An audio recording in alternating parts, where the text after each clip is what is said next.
So, hello everybody and welcome to Brands Hatch and welcome to the Mini Festival 2024, proudly supported by Mini Spares all weekend long.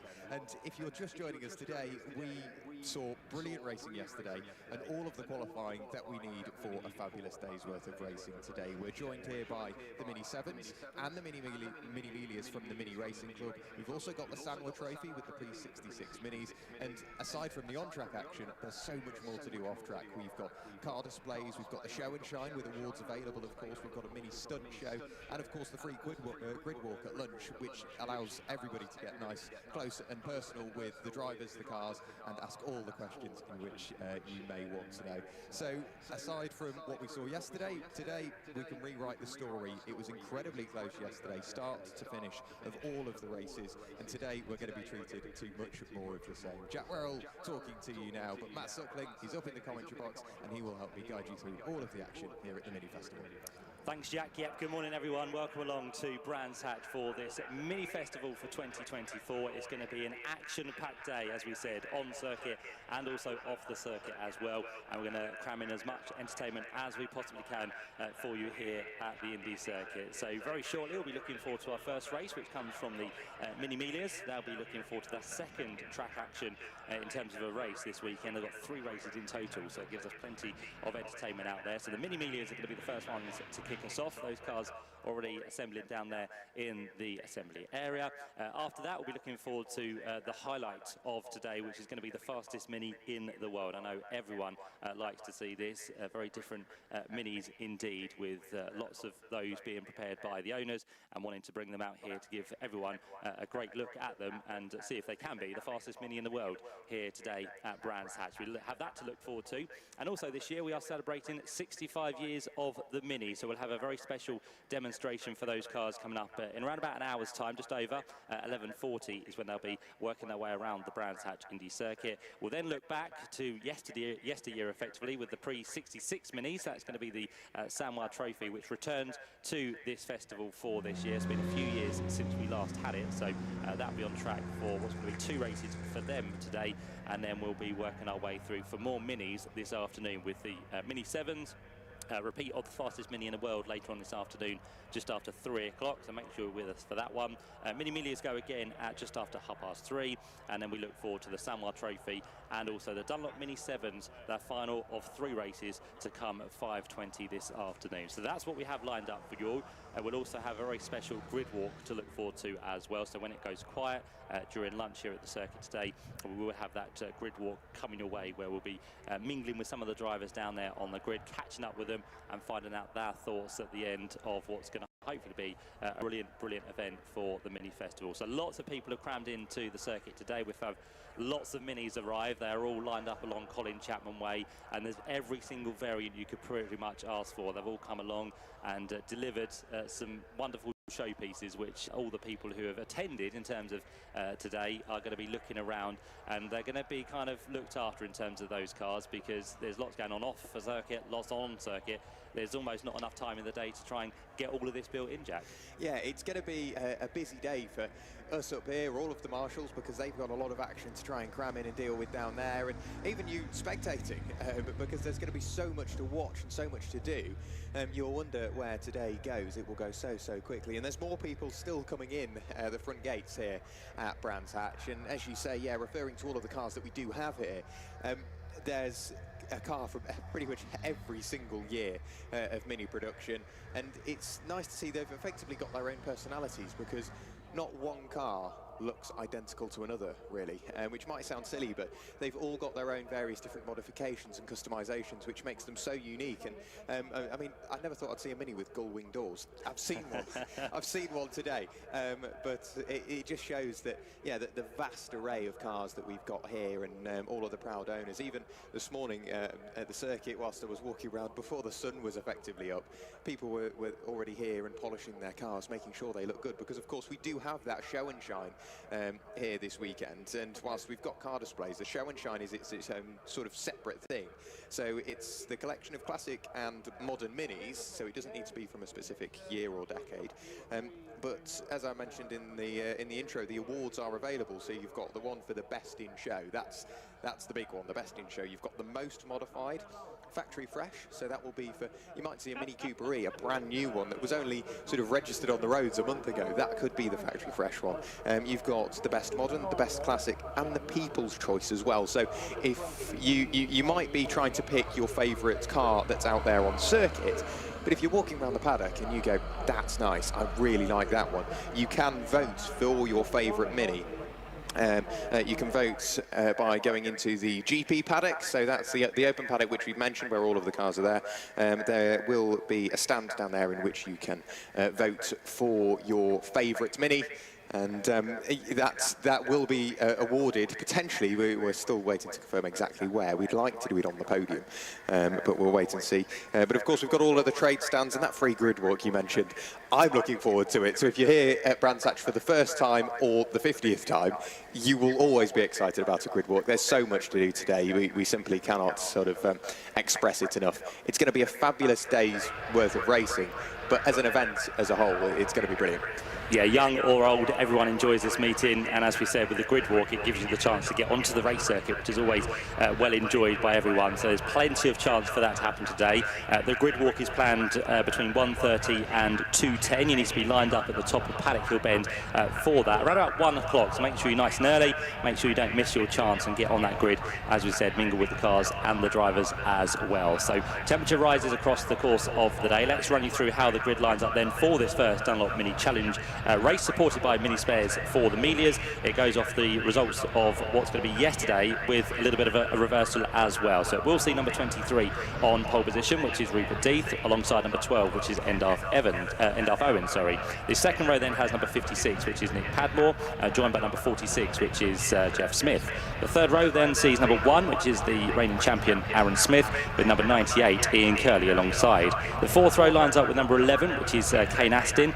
Made progress yesterday, so it's nice to see him a little bit higher up when he qualified in the session yesterday. 49 Martin Wager is then on the outside. The fifth row will have number 5 Phil Bullen-Brown, joined by number 78, which is Scott Kendall. The sixth row will be headed by number 8, which is Colin Peacock, and number 64 Alex Osborne.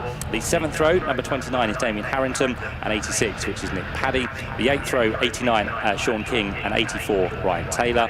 The ninth row, number 76 Joe Polly, with 24 Steve Yule. The 10th row, number 37, will be James Cuthbertson, and 99 Mark Cowan. The 11th row, number 44, is Elliot Stafford, and number 20 Mark Sims. And the final row of what's going to be the Melias will be that of number 53 and Jody Leeds, and 91 Thorben Astin.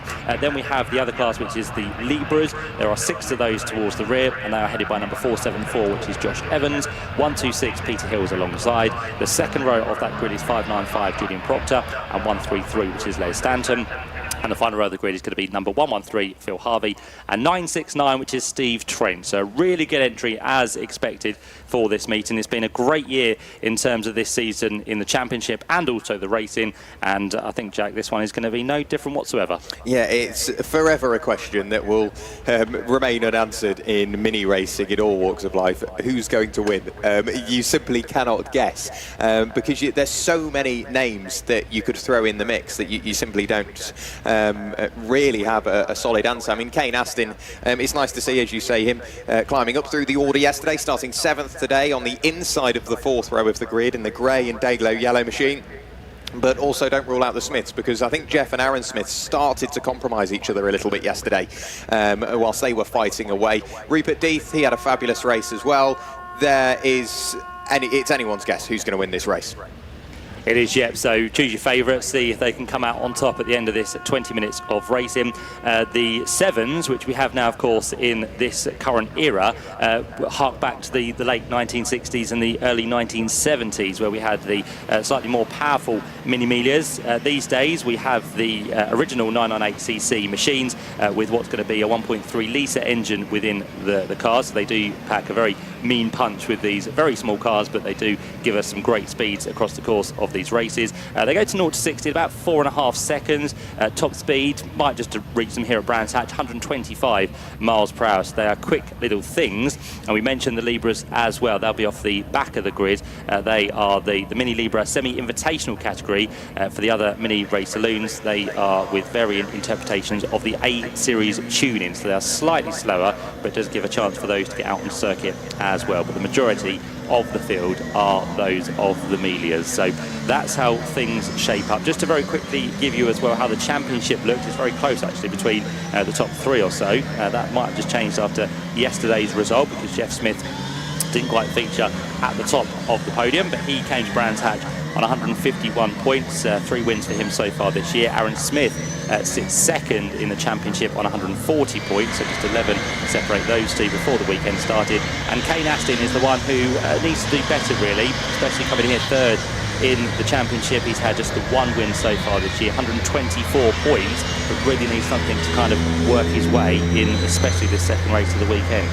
Yeah, absolutely. He's going to be looking for something here, and what he can do about just clawing back of yesterday's shortfall. Rupert Deep, he's putting himself on the back foot, really, because on this green flag warming up lap, he effectively dictates the pace. There is a sort of a minimum and a maximum pace recommended.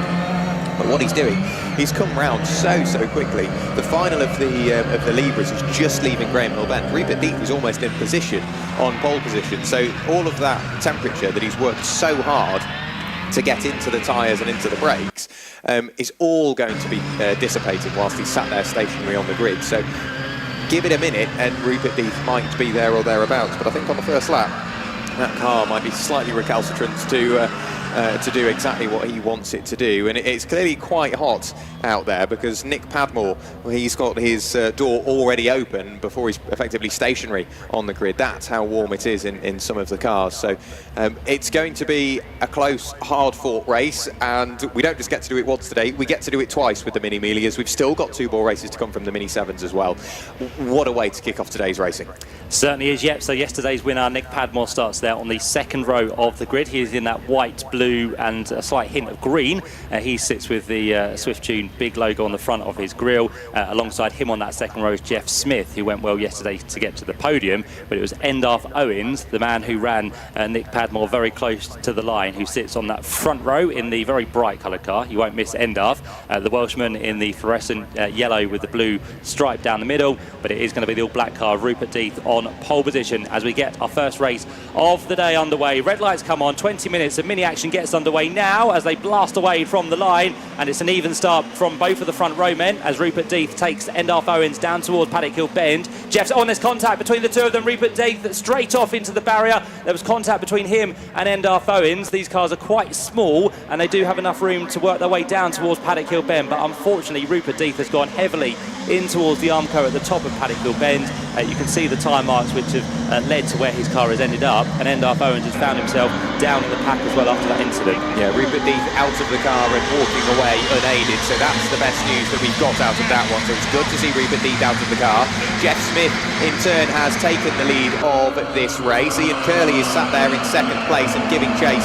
However, he's separating the 2 Smiths because he's got Aaron Smith all over his tail, really starting to close in on those cars up the road. Nick Padmore there, Kane Astin there, and we said pack racing is mini racing at the moment. Those top 5 are in their own little pack and desperately trying to work away from everybody else that's giving chase. But first time over the line and through, the yellow flag's being seen by everybody, so it'll be very much line astern on the run in towards turn 1. But Jeff Smith, he's absolutely nailed that start. So too has Kane Astin, up a couple of places. He's right in the mix, isn't he? He certainly is, yeah. So Jeff Smith, of course, benefiting from that incident between Endarth and Rupert. Rupert's car quite heavily damaged on the right front there, so that's not a good start to the day, unfortunately. Safety car a little bit late out, so it does mean they have to come back round again and sort themselves out. And we've had another car off, actually, over there on the run from Druids, the 44 machine of Elliot Stafford, who was in the wars yesterday. He retired, I think, from the first race on the run down towards Surtees, and it looks like he's gone possibly off with someone else into the barrier there. So it does mean we are going to have the red flag, unfortunately. Yeah, so we missed, or at least I missed Elliot Stafford's incident. Rupert Deeth, as we saw quite hard into the wall. You can tell by the tyre tracks the car was so unbalanced on the way into the wall. You can see where the sort of black lines really start to move around where the car was bouncing its way towards its final resting place. But with Elliot Stafford out of the car, Rupert Death out of the car, that's very good to see indeed. And the marshals being put through their paces nice and early this weekend, and nice and early here on Sunday. Obviously a massive thank you to the marshals. We wouldn't be able to have the Mini Festival without them. So everybody will work their way towards the grid, and now's the key question. Because they've already gone through and completed a lap before the red flag was shown, will they remain in the order in which they were? Or will it be shuffled back to effectively the starting order, less who we've lost? Because Jeff Smith will want to remain exactly where he is. Yeah, I think it will go back to the original start, but of course, bear in mind, Endar Owens would be able to then benefit, wouldn't he, to get back onto the front row. That incident on the exit of Druids, in fact, involves 3 cars. So Elliot Stafford, Mark Sims, and also Thorburn Aston are all in there. Those 3 cars are quite low. They can't be seen from us from the commentary box, so the only view we do get is from the stream and the CCTV cameras. So apologies for missing that, but we now can see those 3 cars over there with, again, how that has happened, probably 3 into 1 hasn't really worked, and there's probably been contact between all 3 of them, with someone maybe being on the outside and just being squeezed. So it does happen. It kind of gets to a pinch point on the exit of Druids as well, where the barrier starts to bring itself back to the circuit, and it looks like we are going to go for an original start here. So the car's already been lined up, and I think that's just for the easiness for the marshals, isn't it? Because for them to get a new grid would take time, so it's best to go back to the original start, and it will mean that Endar Owens will be the big beneficiary here, because he had that contact with Rupert Death towards Paddock Hill Bend. He will now benefit by going back on to the front row. Yeah, down to, what, 15th place on that first lap, so he'll be shuffled right the way up back towards what will effectively be pole position, I would imagine, although he's being shuffled, yes, right the way along the pit wall. He's having to carve his way through the order as best as possible, which he's doing with surgical precision, gets his way towards that front row. But don't be alarmed by the medical staff being on the scene of the 3-car accident on the exit of Druids. It is always out as a precaution. It doesn't mean anything's wrong, it's just there as a precaution, with what I can see, all 3 drivers out of the car, helmets off, chatting away, probably trying to figure out exactly how much this may cost. And Endar Owens, that's a unique take to, I mean, there's building your own car and repairing your own car, but doing it on the grid. Endar Owens, man of all trades, clearly. He certainly is, isn't he? He's always one who gets right stuck into his car and just checking to see what's under the bonnet. That we know there's an engine, but just wondering if there's something else that's possibly wrong with that car. But Endar Owens very quickly out that car to check under the bonnet. He'll now pin it all back down under the Owens Motorsport livery and just check and see if there's possibly any damage. Just pulls the arch off of the right front wheel, and it's one of those things as well between the 2 of them as they headed in towards Paddock Hill Bend.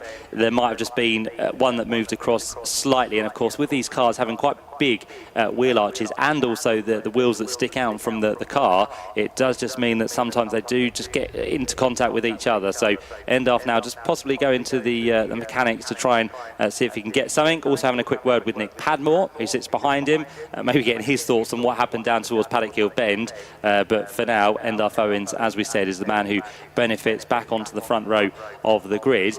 Just looking at Elliot Stafford's car as well, the one that was off over there at Druids, that was quite smoky inside the car. So I'm just wondering if maybe the extinguisher has gone off, or possibly there was the use of the extinguisher needed there, but it was quite smoky when the door did come open on Elliot's car. But as we said, all of the drivers out okay, and as a precaution they will be just taken away to the medical centre just to see if there was a heavy impact there. They might just need to be checked over, but the thing for this is they will not be able to take the restart, and it seems like there's a bit of a moment to try and move these cars. They are light, they are quite nimble, but they are just struggling to be moved at the minute, especially Mark Sims and also Thorburn Aston's car, who is heavily up against the tyre barrier. Yeah, Peter Hill's getting a bit of attention from the marshals and the scrutineers as well, so potentially he was involved with something there on the opening lap. You can see down on the grid, he's on the penultimate row, and the 126 machine, he's just chatting away with the marshals. He jumped out. Nick Padmore's jumped out of his car as well on the 2nd row of the grid, and he's chatting away to his team. So too is Endar Owens. Yeah, he's chatting away to the scrutineer as well. And of course, that is the main thing, making sure that if you have been involved in it in a little knock, no matter how small, when you have the opportunity, chat to a scrutineer, chat to a marshal, to a mechanic, or have a look yourself. Make sure that there's no bits of bodywork that might come astray or anything like that. So fairly sportsmanlike, I would have to say, from both of those two, getting out and having a proper look at their cars and making sure they are safe and well to go racing. And Endaf Owens and Nick Padmore back in the depths of conversation before we get this race restarted. So a little bit of work to be done out on circuit, as we've got, what, 4 cars to be retrieved. I can see Rupert Deeth's car is already on the back of a low loader, and dependent on the sort of severity of potentially any damage on the cars on the exit of Druids, they may all need low loading, and you can't just do sort of a straight tow back, which may be an issue because we can be limited by numbers of flatbeds. Yeah, that's right, especially with 4 cars. We probably only have maybe 3 flatbeds available, if that, by the looks of it. So we're just waiting to see what needs to be done. And again, these cars being quite low to the ground, they're not the easiest in terms of to get onto a flatbed. We did say they're quite light and nimble, but it does take a work to get them up onto that flatbed. And I think we're going to have the telehandler also come into effect from Druid, and Endaf Owens has been ushered off the grid. Now, whether that is due to a problem or whether due to that contact with Rupert Deeth, not too sure, but the car has been pulled into the little gap we have at the kind of end of the gantry. So Endaf Owens is now not going to be on the front row of the grid by the looks of it. So it opens up completely for the 2 behind. So Nick Padmore and Jeff Smith effectively on the front row, although they will start from the second row of the grid. Yeah, so Endaf Owens chatting away to the marshal and his mechanic. Rupert Deeth's car being sort of pulled onto the back of the low loader. He's wandering around and probably wondering how quickly they can get the car off the back of the trackside recovery unit and brought to the paddock, and making use of his proudly supported championship with mini spares. If you can chat to mini spares, I'm sure they have a few parts for him to get that car back out and running later on today. Yeah, so Endaf Owens just debating with the officials on what... Animated. Yeah, he is, isn't he? So whether they can't repair the car on the circuit and he's coming to the pit lane, or, as I said, whether it's due to the contact that he's been pulled out of the race, which would be unusual because they normally do those sorts of things during the race or after it. So there might be an issue with Endaf's car that needs to be sorted off the race circuit under this red flag. So that is now just being pushed back into the pit lane. Although it's a cooler day compared to what we have recently had here in the UK, still drivers don't want to be stuck in a car which is not moving with race suit and race helmet on, so they just have the chance to open the doors now. So Nick Padmore just getting a slight breeze through the car, and I think the wind has dropped compared to yesterday as well, so there's not really a breeze out there, so it's quite tricky for Nick just to be sitting there for the time being. But Nick, of course, a very experienced racer. When he gets the chance to race, he does love to come and do these festivals in this Mini, and he's a very experienced ex-F1 historic racer as well. But for now, Nick just jumps out in the car. We can see down on the grid, and Endaf Owens, we're still looking at still the animation that he's shown throughout this kind of last couple of minutes continues, as now Nick Padmore goes to speak to his team member on the pit wall. Yeah, very proud Welsh driver is Endaf Owens. Absolutely loves his motorsport, which I think is why he's so passionate about voicing his opinions. Nick Padmore, we thought he would be elsewhere in the MSV archives this weekend, potentially at Donington Park. Can also see down on the grid Aaron Smith wandering over to have a quick chat to the 98 of Ian Curley, who was looking good in that first part of the race. But in this situation, do we shuffle everybody forward, or do we have a front row that isn't a front row, but it is the front row on the second row? Yeah, I think we leave them where they are, don't we? We'll leave them there. They do effectively, as we said, become the front row, which is, again, probably not a bad place to start on the second row, being the front row, because we know here at Brands Hatch quite uniquely that the pole position spot is not the best place to be, because it does run slightly uphill. So the second row might be beneficial for both Nick Padmore and also for Jeff Smith as well. Just currently looking at Ian Curley, who returns to the championship after a couple of seasons away. He is a champion from 25 years ago now. He won this championship back-to-back in 1998 and also 1999, but great to have Ian Curley with us once again. He did briefly head off to the British Touring Car Championship in the early noughties. You might have remembered that, the very bright green Lexus that he used to race back then. And Ian Curley returning pretty much to his roots, and nice to have him, as we said, on what's now going to be the second row of the grid for the restart of this second Mini Miglia race. I have to say, the Mini 7 Racing Club and Minis generally are very good at attracting ex-touring car drivers, whether it be British touring cars, world touring cars, wherever they may have been, racing touring cars or tin tops. They always seem to find their way back to Minis. We've already seen throughout this year in the Mini 7s, Andrew Jordan making his return with Minis. He's always quite a regular appearance. But obviously we've got Jeff Smith and, as you mentioned, Ian Curley, among many others, I'm sure, throughout a full season. In regards to the clean-up operation, turn 1, the entry into Paddock Hill Bend, where Rupert Deeth's car went astray, that has all been cleared away. His car is being returned to what I think is effectively the Parc Ferme area. And the circuit staff have already been out there, inspected the barrier, and are comfortable that they're happy to go on. Elliot Stafford's car is currently on the back of the low loader and being returned to the pit lane area. We have also lost Mark Sims, of course, but that car, I think, has just been shuffled behind the barrier on the very, very inside of Graham Hill Bend in such a way just to get it out of the way. But of course there is still, I think, one more car that we are yet to retrieve. Yeah, just waiting for what's going to be, I think it's Thorben Aston's car, isn't it, that is still up there, the pink machine. So Thorben is going to hopefully have his car recovered as well. But as we mentioned, probably not enough of the flatbeds that we need to get those cars recovered. So in between the end of this race and the next one, we should hopefully have that back to the paddock. But of course, the teams and the drivers will want to get them back to the paddock as quick as possible, just to try and have a chance to try and repair them and get them out for the last race of that weekend, which will be later on this afternoon, so 3:30. So they've got a good 5 hours or so to try and get that repaired and back out for later on. But it's not going to be the work of a moment for some of them, unfortunately. Still words being had between Ian Curley and the man he's chatting to down there, which is Aaron Smith. So he'll hopefully get back in his car before too much longer, because the clear-up operation is happening quite quickly now, with just the one, as we said, to be recovered from the exit of Druids. While we have this moment pause, just to let you know that we do have here at the circuit today the Mini Stunt Show, which does return.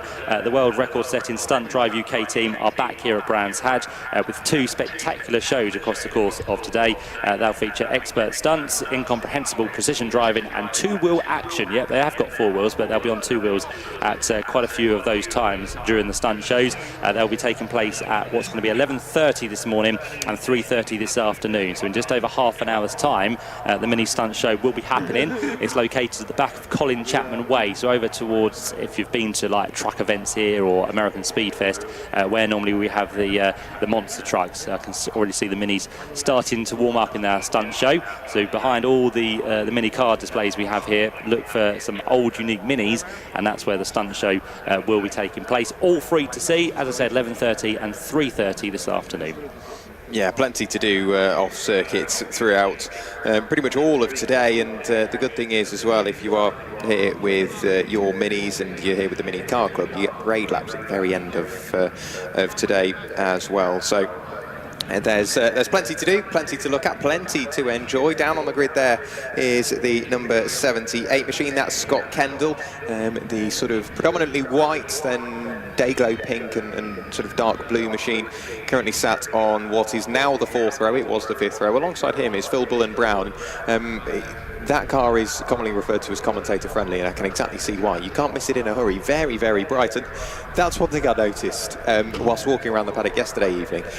Every single Mini beautifully prepared, not a single scratch or scrape on them, even after effectively a day's racing yesterday. And they are all beautifully prepared and showroom condition. And it's not just making sure that all the panels are straight, it's polishing them within an inch of their life. They all look fabulous. Yeah, such an iconic car, isn't it? The Mini, dating back, well back now, over 60 years. And whichever decade you go through, they just get more and more inventive, and you can't really deny that Minis are a lovely car, and that's why we have these sorts of festivals to remember them and, of course, honour them as well. But yeah, some brilliantly turned out cars this weekend. Endarth Owens, I think they've been working hard. He's now on the telephone to someone just to point his view out, I'm sure. But Endarth is just about to get his race helmet back on and hopefully jump into that car to get him out onto the track. But what it might mean for Endarth is that he comes from the rear of the field from the pit lane when the race gets underway, which is going to be a very charged up Endarth Owens to look out for. So that's going to be interesting. Just looking at Thorburn Aston's car being dragged very slowly by the telehandler down to the same place as we have the number 20 machine of Mark Sims. So both of those will be left there, as we said, for the time being. Maybe a little bit of furniture around the track to be put back into place as well. Some of those tyres might just have been nudged as those 3 cars went in on the exit of Druids. But as I say, it won't be hopefully too long until we get the race back underway. To see the course car working its way down through Graham Hill Bend as well. So that's just doing the checks of the circuit to make sure everything is good. That will now vacate on the Cooper Straight, and it looks like we're going to have the Mark Sims car towed a little bit further either along or back to another place of safety, because we have another telehandler. Plenty of vehicles here today other than minis that are helping out to clear the track, but both of those wanting to get the cars effectively off the circuit. And as I said, it's probably more for the driver to get back to the paddock and try and have a chance of getting these cars repaired, because of course another 20 minutes that is left out on the circuit is another 20 minutes that the team could have to try and repair it for later on. Yeah, absolutely. And it's not just going to be relying on themselves to repair it, and not just their team. It's a fabulous family, the Mini 7 Racing Club. So of course they will have the support of even their competitors, and their closest rivals will want to get their cars repaired, because everybody comes here for one reason, and that's to enjoy motorsport and enjoy racing.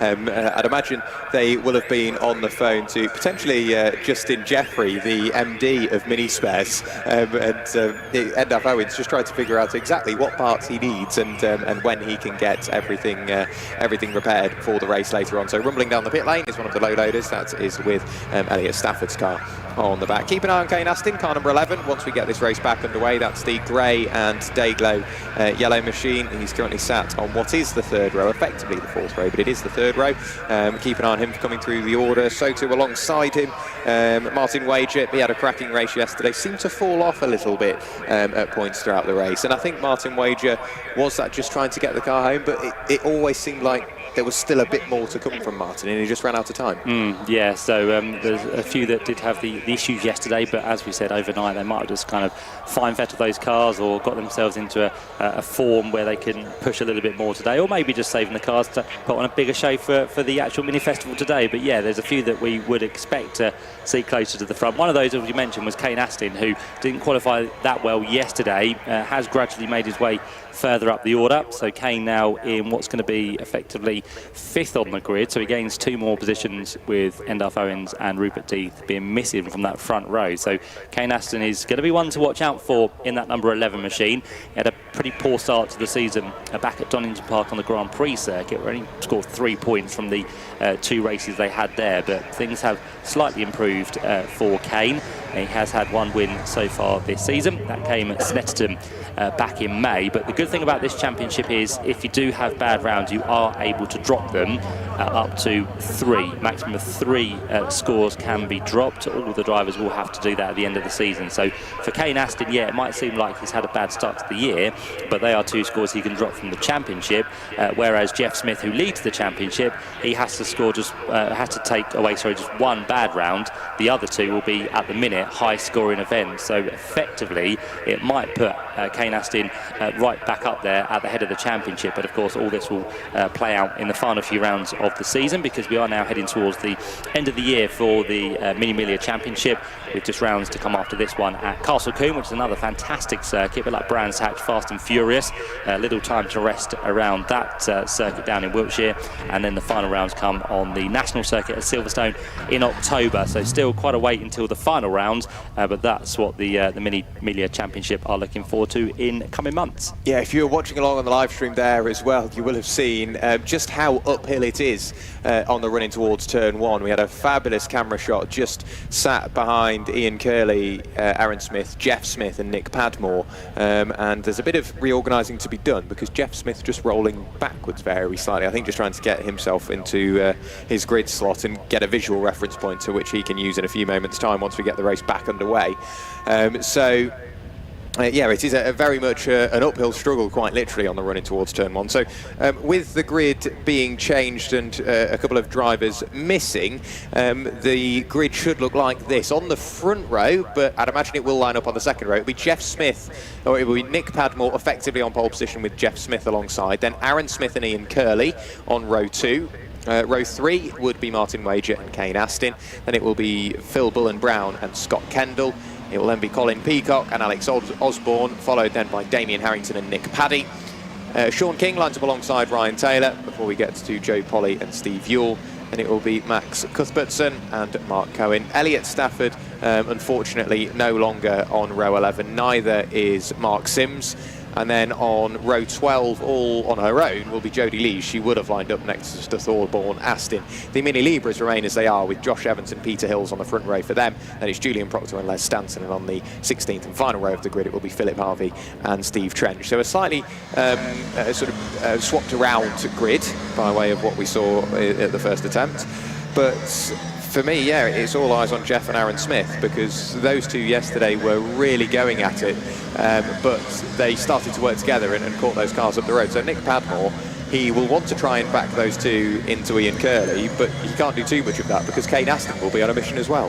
Yeah, they're all going to be quick, aren't they, towards the front of the field, so we'll see how it all plays out. Just looking down at Thorburn Astin's car, which has now been brought into the exit of the pit lane. That's taken a very heavy impact in the rear. It's kind of dented the boot lid and also knocked the glass out as well, so that was a very heavy hit for Thorburn, but he's down there okay with Mark Sims, who are waiting for those cars to be taken to the paddock. I can see Mark Sims has got a puncher on the front left, so that is a little bit more better to be prepared rather than Thorburn Astin's car. So we'll see if they can make it out for the later race. Also now we have two telehandlers missing from Paddock Hill Bend and Druids, which means we're not going to have any live snatches, which could be a problem if we do get safety cars and any incidents at those parts of the circuit. But hopefully we can get through the 20-minute race unscathed. It's been a little bit of a delay, but we have got time to play with, especially this morning, because we have quite a lengthy lunch break of 90 minutes effectively. So we have got that in hand, but then of course we don't want to start easing into the grid walk for all of you who have attended here at Brands Hatch today. So hopefully we'll get through without any further dramas, as up onto what effectively will be pole position, but on the second row is Nick Padmore. Door still open, by the way, on Nick's car, so he's going to leave it till the last possible minute to shut that door, with Jeff Smith now coming into position alongside. I did also notice, didn't catch this at the start of the initial race, but Phil Harvey and Steve Trench are both missing from the back of the Libras, so we only have the 4 there for this race, so not too sure what the issue is for Phil Harvey and Steve Trent, but they are both missing. So we have 4 towards the rear. They are now hopefully into their correct positions, which they find now, and then the green flag will wave from the marshal towards the rear. So we're good to go. It's going to be the full complement of 20 minutes. We're not going to cut this race short whatsoever. Red light's on. It'll be a short hold. They go out now, and Nick Padmore a little bit wiggly away from the line, doesn't get the traction he needs, so already down to 3rd, maybe 4th place, as what's going to be Aaron Smith tries to come to the outside of him, but it will be Jeff Smith that leads the pack down towards Paddock Hill Bend in this restart, but trying to cut back to the inside is going to be Ian Curley, the 98 and 99 champion, and towards the outside goes last year's champion Aaron Smith to make it 3 wide into Druid's corner, and Ian Curley does just about squeeze his way through as Nick Padmore, with that slow start, gets himself back up into 3rd place. It won't quite be 2nd on the outside down towards Graham Hill Bend, but it will be Ian Curley that leads for the first half of the lap, but Jeff Smith will have something to say about that. Yeah, Jeff Smith immediately looked to the inside by the time he arrived at Surtees. Will he be into the lead? Ian Curley is shown the long way around. Jeff Smith into the lead of the race. Ian Curley is still sat there in 2nd place, but he's got Nick Padmore and Aaron Smith, and Jeff Smith packed up, Aaron Smith and Kane Astin packed up behind him. Also trying to get involved is Martin Wager, so Martin has had a much better start to today compared to yesterday. Nick Padmore still trying to work his way through and past Ian Curley. We have seen Endaf Owens return to the circuit as well from the pit lane, so it's all go in the Mini Migs and the Mini Libras. The leader of the Mini Libras at the moment, Josh Evans, he's desperately trying to carve his way through the order, but Jeff Smith, having got to the lead, he started to run away from the sparring duo of Nick Padmore and Ian Curley. Yeah, needs to make sure they don't battle too hard here, as round the the outside, tries to go Ian Curley on Nick Padmore. He'll have the inside line for the next corner, so that's going to be beneficial for him, but he won't have then the acceleration out the corner, which could bring Nick Padmore back into the mix to get up into second place. We've still got Aaron Smith and Kane Astin lurking behind in what's going to be fourth and fifth position as they turn away through Surtees. Curley holds on, and Aaron Smith thinks about the outside line in towards McLaren, but then leaves the door wide open for Kane Astin to come through. So much better run for Kane today. He might be on the fringes of the podium, but can he get there before the end of the race? Well, there's still 18 minutes to go, so plenty of time, but he is a little bit slow on his own there as Aaron Smith goes for a wider line. Then he falters down towards Paddock Hill Bend, and Kane Astin in that grey and fluorescent yellow machine does hold on to fourth place. He does indeed. Right the way up onto two wheels there was Martin Wager. He's under big pressure from Phil Bull and Brown as they head up towards Druids Corner, but it's all 2 by 2 at the top end of the order. Ian Curley still under big pressure from Ian Padmore. They're side by side, or from Nick Padmore, pardon me, on the running towards Graham Hill Bend. Nick Padmore then cuts back to the inside. He will draw himself level with Ian Curley. There's a bit of contact between the pair of them, but I think they just about get away with that. They'll be side by the time they arrive up at Surtees, and Nick Padmore on the inside. It will evolve to the outside. Ian Curley fights back, 2 wheels off the road. Can he get the car slowed down and turned in for clearways? Yes, he can. What about Clark Curve? Nick Padmore gets the better initial exit in a straight line. However, Ian Curley will have the shorter distance to go as he hugs the pit wall along the Brabham Straight towards turn 1. So Ian Curley and Nick Padmore absolutely side by side. Kane Astin has got the best seats in the house. He will try and follow Ian Curley through the same gap. Just about gets the car slowed down. So no contact between the pair of them, and back at them comes Aaron Smith. Yeah, for the inside, he'll try and go on Kane Astin to take fourth place away on the run in towards Druids, but it's going to be Kane a lot later on the brakes and holds that position in the number 11 machine. 56, Nick Padmore, who sits there in third place, had a tremendous battle yesterday for the lead with Endarth Owens. Today he's having a tremendous battle for second place with Ian Curley, which is fantastic to watch for the time being.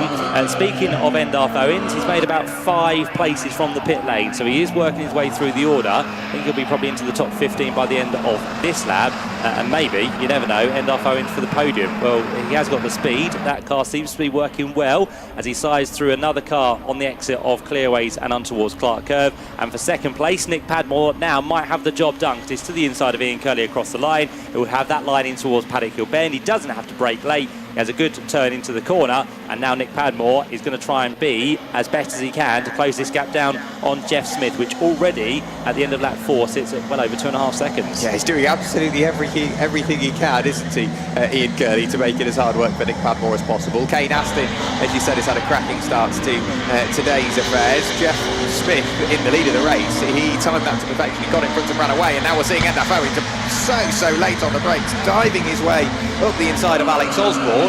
That will promote him up yet a further position. He's still fighting for that, having just worked his way through and past Damien Harrington. But Endarth Owens on an absolute mission. He was up to 15th last time through. That will be the best part of the top 10 come the end of this lap. But Jeff Smith towards the line to tick lap number 5 in the book and go on to lap number 6. So with 15 minutes to go, it's Jeff Smith leading Nick Padmore. Then it's Ian Curley just about from Kane Astin, followed by Aaron Smith, Martin Wager and Phil Bull and Brown before we get to sort of the meat of that mid-pack. And they're fighting so hard, tooth and nail, for every little position. And the thing is, they can fight for that position now, but come the end of the race, they may be fighting over a completely different one. So there's so much going on in that mid-pack. Jeff Smith still continues to lead the way. However, Nick Padmore, having got through and past Ian Curley, Kane Astin has done the same. So Kane Astin up into third place.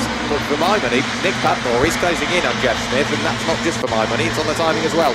54.332, the fastest lap of the race, set by Nick Padmore in second place last time through. Yeah, quickest man on the circuit. So Nick Padmore now on a charge. He's trying to hunt his man down ahead of him, and he's still got plenty of time within this race. 14.5 minutes to go. Just to mention, the man from Coventry, Ryan Taylor, is out of this race, unfortunately. He was a bit slow down the Cooper Straight into the back entrance, so he is now no longer, unfortunately. But for the lead, it is once again going to be a gap that comes down 2.1 seconds between the top two. But for third place, it now gets interesting once again because Kane Astin has got himself up into the podium places. Ian Curley has been knocked down one position, and then all of a sudden Aaron Smith is on his tail. So we have 3 for third place. There's another 4 which are now joining behind as they turn away towards Graham Hill Bend, and Aaron Smith gets a great run on towards the Cooper Straight. So we look towards the inside of Ian Curley. All of a sudden Ian is starting to drop himself down the order now, so he would up in podium places. is now down to 5th place. And as I said, there's the likes of Martin Wager, Phil Brown, we've got Scott Kendall and also Colin Peacock on the tail of this train in the number 8 red machine, who is just about able to hang on down there in 9th place at the minute. Yeah, but who's in 10th? It's Endalf Owens, and he's not far away. If that little battle, I say little battle, there's what, 7 cars all fighting over the final couple of spots inside that top 5, and effectively the podium now, because Kane Astin, the gap between him and Ian Curley is being bridged by Aaron Smith, so he's through no fault of his own being drawn into this battle, and that is the battle for the final step on the podium. So Jeff Smith still leading the way from Nick Padmore, who is closing down last time through another fastest lap of the race from Nick Padmore, 54.312, but we're starting to see the driving get a little bit more optimistic by way of moves made. Martin Wager under big pressure from Phil Brown. He's still on the inside, dives his way up the inside at Surtees and potentially through the same gap. He's going to be Scott Kendall, but they come together. Scott Kendall goes off the road all the way through the grass and rejoins by the time they arrive up at Clearways, just as Endalf Owens gets there. So Endalf Owens now well and truly inside that top 10, just with a small mistake from Scott Kendall, and like we said yesterday, one small mistake, you can find yourself, what, 3 or 4 places down? You can, and just looking at the stream we have as well, that car was bouncing across the grass, and it just shows how light they are, because it was off on 4 wheels there. So as he tried to rejoin, Scott Kendall had a bit of a roller coaster ride, but he does get back onto the circuit. A few places lost for him. Endalf Owens is again the man who benefits from that and continues to carve into the gap up the road. So Endalf Owens, he'll love seeing all those cars ahead of him fight, battle and hold each other up, because it makes the task a little bit easier for that number 12 machine. So Endalf Owens is definitely on his way. He's there at the minute in what's going to be 9th position now. He's only about 7 seconds off the race lead. So again, if Jeff Smith and Nick Padmore bring themselves together, start fighting, hold each other up, it won't be as big a gap for Endalf Owens to close down. And all of a sudden, Nick Padmore is now with the race leader Jeff Smith. 1.2 seconds last time through, just over half a second on this occasion, and Ian Curley further back is now fighting his way ahead of Aaron Smith once again. So back for now into 4th place, but Aaron Smith, I'm sure again, will retaliate on the run through Druids and down towards Graham Hill Bend. Yeah, Aaron Smith desperate to work his way back in front of Ian Curley now those two have swapped around. Don't rule out the battle for the Mini Libra class lead as well. The purely sort of lime green machine of Josh Evans, car 474 down in 17th overall. He is under pressure now from Peter Hills for the lead in the Mini Libra class. Peter Hills is in effectively the sort of bluey green car number 126, who isn't that far away, well within fighting distance, and we've still got over half of the race distance still to go, 10 minutes just over until we will see the checkered flag. Over the line go the top 2, and they're absolutely together. Another big margin cut down by Nick Padmore. He'll be on the outside on the run towards turn 1. Jeff Smith forced to go the slightly tighter line. Will that compromise his exit? Will we see Nick Padmore come back at him? Absolutely, yes, we will. Jeff Smith goes defensive once again on the run up towards Druids. Nick Padmore is shown the outside line. He will try and look for that cut back and push the door open, which has worked on the exit, but it will be the outside for Graham Hill Bend. It'll be last of the late breakers, or will it? Because Nick Padmore's so sort of optimistic that he can get the car back across Jeff Smith. That is a brilliant battle for the race lead. Ian Curley has got back in front of Kane Astin. Do we think it was maybe tyres? Because Ian Curley seemed to drop back, and all of a sudden this second wind, it's doing him all right, isn't it? Yeah, he's got back into his stride, hasn't he, which is good to see. Jeff Smith, however, as we said, very much under attack now, had his feet up on the footstool for the first half of this race, but they're now off, and he's having to defend really hard from Nick, who is on his tail on this occasion once more. 1/10 of a second last time through. It might even be closer on this occasion. It's almost a dead heat as they cross the line. 61 thousandths of a second, but of course it's one thing to catch, another thing to pass here, and Nick Padmore is now starting to find that as he looks to the inside briefly on the run towards Druids. But Jeff Smith, the wily racer, as we said, a former touring car star as well, so he knows exactly where to place that car to make sure that Nick Padmore has to work twice as hard. So he's not going to make it easy whatsoever. He'll turn away now down towards Graham Hill Bend.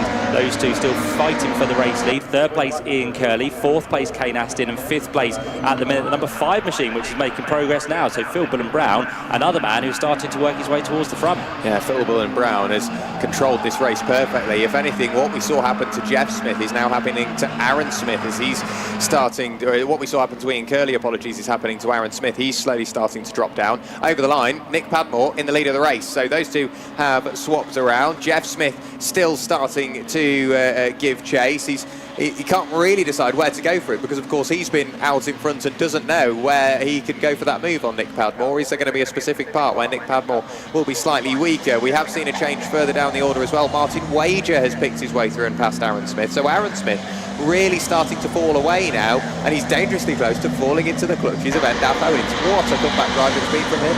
Yeah, Aaron Smith second in the championship, not really having the second half of the race he would have wanted. Next one possibly to make his way through will be Colin Peacock, and then guess what? Endaf Owens is going to be right on his tail as well. So Endaf has made his way through nicely, hasn't made too much progress in terms of places over the last few laps, but now that he's caught this group ahead of him, he'll be looking to make a move on Colin Peacock, which he does in towards the right-hander of McLaren, and that will be job done for Endaf Owens. So up another place at the end of what's going to be lap number 13, but for what's going to be third place, there's a still good battle going on between Ian Curley and Kane Aston, but Endaf Owens now with a little bit of help from the car behind Colin Peacock might be able to make the move on Aaron Smith, which he does very late on the brakes in towards Paddock Hill Bend. That seemed very easy indeed for Endaf Owens, but we know he's revved up. We know he might have the red mist in front of him as well after being kind of ushered off the grid after that red flag. But as we said, Endaf Owens, I think, could be one for the podium here. Yeah, he was going through regardless there, wasn't he? When you think about it, he's not got too much work to do, because just up the road is the number 49 machine of Martin Wager, before we will then get to Phil Bullen, Brown, Kane Aston and Ian Curley, and they are all fairly congested together, so as soon as he catches one, he should more or less catch them all. Nick Padmore having taken the lead of the race away from Jeff Smith.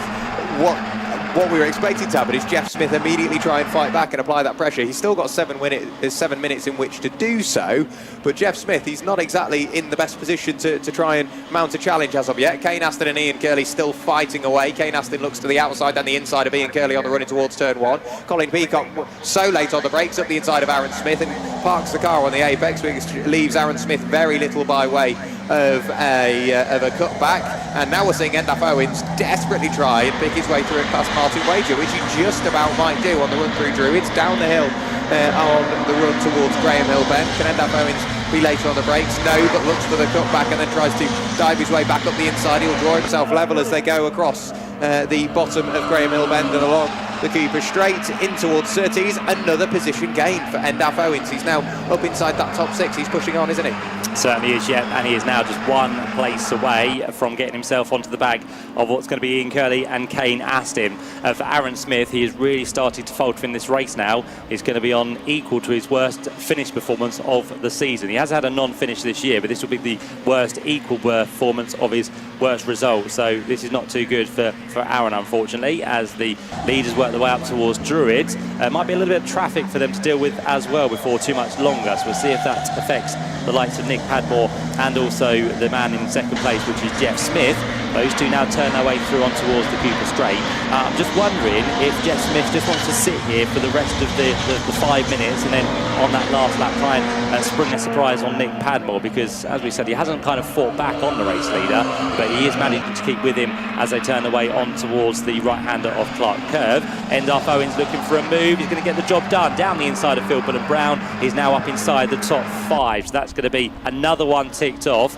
5 minutes to go, he might just get there, especially if Ian Curley and Kane Aston start to hold themselves up, which they might well do now because they're side by side across the line. Kane Aston looking for the inside in towards Paddock Hill Bend. That will be him back onto the podium briefly, but Ian Curley gets a good run and gets to the inside, so that sees him back ahead as they work their way in towards Druids, and Endaf Owens gets bigger and bigger and bigger in the rearview mirror.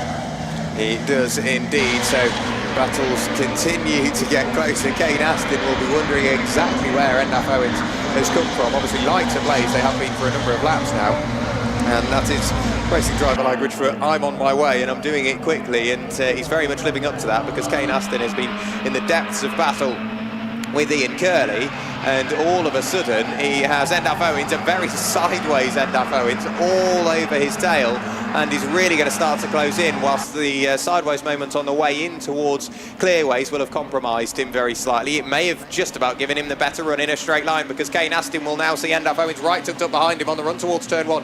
What can he do? Endaf Owens flicks the car in sideways all the way around the outside of Kane Aston. So committed, it compromises his exit, and he won't manage to make the move stick, at least on the way in towards Druids. But for me, that was going to be move of the race. Endaf Owens so committed to making that work.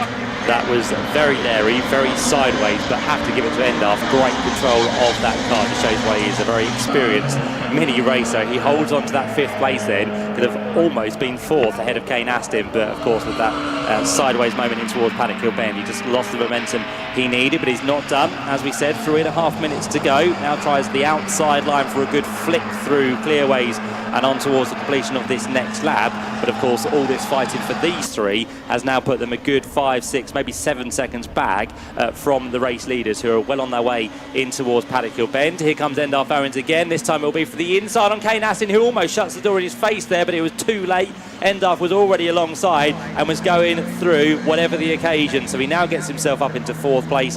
As we said, this is a very determined Endorf Owens. Now just 1 step away from the podium, and that man he needs to get past is going to be Ian Curley. Yeah, Jeff Smith back on a charge, however. He started to close that gap back to Nick Padmore in the lead of the race. But Endorf Owens, yeah, he was coming through regardless there. Kane Aston, he tried to respond, but he was far too deep into the braking area, and the car was already loaded up for him to try and close that door on Endorf Owens. Ian Curley will start to feel big pressure now from Endorf Owens. Of course, he started in the pit lane in the 2nd phase of this race. So Jeff Smith already starting to close in on Nick Padmore as they cross the line. 3/4 of a second is probably about half a second now. No, not even that, 1/4 of a second, because a personal best fastest lap of the race from Jeff Smith. And here comes Endorf Owens closing on Ian Curley as they cross the line, absolutely together as they break the beam. Endorf Owens looks to the outside, then the inside, later on the brakes, dives his way to the inside on the run through Graham Hill Bend, or Paddock Hill Bend. They're absolutely together as they climb the hill up towards Druids Corner. But Endorf Owens, on paper, he's in front. Can he secure it on the brakes? Yes, he can. So from the pit lane in the very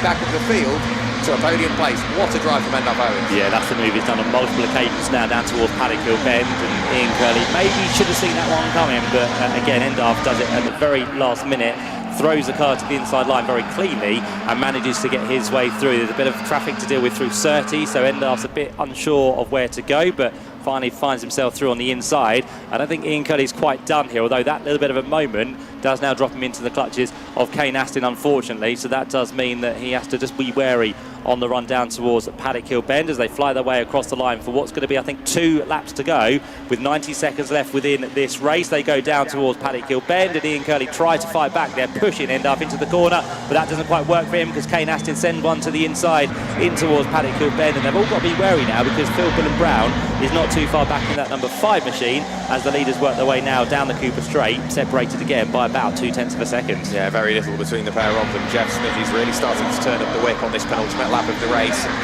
Nick Padmore will see that in his rear-view mirror.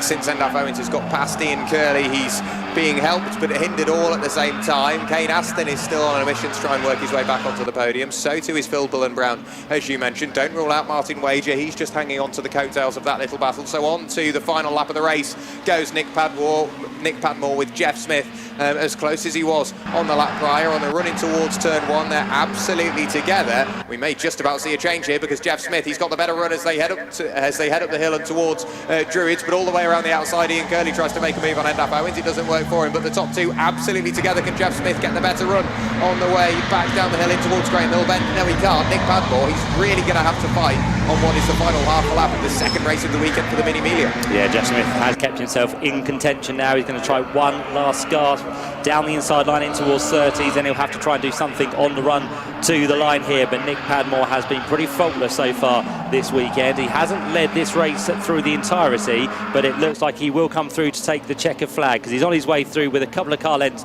in hand over Jeff Smith, and I don't think it's going to be quick enough to get to the line first. So Nick Padmore already with his hand out the window. 2 out of 2 at the Mini Festival for 2024 for Nick Padmore. He takes the spoils by just under 0.3 of a second from Jeff Smith, and for third place is going to be Ian Curley back ahead. So Endorf Owens does lose out to Ian Curley, and by the looks of it to Kane Aston on the line as well, because Endorf Owens was 0.009 of a second back at the end there, and he comes through in 5th place, which is still a fantastic drive from the pit lane for the number 12 machine. But Endorf would have liked to kind of stamp his authority on the podium for the second time this weekend, but it's not quite good enough. Phil Brown goes for 6th place, 7th place for Martin Wager. Colin Peacock comes through in the number 8 machine in 8th position, 9th place for Scott Kendall, and 10th place for the number 37 machine of James Cuthbertson. Unfortunately for Aaron Smith, his race got worse and worse. So in fact now he's had his worst finishing position of the season down in 12th place. So So Aaron Smith, not too sure what was wrong with the car there, but last year's champion, well down the order, and that's not going to put him in a too good position for the third and final race of the weekend for the Mini Miglias. Just confirmation of Nick Padmore doing the quickest lap on a 54.164, and confirmation of the results as well. Nick Padmore, your winner, by just under 3/10 from Jeff Smith. Ian Curley third, Endaf Owens was fourth. That has now been changed around after the photo finish has been evaluated. Kane Aston goes for fifth, Phil Budden-Brown for sixth, Martin Wager, Colin Peacock, Scott Kendall and James Cuthbertson, Damien Harrington, and then behind that Aaron Smith, with Joe Polly, Sean King, Alex Osborne, your top 15, Nick Paddy, Josh Evans, the winner of the Libras, with Peter Hills and Mark Cohen, the final ones on the lead lap, with Les Stanton and Julian Proctor dropping a lap down towards the end of the race. So thrilling stuff, as predicted, from the Dunlop Mini Challenge, supported by Mini Spares for the Miglias. We'll have them out a little bit later on for the third and final race of the weekend. But for now, all the cars making their way into the pit lane, ready to celebrate, I'm sure, in style, because all the drivers out there had a fantastic race. Unfortunately for those that didn't get any further than that first lap, but the initial first lap we had before the red flag, those cars will now, as I said, be out there in the paddock somewhere, looking to get those cars repaired for the later race. I think some of them have sustained significant damage, not to be back out later on, but for those with just some punctures and some bodywork damage, we look forward to seeing them out there for their last race just after 3 o'clock this afternoon. That's when the Mini Miglias will be back with us. We'll have one more race to come before a quick demo from the 65th anniversary of the Mini. They'll have a little bit of a whirl around the Brands Hatch Indy Circuit, and we can tell you a bit of brief history about the 65 years of the Mini as well. But next up, one of the biggest races of the weekend, the fastest Mini in the world. They'll go twice today for what's going to be 2 15-minute races. They had their qualifying session yesterday, which has set the grid, and we'll talk you through all of that very shortly indeed. But I think Jack has made his way down the stairs into the pit lane, and very shortly we'll be speaking to some of our drivers after that Mini Miglia race. I'm sure there's going to be some hot and sweaty drivers. Nick Padmore did the business though, just managing to hold off Jeff Smith, who tried to retaliate right towards the end, but I think he just left a bit too big a gap as they work their way towards the checker flag there. But of course, as we said, Jeff Smith will have a chance to try and get to the top step of the podium in that final race a little bit later on. And I'm sure Ian Curley will be very delighted with his third place. As I said, he's been away from mini racing for quite a few years now, but good to have the 1998 and 1999 champion back with us, returned to the category this season after a couple of decades away in other series, as we said, but most noticeably in the British Touring Car Championship with that Lexus in the early noughties. Didn't decide to do too many more seasons, and just, as I said, been doing a few other things just to keep his toe in the water. It doesn't look like he's lost it whatsoever though, does it, Ian Curley, in that number 98 machine, who has made it to the podium for what's going to be the first time this weekend. And the championship might look a little bit different after this weekend as well. 3 races, of course, which is not the norm for the Mini Miglias, just normally 2 at most of the meetings, but they're going to squeeze in 3 this weekend, so it's a busy weekend for them nonetheless. But Jeff Smith, after the results he's had so far, will be definitely towards the top of the order. Aaron Smith now has to carry one of those bad results as a drop score, so he will be able to drop this 12th place, but it does mean now, after a poor result at the opening meeting at Donington Park and also a non-finish at Snetterton, that is now pretty much it for Aaron Smith in terms of the drop rounds he's allowed to get rid of at the end of the year. So he cannot afford any more bad results, can Aaron Smith. Jeff Smith has a little bit in hand. He's only got the 1 bad round to currently drop, so he's got those in his back pocket if anything does awry between now and the end of the year. And Kane Aston, after a hardy drive from what was 10th yesterday in qualifying, he made his way up to 7th yesterday, 5th place today. So the weekend is slightly improving for him, but again, for Kane Aston, he can't really afford too many bad results, because the opening weekend at Donington Park on the Grand Prix circuit was one to forget, unfortunately. So he needs to kind of be up there consistently scoring some points to make sure that things don't drop away from him, to try and get himself back to the top spot and be crowned champion for 2024.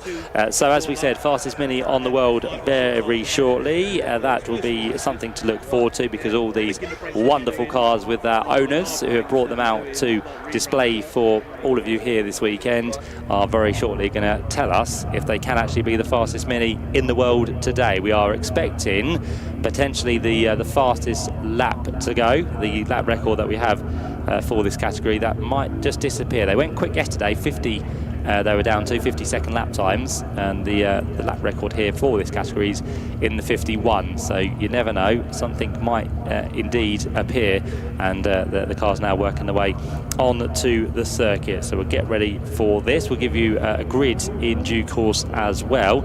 As I said, Jack's probably down there somewhere waiting to speak to some drivers, which we'll hopefully hear from in due course. Yeah, what we're going to do is try and get drivers onto the podium as quickly as possible, as we've got the fastest Mini in the world grid forming up onto the start-finish straight as we speak. So we'll go through the Mini Miglia podium, as those are the drivers that we've got here. So in reverse order, in third place, car number 98, it's Ian Curley.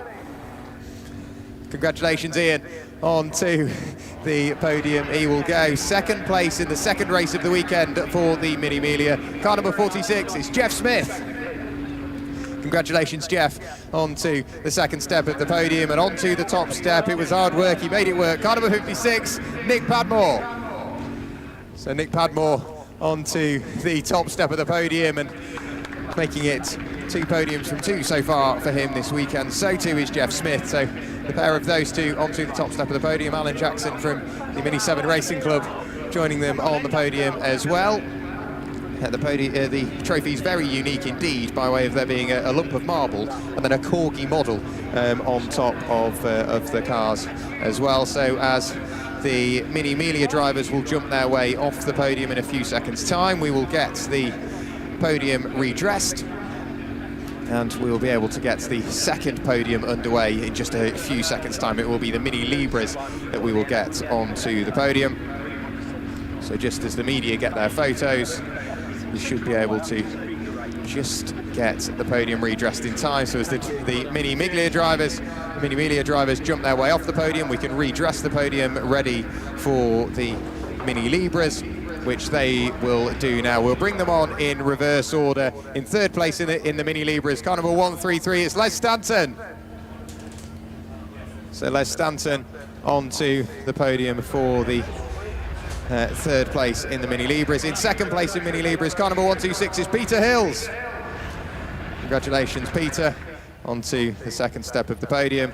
And making it 2 wins from 2 in the Mini Libras, car number 474, Josh Evans. Congratulations, Josh. Justin Jeffries, MD of Mini Spares, providing the trophies, shake of the hand for all of the drivers.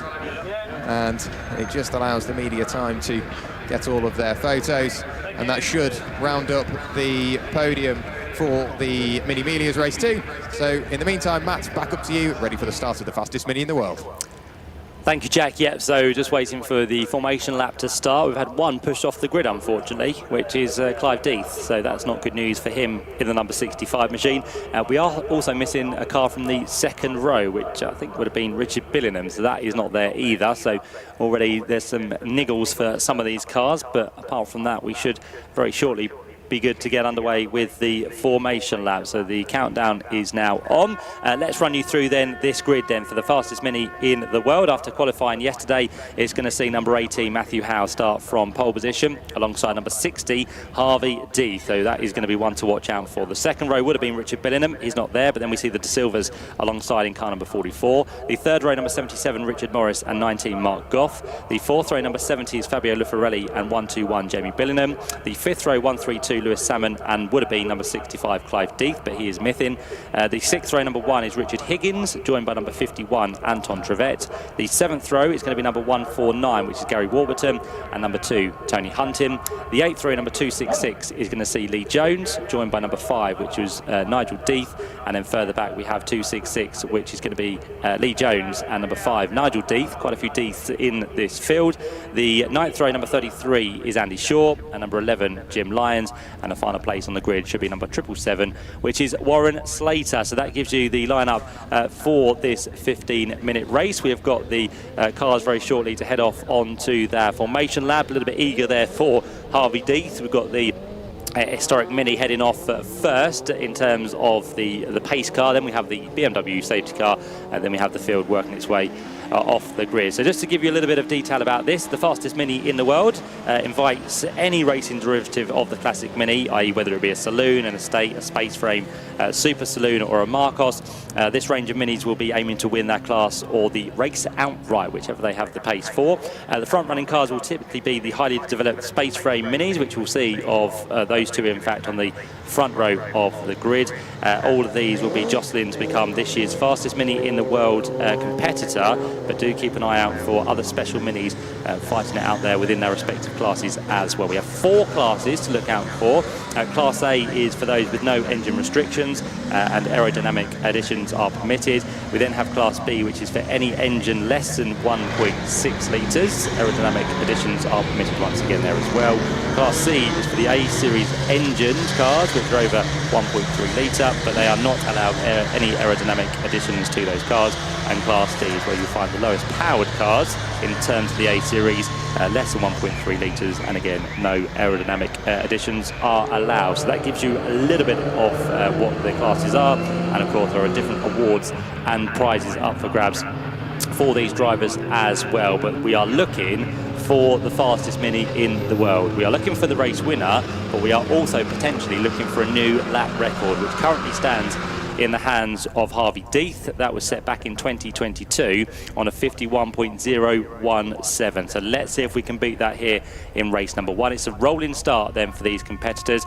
Unfortunate not to see Richard Billingham on the grid. He did qualify yesterday, but he is the reigning winner of this race from last year. But it's not going to be him on the grid, unfortunately. So the cars work their way to the line. 15 minutes for the first fastest Mini in the world here today at Brands Hatch. On a terrific start further back there, or tried to be from Fabio Lufarelli, but it's going to be Matthew Howell who leads the pack down towards the first corner. Then we have the De Silvas trying to work their way past the Harvey Deeth car, but Harvey's going to try and hold on. It will be the outside line in towards Druid's corner, but he has some good acceleration and some good braking capabilities as well. So Harvey gets himself back ahead of the De Silvas in the number 44 machine, and then up into 4th place is going to be that green machine by the looks of it, number 19, which is Mark Goff.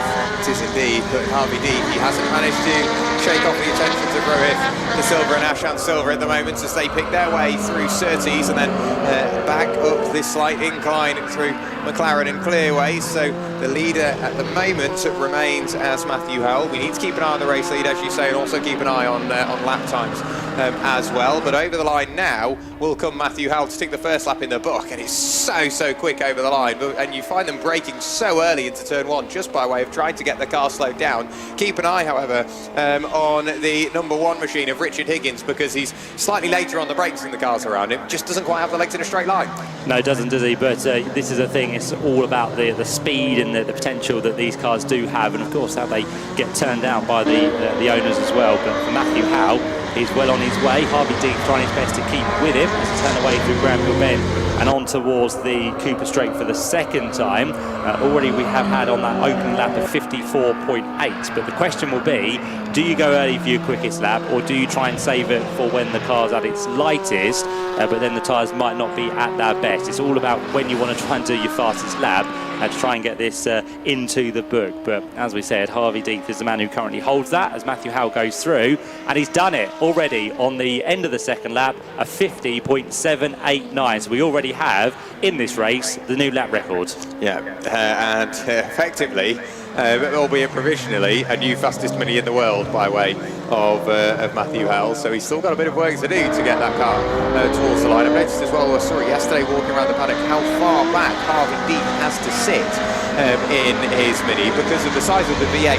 He's effectively sat on the back seat in his car, but I would say to the eye, he's closing down on Matthew Howell, and we may just about see another new lap record if Harvey Deeth strings the rest of this lap together. Yeah, it takes him a little bit of time, doesn't it, to work this car to the pace it needs, but you're absolutely right. Harvey Deeth is now almost with Matthew Howell as he comes up towards the line. If Howell goes quicker, then Deeth will, by sure, be even quicker than that. He's not, but Harvey Deeth has taken his lap record back now, so we didn't want Matthew to have it for too long, and we're down to a 50.288. Could we potentially get into the 49s in this race? That would be absolutely incredible. But I think for now, Harvey Deeth would just want to try and get past the car ahead of him to try and win the race overall. So down the hill they come once more. It's a lovely looking car of Harvey Deeth, and the spit of flame we see every single lap out of the left-hand side exhaust. It is absolutely incredible. It's a lovely car, lovely driven, and Harvey Deeth now right onto the back of Matthew Howell through the right-hander of McLaren. Yeah, Fabio Laffarelli on the lap prior did manage to pick his way through and past Mark Goff, so that has been the change for 4th and 5th respectively. Fabio Laffarelli quite convincingly leading Class B in a straight line. You'd expect Harvey Deeth to be quicker, and as soon as he gets that car running on song, as we see, that's when he can really start to apply that pressure. So you can see the car squirming in a straight line, just trying to put the power down. Not quite as quick through the corners, but by God is it quick in a straight line. So Harvey Deeth in 2nd place as he crossed the line, less than 2 tenths between himself and the race leader of Matthew Howell. So those top two absolutely together. They're picking their way through traffic as one. Harvey Deeth again late on the brakes, a spit of flame out of the side of his car as he picks his way through Graham Hill Bend. The short burst for Harvey Deeth, what will be along the Keeper Straight. A quick flash of the brake lights, down a gears through Surtees, and then up the hill on the brakes again through McLaren and Clearways, and it's just hanging on for dear life through Clark Curve, waiting for the car to grip. We now may see the change because Matthew Howell not quite as quick in a straight line. Harvey Deeth will be closing all the way along the Brabham Straight. On the brakes, can Harvey Deeth be brave enough as he breaks the beam once again? Not another fastest lap of the race. He managed to set that nice and early. We may still see that time come down in the latter stages of this race, but Harvey Deeth, I think it's a matter of when and not if he will get past Matthew Howell. Yeah, it's incredible, isn't it, how Harvey Deeth holds onto the power underneath that bonnet of that Mini, but he's doing a grand job just to keep it in a straight line and also keep with Matthew Howell, and no real surprise that we're already into the traffic of some of the slower cars out there, so that might just be a little bit of a concern for Matthew. Goes right through the middle of 2 of them down the Cooper Straight, but doesn't delay him or Harvey Deeth on the run through the left-hander. That number 60 machine is a car which has been built by a very experienced team, Martin Short's team at Roll Centre Racing, who are very experienced in building cars and also racing them as well. They've done many in terms of Le Mans cars. At the time when this car was built back in 2008, 2009, they were already getting those cars ready in LMP1. So as I said, very experienced team, and this car kicking out some 380 horsepower in terms of under the bonnet. So up the hill he goes once again, and just starting to slow in terms of the lap time, not hugely, down to the 50.6s now for both Matthew and also for Harvey in 1st and 2nd places. For 3rd place, just to tell you, it's still the De Silvas at the minute in car number 44, but they are a distant 15 seconds back. Very, very smoky Mark Goff on the run through turn 1. It looks more like tyre than anything else, rubbing on bodywork. Whatever's gone on there, clearly that will require some attention. He will see that in his rearview mirror. It is still rubbing, and it very much is tyre. Front left tyre rubbing on bodywork, it would seem. You mentioned Martin Short, and very much a racing family of the Shorts. Obviously, Morgan Short racing in GT Cup and abroad this year, joined by his brother Marcus Short, who's just as quick. So they know what they're doing when it comes to motorsport, but that very smoky Mark Goff picks his way in towards, hopefully, the pit lane come the end of this lap as he's heading through McLaren and Clearways. But the top two remain Matthew Howell and Harvey Deeth, still absolutely nose to tail. They are indeed, yep. So down the hill they come once more in towards the left-hander of Graham Hill Bend. Half a second across the line is what the gap is, but of course Harvey Deeth we know is quick in a straight line, but then through the corners Matthew Howell seems to have the ability just to pull away. So it's a circuit of 2 halves at the minute, but can Harvey Deeth do anything about making a move? It's going to be a hard one. Maybe the traffic might play its part within this race at some point. With just over 8 minutes to go, still having the blue flags wave for these slightly slower cars of first off number 51, which is down there in 10th position at the minute. That's Anton Trevette, who is with the Owens Fabrication. Of course, Owens, Endalf Owens, who we saw out in that previous race, does prepare that car. But for now, Howell and Deeth up towards Drew as they go. The gap comes down once again to 3 tenths. It does indeed, and I noticed Warren Slater slightly tentative to put absolutely everything into that car, and I mean, I don't blame him. Obviously he had a wheel part ways with his car yesterday, so you can imagine the nerves would be quite high for Warren Slater. But at the moment, I would say Harvey Deeth is closer than he's been all race to race leader Matthew Howell. Just heading through McLaren and Clearways, and there's a car length between them. There's absolutely nothing between them. Harvey Deeth in a straight line. We know he's quicker. We could see the change here.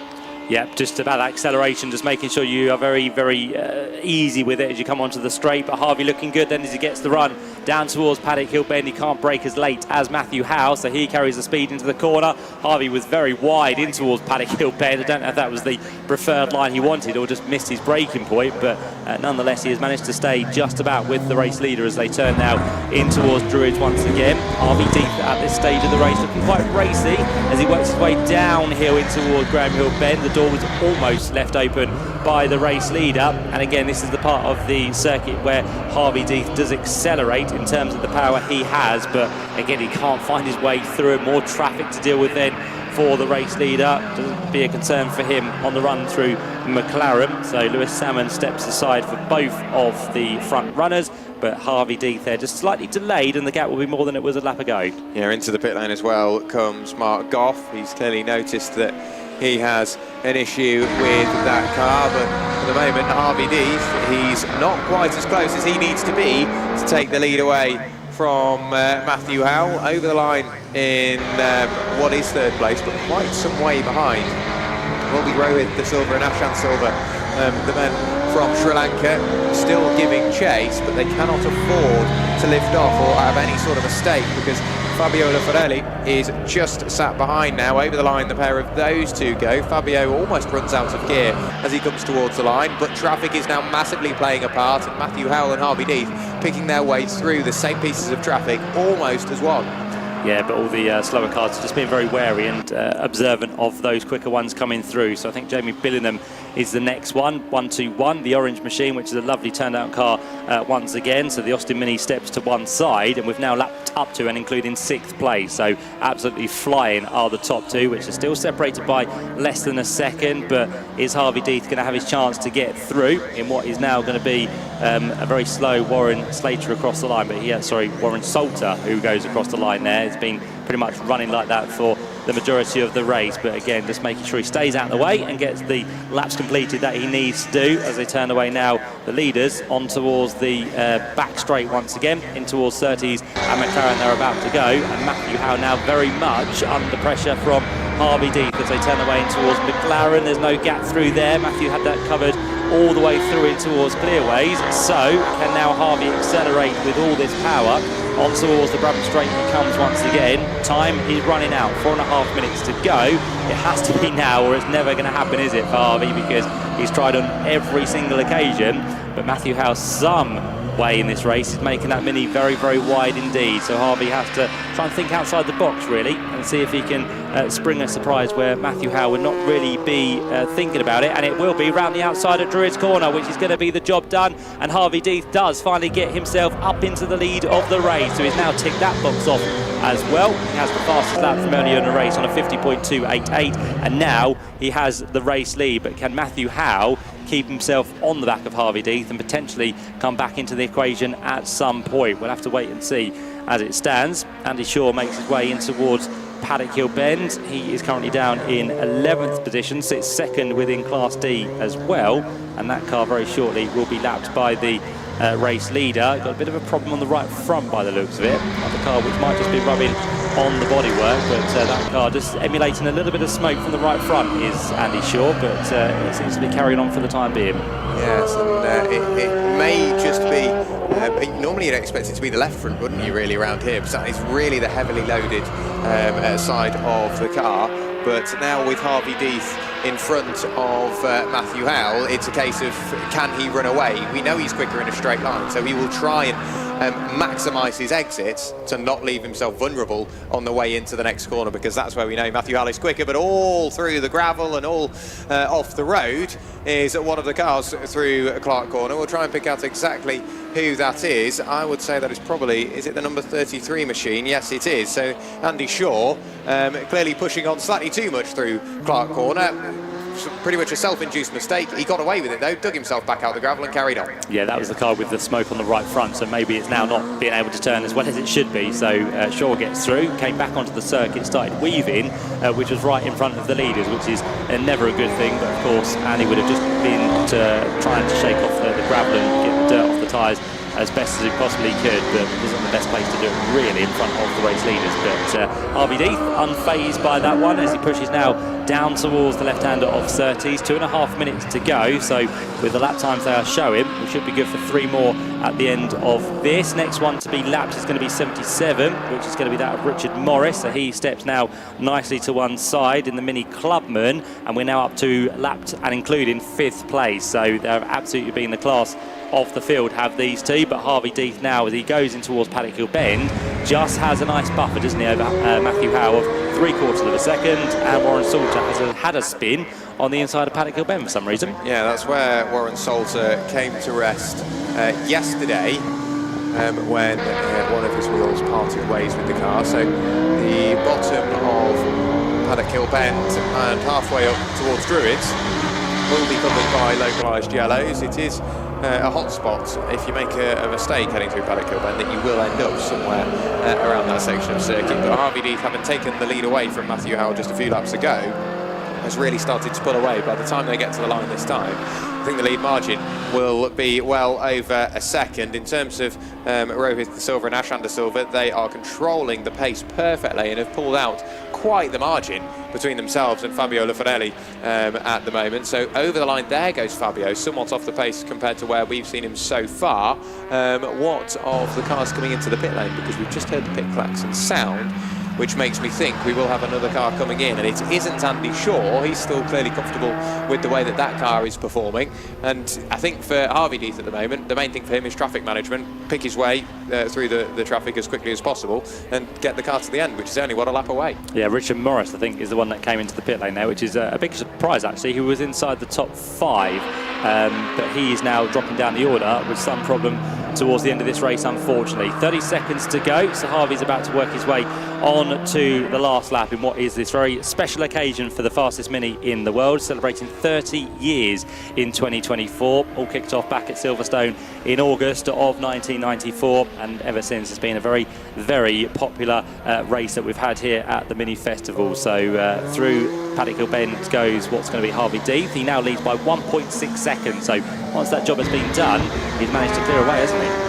He has indeed, and just running away at the rate in which he has been, it's not exactly been pushing the car beyond its limits. All he's doing is making sure he can chip away and not really give Matthew Howell any opportunity to respond and try and get his way back through. But the clock has ticked to 0, and Harvey Deith is going through the final couple of corners for the final time.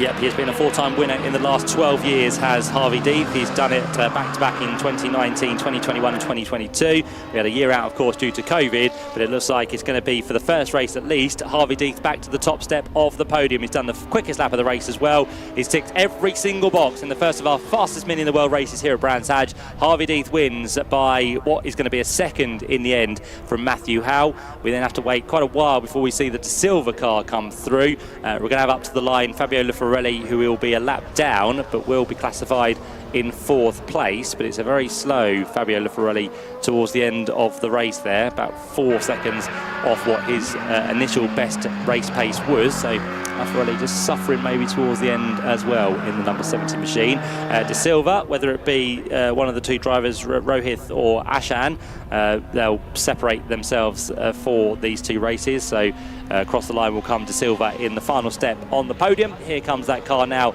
up towards the checker flag, and well done to them. They're not really anyone to battle with in the race, especially in the late stages of it, but still they come through to take the podium. 46 seconds back from the top 2.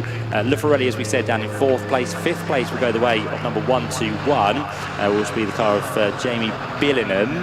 That is, no, 121 is not Billingham on the screen.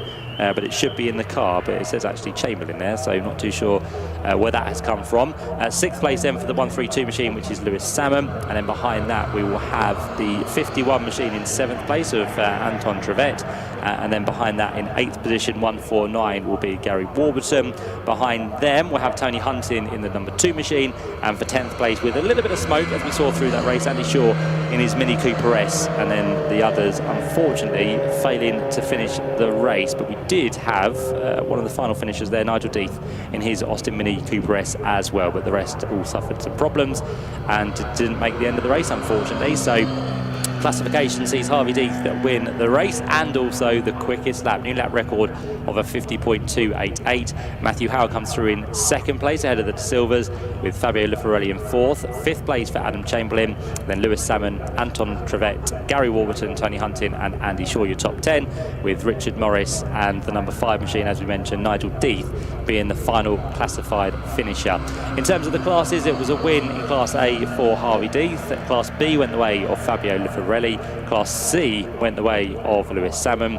And for Class D, that went the way of what was going to be Gary Warburton. So all of those will be class winners as well in the first of our fastest mini in the world races. We'll do it all again a little bit later on at 3:05. And again, with those that suffered, hopefully we'll see them back out there to give us another run for everyone's money. But the lap record, as expected, has been broken by near enough 0.8 of a second. So we did think it might be the case this weekend. All these drivers have been working very hard and tirelessly to make sure that they are in best conditions for this meeting, and just adding a little bit more power where they can. And of course, with perfect conditions for these cars, it has given us, as we said, a quickest lap, a new lap record, 50.288. Let's see if we can go any quicker later on. Can we potentially get it down to the 49s? That would be absolutely incredible. But briefly, Matthew Howe had it, but then Harvey Deeth wasn't content on letting that be the case, so he takes it back and he beats his own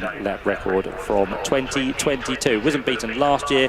It was a 51.6 last season with the winner Richard Billingham, but we have done it, as we said, in 2024. So very well done to Harvey Deeth. I think he'll be quite happy when he speaks to Jack Werrell in just a few minutes' time, because all those drivers have now headed down to the podium, just being held at the minute in Parc Ferme, but they'll be ushered down to the Grand Prix podium for what we are using this weekend. Yeah, they should be heading down there, walking up the pit lane to try and herd some of the drivers, but you know, herding race drivers isn't exactly as easy as it is to herd sheep, so we've got a bit more collecting to do to try and grab all of the drivers ready for the podium, and then hopefully we can bring the podium to you. But I hear we've got some slightly unusual on-track action on the way, Matt. Yeah, you have got time, which is good, because we've got a parade and demonstration coming up for the 65 years of the Mini. So we've got plenty of time to do a podium and also talk to the drivers. So we'll talk you through a little bit of the demo, but then we'll let you enjoy the cars, the sounds of some of them, and also the views that you get as well. Those cars are now actually onto the circuit, which is good to see. So they've been brought on round the top of Paddock Hill Bend. They'll do a few demo laps for everyone to enjoy. But as we said, it's a very special year for the Mini. 65 years of this iconic mark, and the journey of the British icon begins, rather surprisingly, back in Egypt, would you believe? The Suez Canal crisis of 1956 led to the depletion of Britain's oil supply and did trigger some emergency petrol rationing in the UK. With the result of that, the sales of large gas-guzzling cars that dominated the British market at the time did then plummet.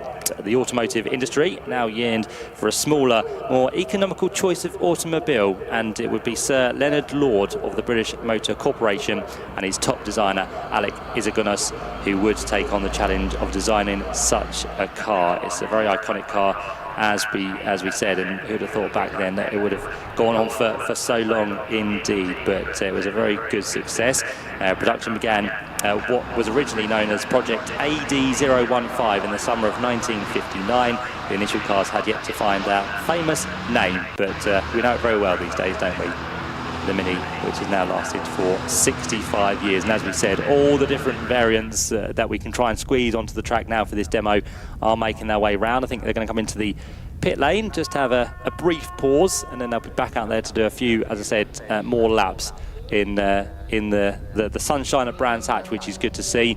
And if you want to see more Minis, well, just head along Colin Chapman Way. As we said, loads of venture to the circuit here today. If you have brought your Mini with you, thank you so much, because it makes this event very much indeed. And those who don't have a Mini but come to this meeting do like to have a little look around the vast array of Minis we do have here. So yeah, do take the opportunity this weekend to have a look along Colin Chapman Way. You have to go through kind of 5-6 rows deep, maybe even more actually, because I can see loads on the grass over there. There's lots that have got onto the bank down on Colin Chapman Way, so they do make a fantastic sight. And even I think over towards the back behind the hospitality units. There are even more to look at, and I can see a nice crowd that has also gathered over towards the top of Colin Chapman Way in the kind of arena area where we have our first stunt show of the day taking place. So if you want to have a look at that briefly as well, you can do.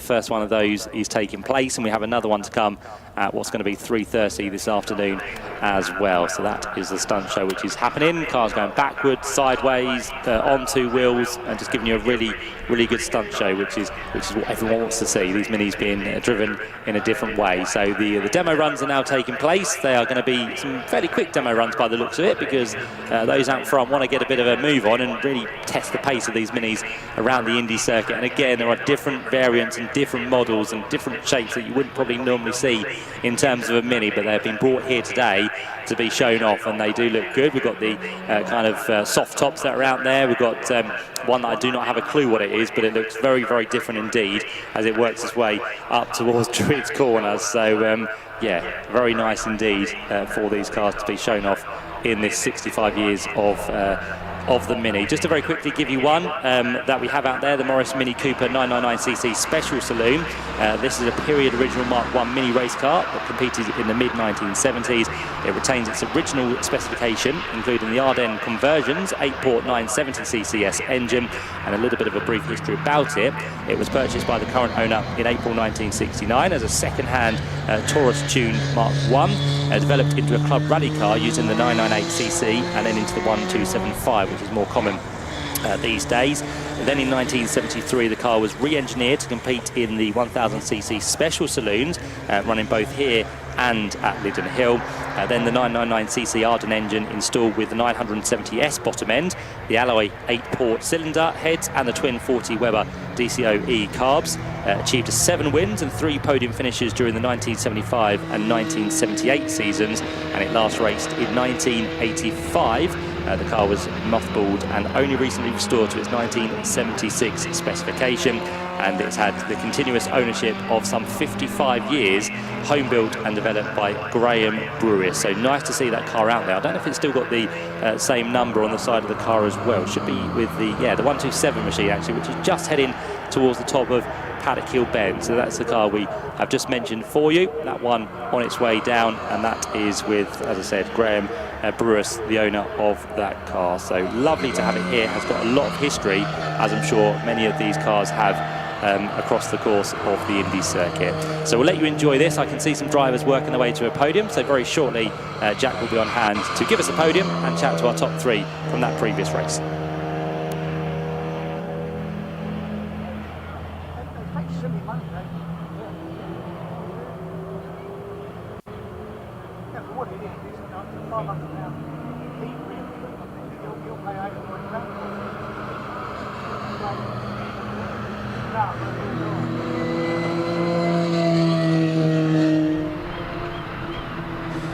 Yeah, brilliant. Thank you, Matt. So whilst the demo laps are taking place, we can bring you the top 3 from the first fastest Mini in the world race of the weekend. So in reverse order, we'll bring on 3rd place. Car number 44 in the A2Z Mini Sprint, a fairly new chassis, only from last year, is Ashan Silva.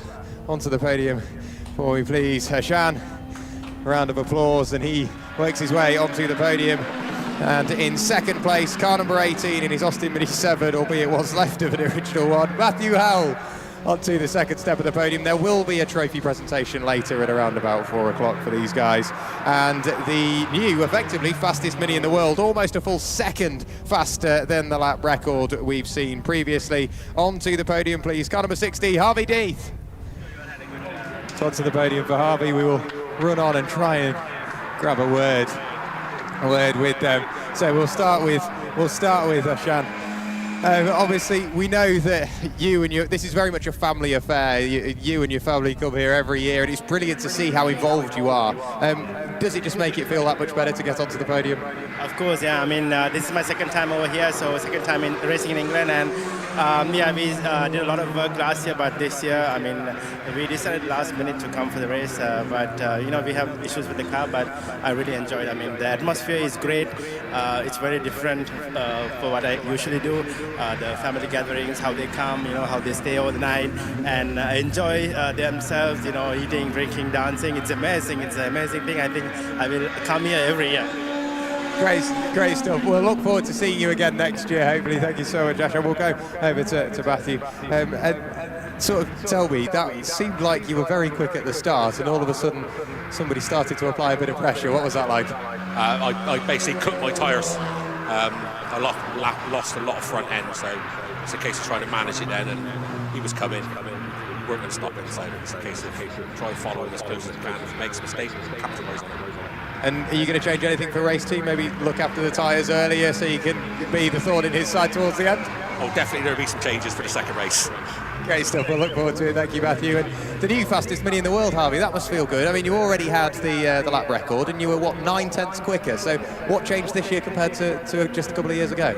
I think being chased by Matthew was a bit of a stimulant, so I just wanted to push fairly hard to start off with, but just be mindful of tyres, and then come on stronger a bit later on. And yeah, so we had a tussle and got close, and we had a good race.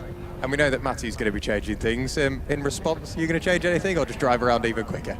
I think I have to change everything. Great stuff. Congratulations to the top three. In the meantime, we will let the demo laps carry on, and then we can enjoy yet more of the Mini Festival here at Brands Hatch. Thanks, Jack. Yep, so we still have the demonstrations going on for the 65 years of Mini. Just to continue the story, if you're not aware of it, the Mark 1 Mini didn't see set the motoring world too much alight, unfortunately, with its initial sales, but BMC would produce over 1 million Mark 1s back in the day, and as the 60s began to roar, BMC's gamble would start to pay off, because the too good to be true price finally won over the British public.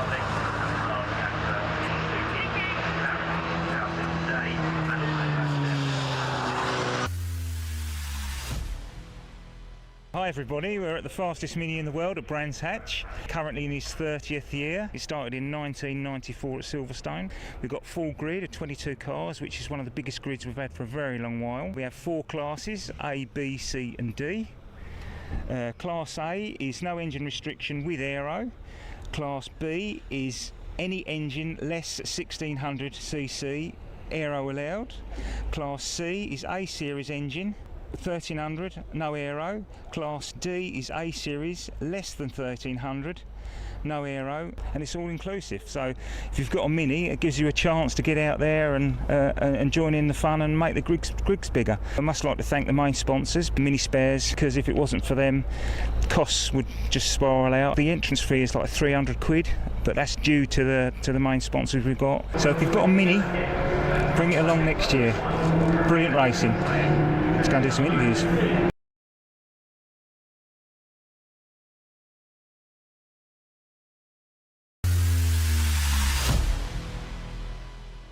We're here with Richard Billingham and his lovely Mini. It's the fastest Mini in the world. You're the current champion, Richard. That's correct, yes. And what engine and gearbox are you running? So we run a Vauxhall Astra VXR turbo engine, standard H-pattern Vauxhall F20 gearbox. Runs about 350 horsepower, so yeah, it's quite rapid, yeah. Aero's free, engine free? Yeah.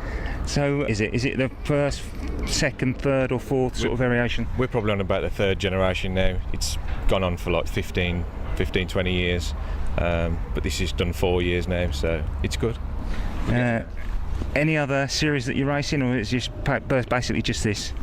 Just this, but we have started going with the special saloons. We're setting up a new Ultimate Mini Championship, so we're trying to get that going as well, so we just get some more seat time in the cars then.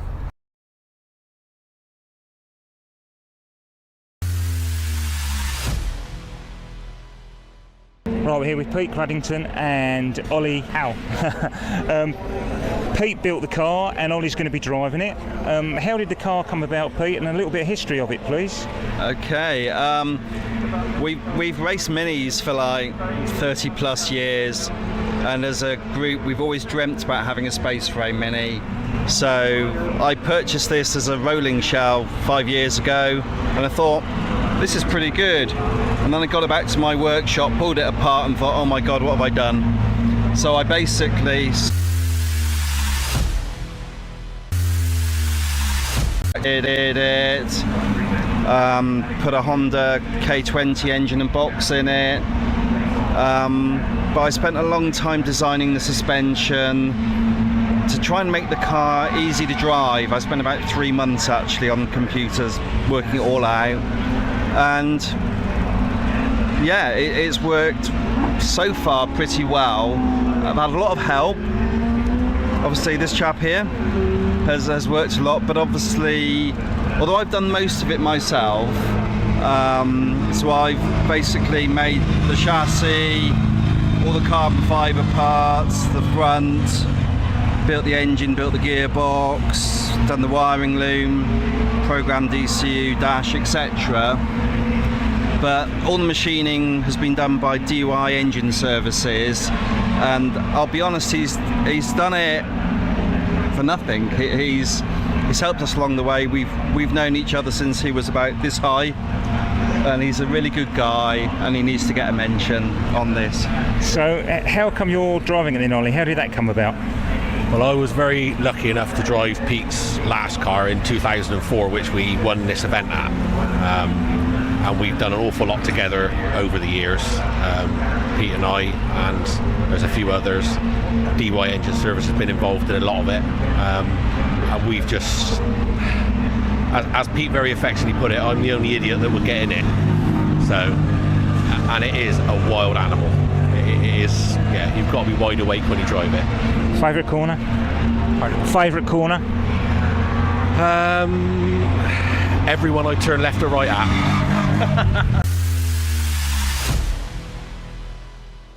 We're here with Harvey Deeth now and his lovely Mini, fastest Mini in the world. Well, it has been in the past.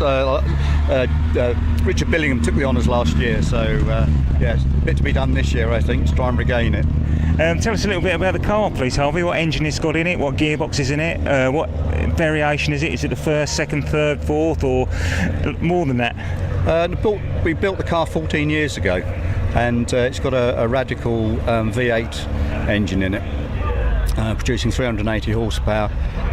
With an X-Track World Touring Car gearbox with a sequential gear change. So the car weighs about the same weight as a normal Mini, so it's got a fairly healthy power to weight ratio, as have most of these cars here. So are we looking for a sub 50 today? Or? Sub 50's got to be a target. I think a few of us have been nibbling around 50 and a bit seconds, so we'll have to see. We're here with another staple of fastest Mini in the world. How many years have you been doing the fastest Mini? Oh, I'm trying to think now.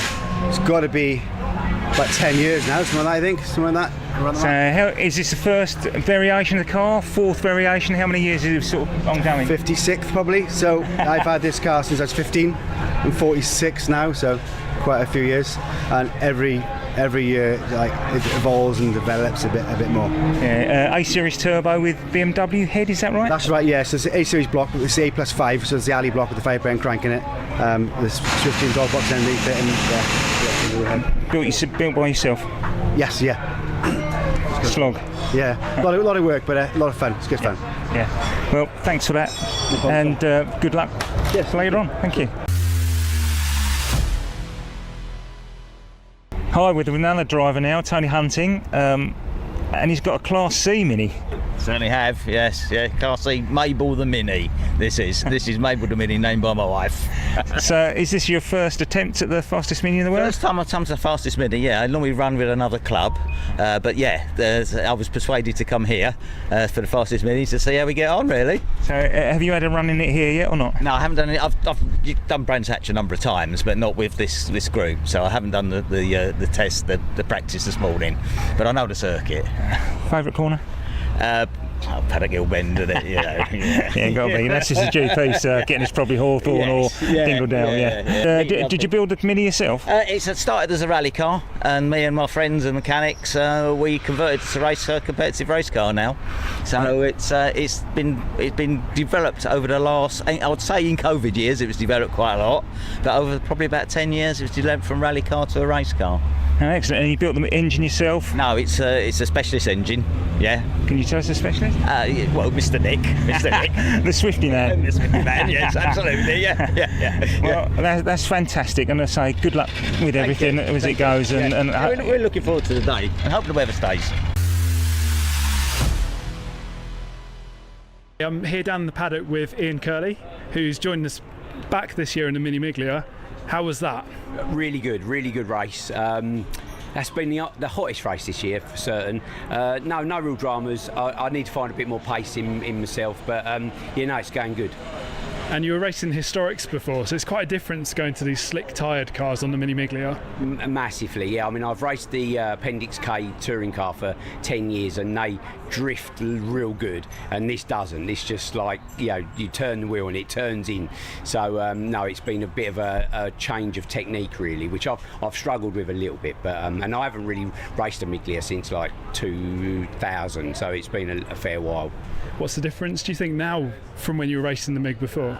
There's not a great deal. Not that I mean, it's a long time, but no, I think that they're much of a muchness really. I think that's really good that they haven't really changed. So I think there's probably more competitive drivers in it at the moment. I think the mid-90s was a real golden era, and then and now I think it's equally back there, if not a bit tougher.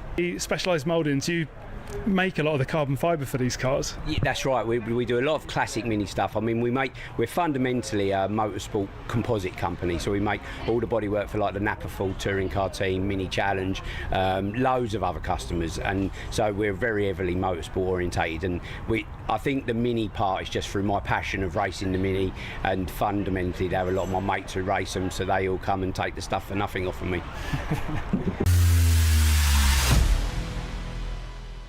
Phil, you're a familiar face in the paddock here in the Mini 7, but this is your first weekend. It is my first weekend. 20 years ago I raced with the Mini 7 club in the Mini Miglia, so this has been nice to come back, and we've had a good weekend so far. And you're racing in the Mini 7 S-Class. We all know what that means, but can you tell people at home what an S-Class is? The S-Class is designed to be an entry-level scholarship, which is what the S stands for.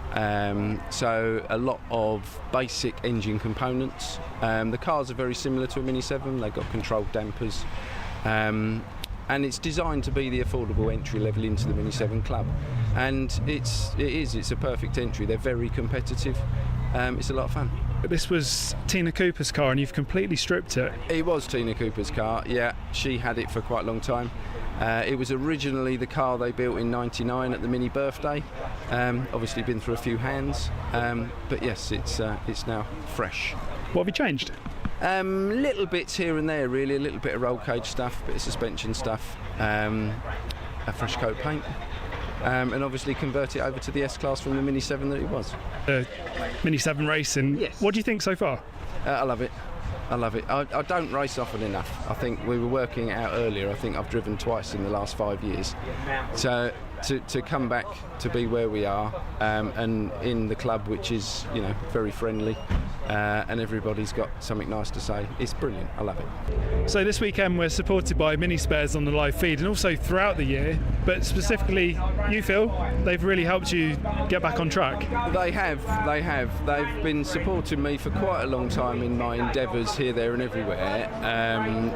But here specifically, they've given me an awful lot of help, so I'd like to thank them really, and for supporting the Mini in general. It's a big market. They work really hard, and it keeps everybody like us, in bits and pieces, which is wonderful.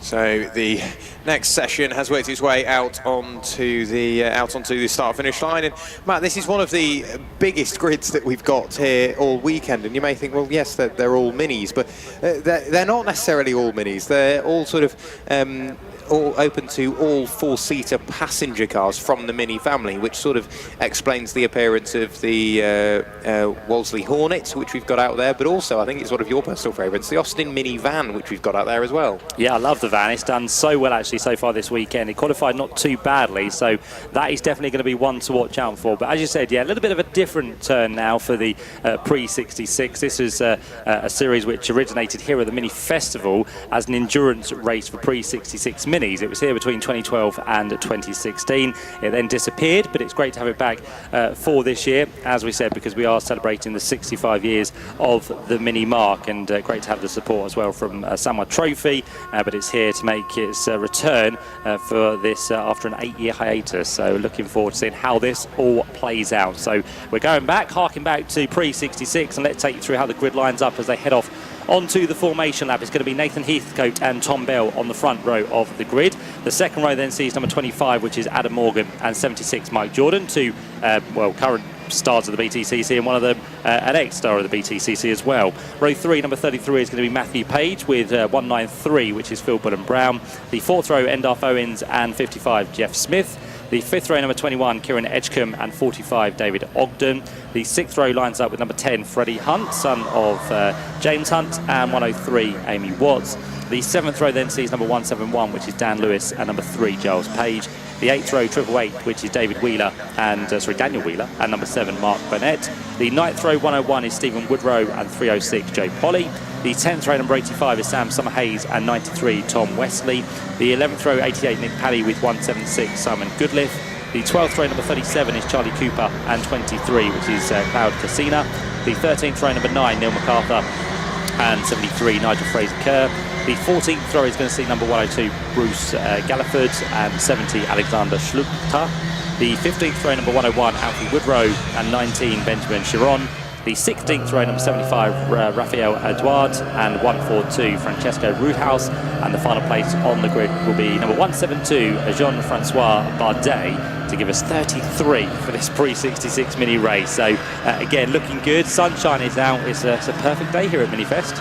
It really is, and there's still people working their way in. I was looking over earlier, and there's still sort of cars just producing a steady stream into the top paddock and the bottom paddock as well. So it's nice to see so many people here, and the weather's starting to behave as well, isn't it? Certainly is, yeah, looking really nice indeed. And just saw a quick glimpse of the back of the van there, so that's working its way to the grid. The Wolseley Hornet of Neil MacArthur is, I think, a little bit further up on the grid, so that's going to be one to watch out for as well. So keep an eye on those couple of unique cars, but it is, of course, the original really Mini that works its way to the front, the Cooper or the Cooper S's. That'll be there on the front of the grid with Nathan Heathcote, who in qualifying yesterday was about 0.4 of a second quicker than Tom Bell, but we know that Tom has to give that car over to Joe Ferguson for the latter race, so it does mean that Joe Ferguson will once again be on the front row, because his time was also good enough for second on the grid in the times we saw yesterday. So Joe was a little bit quicker,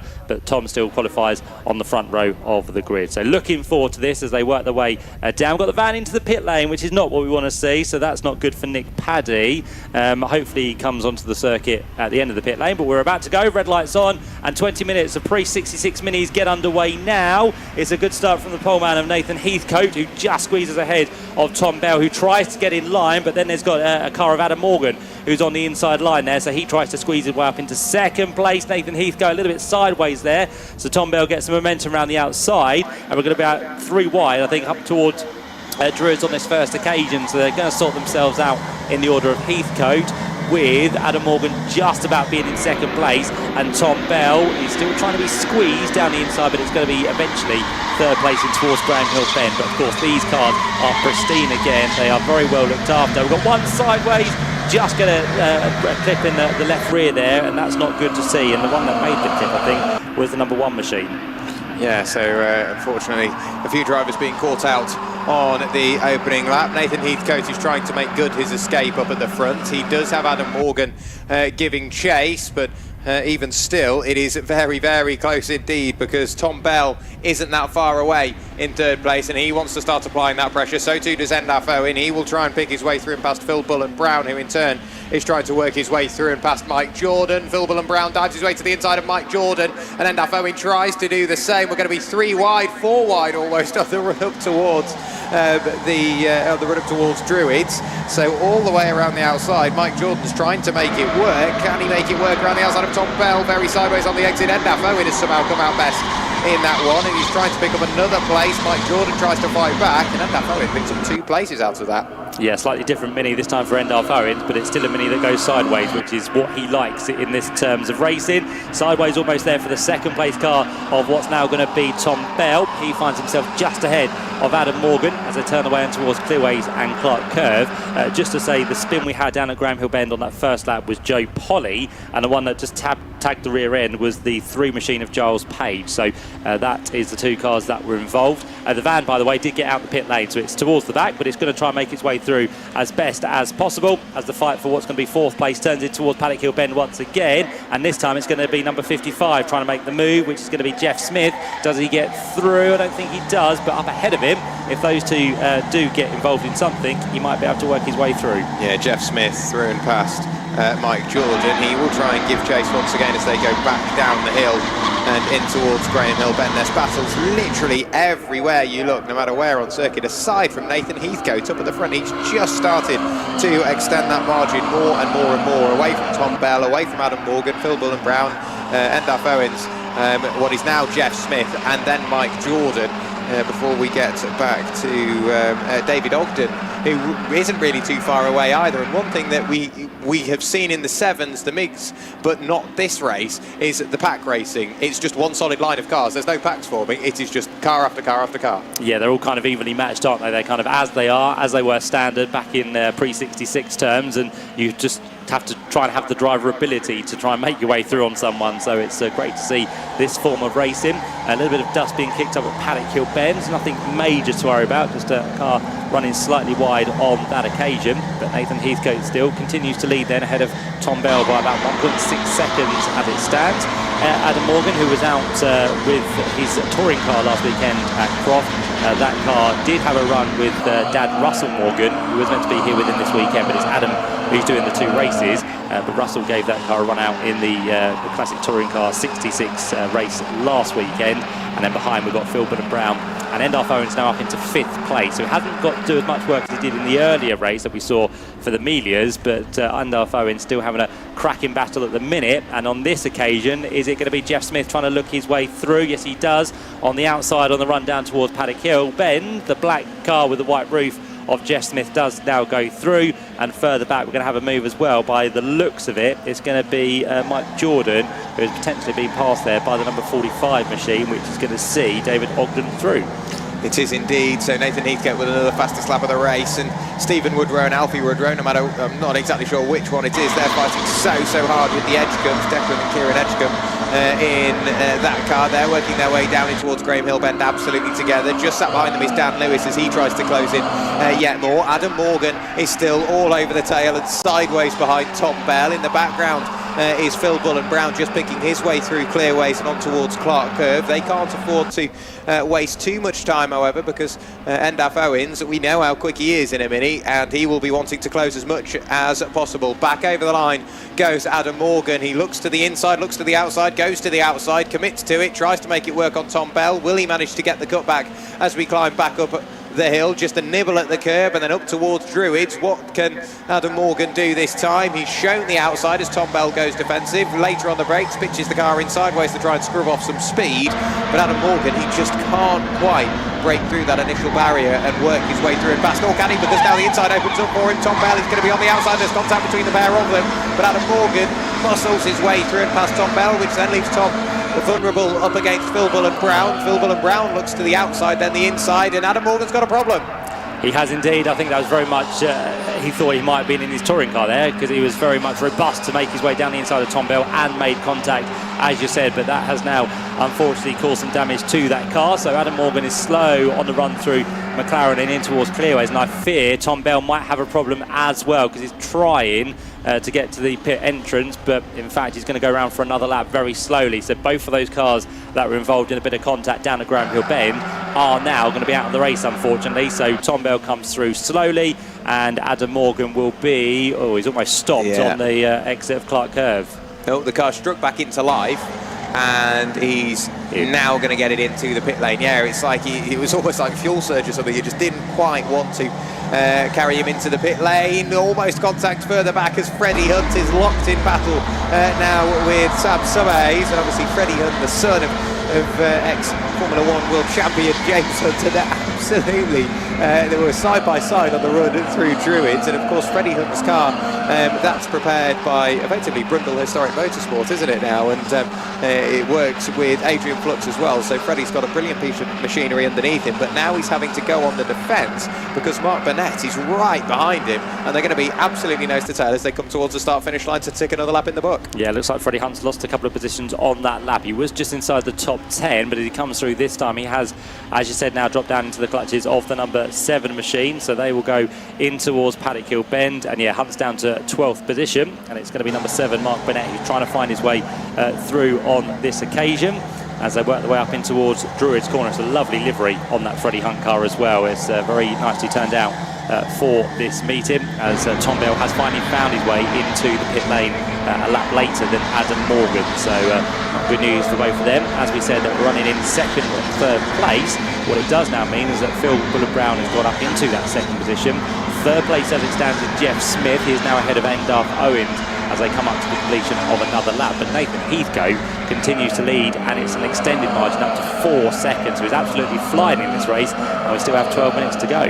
We do indeed, so still 12 minutes of action between now and the checkered flag. Nathan Heathcote's lead up to 4.5 seconds, and lapping fabulously consistent. The best lap of the race, which he currently holds, a 57.458. Last time through a 57.684. So beautifully consistent from Nathan Heathcote, and lapping consistently quicker than absolutely everybody else around him. We've got some very, very minor margins around. Last time we saw Freddie Hunt and the number 7 of Mark Burnett over the line, they were separated by only about 1/10 of a second. We'll try and pick out exactly where they are next time they come through, because I'd imagine that gap will consistently come down over the coming laps as well. We can see the Wellesley Hornet just picking its way up towards Druids Corner now. And that's obviously being in the hands of Neil MacArthur.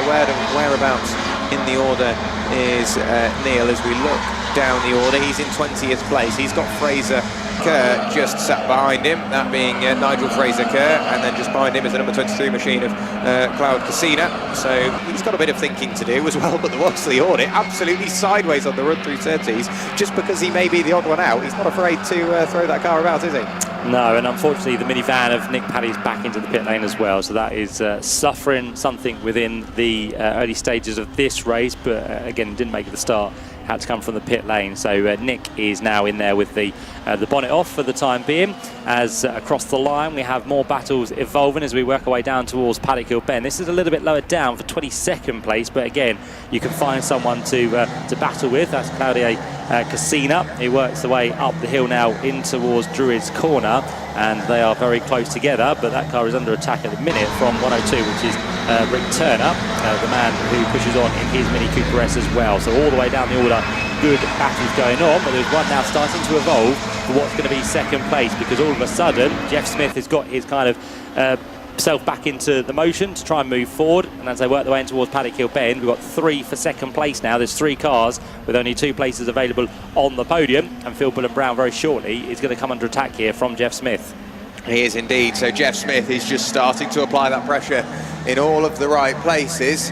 So we'll keep an eye on Jeff as he now flies his way through Graham Hill Bend, and Phil Bullen-Brown, he's got to think about exactly where he's going to place this car, because he's very quickly running out of time. It was only a few moments ago we were saying that there's still, 14 minutes left. That's down to 9.5 minutes now. Nathan Heathcote picks his way through a car curve, the final corner, onto the Brabham Straight and towards the line to tick what will be lap number 11 in the book, heading on to lap number 12 next time through. Phil Bullen-Brown is still running around in second place, albeit the pressure is really starting to mount now as Jeff Smith will have a look to the inside by the time they arrive at turn 1, narrowly avoids the pit exit wall and breathe in, somehow gets the car up the inside. Position made. That was close. Yeah, it certainly was, and I don't think we saw on the shot there that there was a back marker in the way as well, so the gap got smaller and smaller as Phil Bullen-Brown tried to squeeze through the middle and didn't really know that Jeff Smith was with that much pace trying to get through on the inside line. So Jeff Smith does get the job done.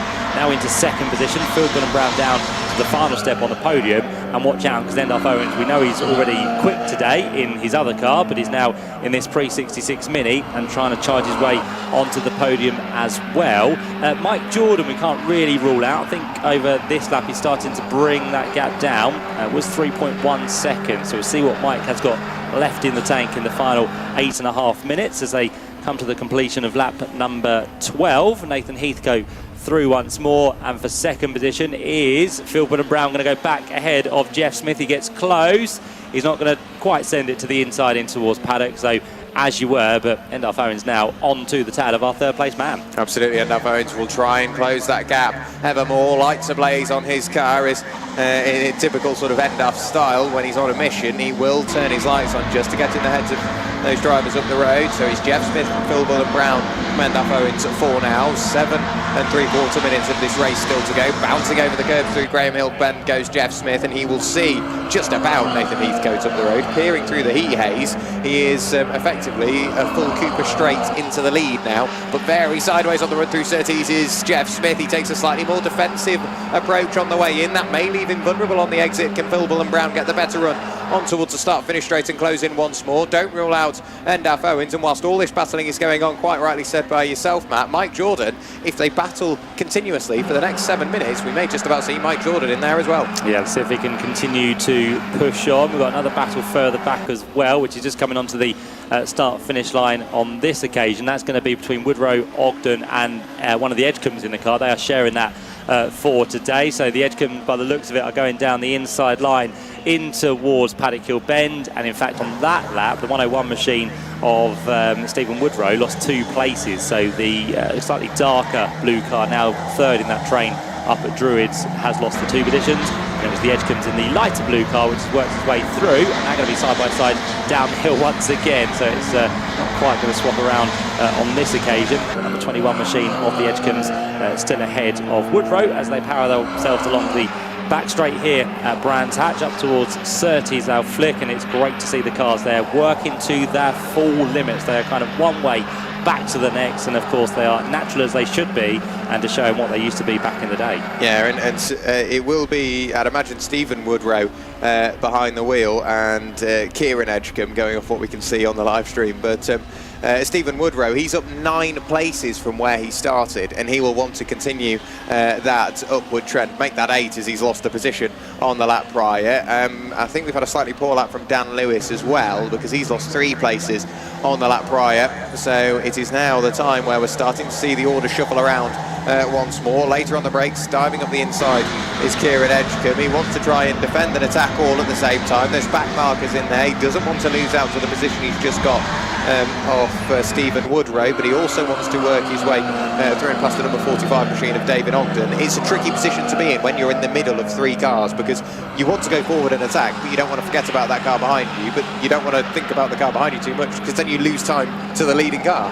Yeah, you just want to go as flat out as possible, but of course that is easier said than done in these sorts of races, especially when you're in a midst of a battle. So that one continues. Still keeping an eye on what's happening for second place. Jeff Smith has not really got away at the minute from Phil Bullen-Brown, so they are still fairly close. Endalf Evans even closer now to the back of them in what's going to be the final step on the podium. So Endalf Owens continues to try his hardest to get through. Freddie Hunt trying to make a move as well on the number 85 machine of Sam Summerhays. That doesn't quite come off, and that battle up the road still continues as well between what's going to be Page, Ogden, and also Edgecombe, and also Woodrow as well. So more back markers by the looks to deal with as they dive the way towards Graham Hill Bend, and Ogden now looks like he's dropped behind actually the number 21 machine of what's going to be Kieran Edgecombe.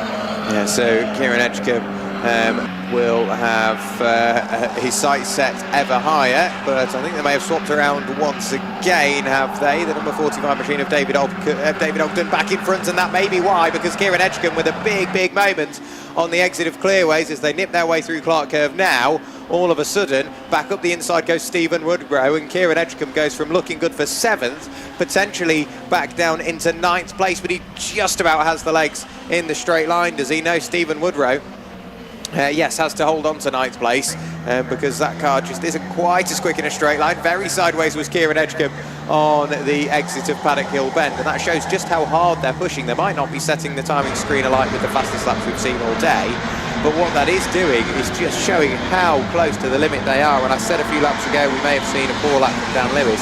Unfortunately, I think that's him out of the race now. Yeah, certainly is, unfortunately for him. I think he's just pulled in, actually, yeah, the back entrance to the pit lane through the exit of Graham Hill Bend. So that car is currently being towed away. But as we now have the change for third place, don't we? Yeah, because through has gone Endarth Owens, finally getting the job done that lap on Phil Brown as he turns nicely in towards Paddock Hill Bend. Takes a strange line, but this is how the minis seem to go through the corner at Paddock, and still with lights ablaze on Endarth Owens' number 20 machine. He still has a potential chance of trying to get past Jeff Smith as well. That one is not over. He might be a second behind, but now that he's cleared Phil Brown, he has his eyes and sights firmly set on another step up the podium. Yeah, and with 3 minutes remaining, we know how quick Endarth can be when he needs to be. It just requires Jeff Smith just to make a small mistake and fall back into the clutches of Endarth Owens. I think it was a matter of when, not if, he would get through past Phil Brown. But Nathan Heathcote, he's had a very rare opportunity to be effectively gifted the time to drive away. That's not something you get that often, if at all, in mini racing, is it? No, very comfortable indeed. He's just done this since the outset. Every single lap he's managed to charge away. Does come down by half a second on that lap, but again, he's just kind of working his way through some traffic, just taking it easy, not really worrying. As off the road straight there goes the number 9 machine, unfortunately. So Neil MacArthur in that, the Worsley is in the wars a little bit there, but just manages to get it stopped before it hits the tyres. It looked odd. It didn't look like a lock-up because there was no tyre smoke, so I don't know whether it was just brake fade. He hit the pedal, which was supposed to stop the car and throw the anchor out, and it didn't quite work for him. He ended right the way up the hill, and now that will be why. Unfortunately, we have had wheel part ways with the car, and as that wheel bounces around, he finds himself depositing his car in the gravel just to try and get that car stopped. So that explains the issue as to why it didn't stop, but unfortunately, the wheel being the wheel, it wants to try and wheel his way back over the track, which has done so successfully, and now it's onto the grass. It's well and truly out of the way, so that's at least that thrown to the back of our mind for a brief moment. Nathan Heathcote has got just a couple more laps of this race to go, and as he picks his way through Druids, yes, he will get one more lap out of this one. The wheel has finally come to a stop and fallen onto its side, but it does now mean one of the best overtaking opportunities in towards Clearways. If you can nip your way up through the inside, fortunately it's now covered by yellow flags. Yeah, that wheel was trying to wheel itself back to the pit lane on its own, wasn't it, without its owner, so it didn't quite make it, but it was heading in the right direction, which is good. But unfortunately for that car of Neil MacArthur, the Wolseley Hornet did have a problem down towards Graham Hill Bend, and then of course the problem became more apparent as it worked its way up towards McLaren there, so not good news for that car. But for Nathan Heathcote, is about to head his way through onto the last lap of the race with 35 seconds left on the clock. He heads now down towards Paddock Hill Bend. The gap back to Jeff Smith is still going to be around about the 5-second mark, in fact 4.3 on this occasion, and then Endarth Owens now pretty comfortable in third place because Phil Brown has dropped back to the extent of 3.3 seconds. He has indeed. So after a very rare opportunity for Nathan Heathcote to run away in the lead of this race, all he needs to do is pick his way through traffic as cleanly as possible on this very final lap, and he will be able to see the checkered flag. Endarth Owens really starting to push on now. and if anything, he is starting to apply that pressure onto Jeff Smith. Second place isn't exactly decided, is it? No, not yet, so it could all come to a conclusion by the time we get to the lines. We'll keep an eye on Endar Owens and see what he can do on the back of that of Jeff Smith as they work their way towards the line. But after hiatus of quite a few years, it's nice to have the Samwell Trophy back with us with the pre-66 minis, and it will be Nathan Heathcote who takes the first win of the day in true fashion there as the mini came across the line very much sideways, so well done to him. Second place goes the way of Jeff Smith, and Endar Owens does get to the podium. He misses out on another step by just 0.3 of a second in the end. Phil Brown next to him in fourth place. Mike Jordan with a bit of a lonely race on his own in fifth. Sixth place then will go the way of number 33, which comes across the line now of Matthew Page. He was involved in quite a scrabble there, wasn't he, with the number 21 machine of Kieran Edgecombe and also the number 45 car of David Ogden. Then behind that in ninth position it was Stephen Woodrow, and for 10th it will be the number 10 machine of Freddie Hunt, who is a little bit up and down like a yo-yo in that race. Once inside the top 10, then back out of it and towards the checker flag. He does manage to get back inside in that wonderful livery for this weekend, and then the rest of the field all come through. We should have around about 24 finishers, because right towards the end, unfortunately diving for the pit lane was Sam Summerhays, so he had some issues in the closing stages, so he doesn't make it to the checker flag, and nor do quite a few others, unfortunately, with either mechanical issues, wheels parting company, or some contacts. But hopefully, again, we'll see the majority of them back out later on to conclude the Sunward Trophy for the pre-66 minis. Nice to have that sponsorship on board for this weekend as well. But Nathan Heathcote is your winner with the quickest lap as well, 57.458. Jeff Smith finishes second, ahead of Endar Owens and Phil Brown. Mike Jordan, Matthew Page and Kieran Edgecombe next up, with David Ogden, Stephen Woodrow and Freddie Hunt completing the top 10. Mark Burnett and Simon Goodliff were 11th and 12th, and then Amy Watts, a good run for 13th place ahead of Daniel Wheeler. Charlie Cooper and Tom Wesley next up, and then 17th place for Alexander Schluchter, with Nigel Fraser-Kerr, Joe Polly and Raphael Edouard in 20th. Benjamin Chiron, Bruce Galliford, Sam Summerhays with that retirement and into the pits at the end, and Francesca Roodhouse was in 24th place, took the checker flag, and so did Jean-Francois Bardot in 25th position. You can see the non-finishers in the end, which equated to 8 with the addition of Sam Summerhays as well. So there we have the Samwell Trophy for the pre-66 minis.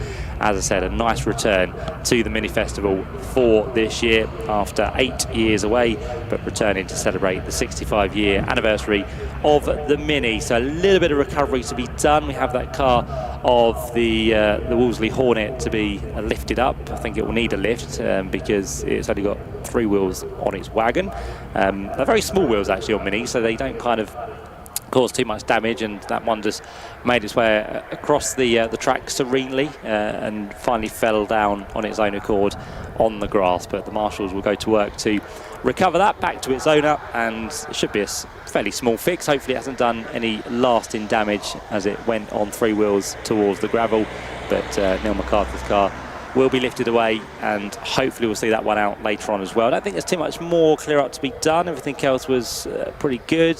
No incidents happening elsewhere around the circuit, so all the cars have made their way into the Parc Ferme area to be scrutineered, and then once they have been scrutineered, they will then be let off, and we can have the drivers head into a podium, which we will get for the pre-66 minis. I can also see today that we have turned the pit garages into a kind of show and shine selection of cars down there. So that is another thing that we do urge you to go and see. It's all based at the back of the pit garages. They're all lined up very nicely, and that is the show and shine competition, which we hopefully will get announced for you over the PA sometime during the lunch break. But we'll give you confirmation on that if it will happen. But that is where all the show and shine cars are going to be situated for today, and the awards will go out to the best looking and different categories that we have down there as well. So that's, as I said, in the pit garages. Do take the opportunity to head under the circuit. You can see the stairs which lead down under the circuit and into the pit lane. That is free for you to enter today. You can also do the same from the outer paddock, head under the track along the vehicle access road there and work your way into the pit area on that occasion as well. We've got one more race to come before the lunch break. That is going to be for the MSVR all-comers. They had qualifying a little earlier this morning, and then after that we'll be gearing up for the lunch break and also the free-to-access grid walk. So just to give you a pre-warning of that, it's not too far away now, so if you want to get involved and want to join in all the things that are going to happen on the grid walk, then you need to make sure you head to, again, probably the best access route for you is the top of Paddock Hill Bend.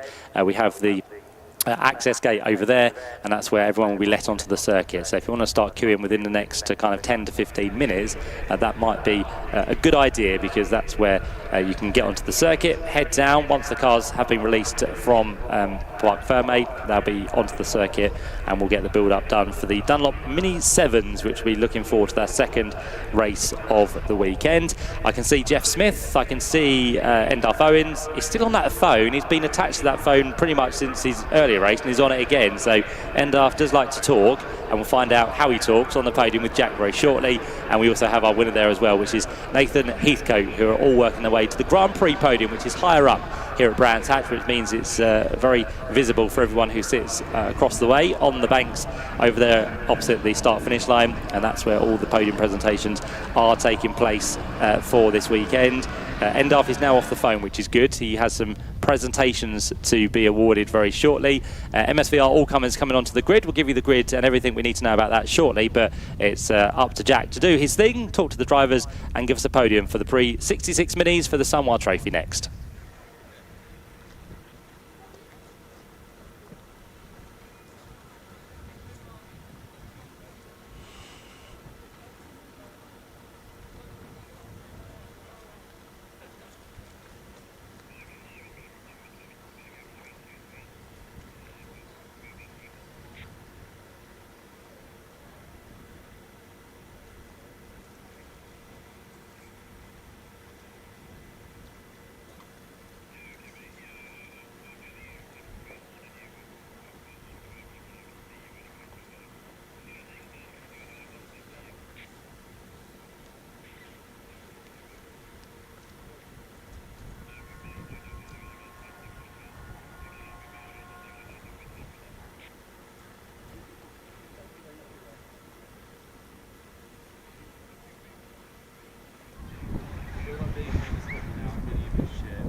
So we've got the podium ready for the first race of the weekend in the Sunwar Trophy for the pre-66 Mini. So we'll bring the one in reverse order. From Owens Fabrication, car number 20 in third place, Endalf Owens. Onto the podiums, Jeff Smith over the moon with that one. And in second place, car number 55. Once again on the podium, it's Jeff Smith. Onto the podium with their Swift Tune caps. Trophies will be appointed to them later. And they need to swap caps. The first place cap will very quickly be swapped around with Nathan Heathcote. But he is our winner. Onto the podium, car number 155, Nathan Heathcote wins the first race of the weekend for the Sunwar Trophy in the pre-66 Minis. So those are your top three. They will have their trophy presentation later on. But that's the first podium for the Sunwar Trophy pre-66 Minis. They get their race underway later on this afternoon. Their second race, another 20-minute race coming up later on today after the lunch break. But in the meantime, back up to Matt in the commentary box.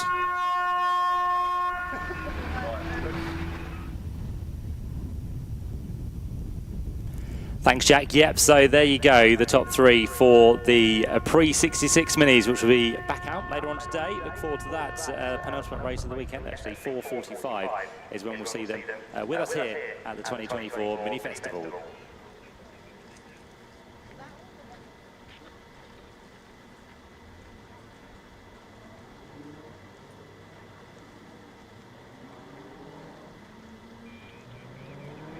So cars now heading away on the...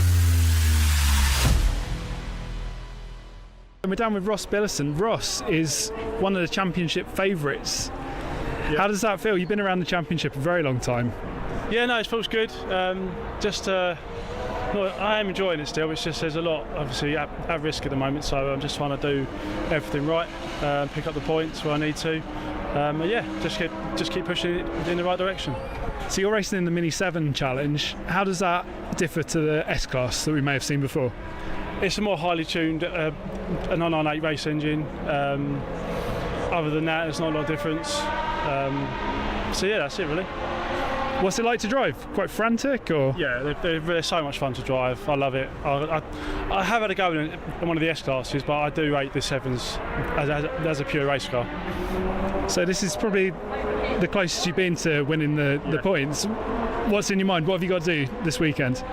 As I say, just don't do anything stupid. There's still a long way to go in the season. Although we've got 3 rounds left to go, there's still a lot of races to do. So just got to calm down, just take one race at a time, and keep finishing on that podium.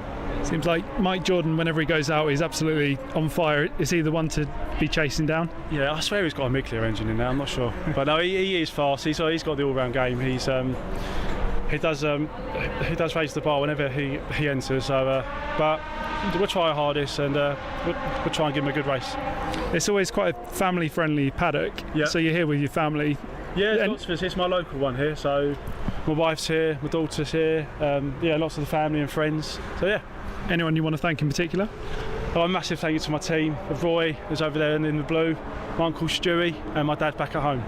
Brilliant. Well, best of luck, Ross, and we'll see how you go. Thank you very much. Cheers. We're down with Kate. Kate's one of our newer drivers on the grid, racing in the Mini 7S class. How are you getting on?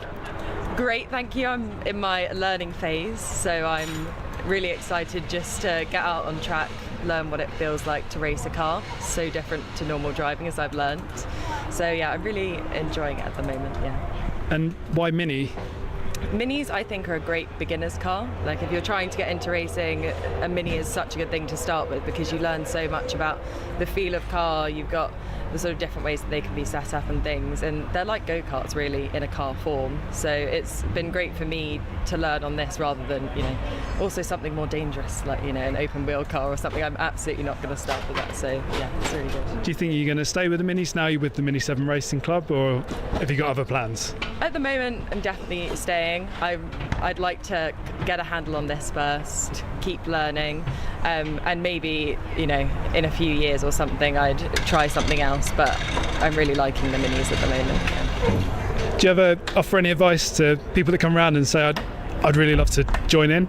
Yeah, I think the best thing you can do is, if you're looking at joining a club or starting racing, go and see a race in person. Talk to people, they'll give you advice about, mechanics to talk to, about things they did wrong on their car. We've had people already this weekend say, I'm building a car, what would you recommend, what would you do differently? And I think that's so useful, because you can get contacts and learn. It's how we sort of came into this, and people are really helpful, so they'll give you good advice. Yeah. Brilliant. Okay, thanks very much, Kate. And I noticed you're next to your dad. Yes. So your dad's got a new build. If I come on over, Nigel, this looks spectacular. Is this a brand new build? Well, it's been restored recently, certainly.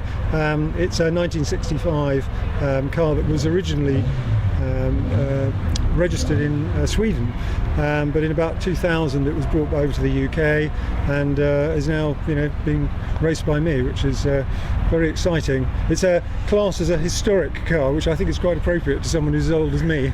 So, well, I've seen you competing in the S-Class as well. Yes, indeed. I love the S-Class. The trouble is, we've only got one S-Class to share between us. So on this weekend, I'm in the historic, and Kate's taken the S-Class. It's a wonderful formula, of course, ideal for people who are just starting out in minis. So you're competing in the Samoa Trophy this weekend? That's right. Yes, indeed. It's a trophy that's been going for a number of years. Slightly worrying for me is that Stig Blomqvist drove this car a few years ago. I think it was 2014, and unfortunately won the race. So I'm feeling under a bit of pressure. Do you feel more nervous driving or spectating when your daughter's racing? I really was very nervous the first time I saw Kate racing, I will confess. But now she is off on her own, and yeah, she knows what she's doing. She sorts her own tyre pressures out, and she does a great job. So I feel much less worried now. Brilliant. Well, thanks very much for speaking to us, and best of luck. And the car looks amazing. Thank you. Great pleasure. I'm with Kane Aston, long-term Mini Miglia driver and former champion. Indeed. And your season's going quite well so far. Yeah, it's not going too bad. Yesterday qualifying, unfortunately, my beautiful number one engine, which is sitting over there, had a few problems, so we've had to put the spare in, and it's gone better than expected. We haven't run it for 3 years, and I was really pleased with the race. I don't think I could have gone any quicker. Had a slight oil leak, which affected the handling of the car, but yeah, really happy. Is it normal to have more than one engine then?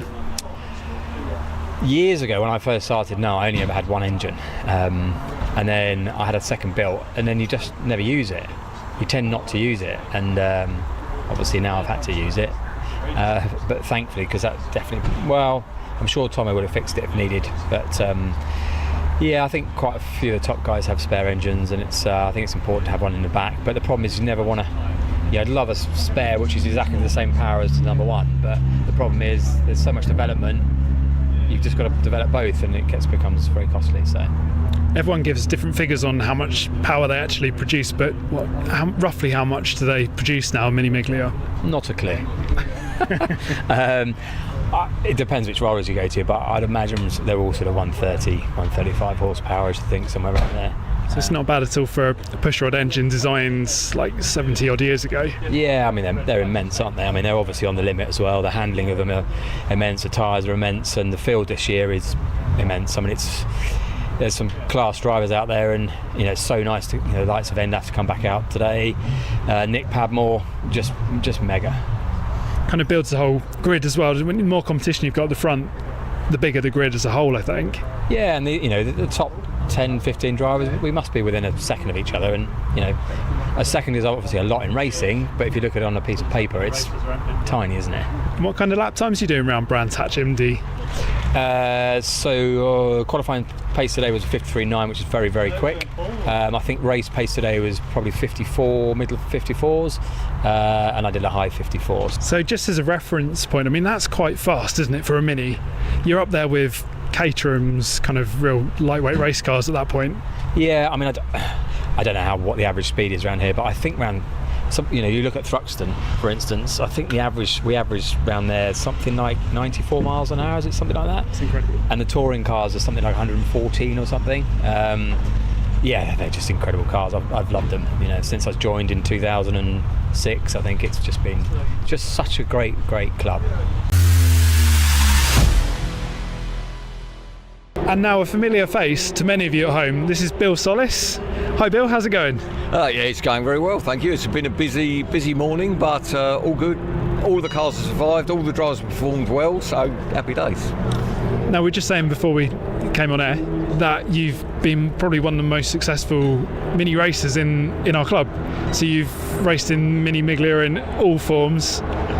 Well, thank you very much, first of all, for the compliment. I've raced. I'm very proud of the fact that I've raced in 850 Mini 7, 1000 Mini 7, and then 1000 Miglia and 1300 Miglia. I've won races in all of them. So, yeah, I've had a long, loving relationship with this club. This is fantastic. The Mini 7 Racing Club, honestly, it doesn't get any better. And actually, this is the 40th anniversary of joining it. I'm very proud to be a life member of the club now, and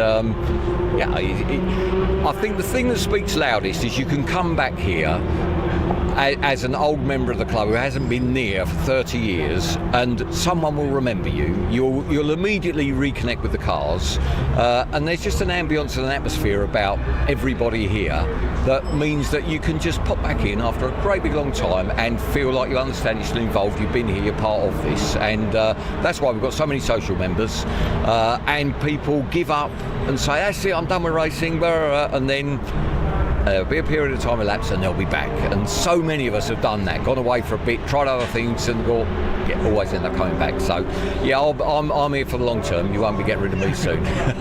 So anyone sat at home on the sofa watching this, how do you get involved? How do you come on down here and go racing or get involved with a team? Well, I suppose old-fashioned way, you get on the internet, and it's old-fashioned now, isn't it? You get on the internet, and so mini7.co.uk, and see where we're going racing, and then come to a meeting. In fact, these days you can even watch online via Facebook and YouTube and all that kind of stuff, so you can watch it. But there's nothing like actually being here. It's really cheap admission to most of the circuits. You get really close-up access to the cars and the drivers and everything else. So just come along and have a look at what you want. There are plenty of people that are involved socially, so you don't have to be a driver. Obviously, being a driver is the most expensive way of being involved, but plenty of people, there are those that can't or don't want to have the financial commitment. They offer their services and help people. I've got a number of guys here that are helping me, and they're not here to earn a week's wages. They're here because they love it. So we're not going to see you back on track anytime soon? It is actually the 28th. See, this is a date, a bit like my date of my wedding to Emma. The other date I have in my mind forever is the date of my first Mini 7 race, 28th of October 1984. Was here at Brands. I literally did not know one end of motor racing from the other. I didn't know what I was doing. We turned up here, did my first ever race, and actually, all things being equal, I'm going to do the Mini 7 S-Class race in the winter series, which is it's only a few days out from being my 40th anniversary. So Ben Johnson's lending me his car.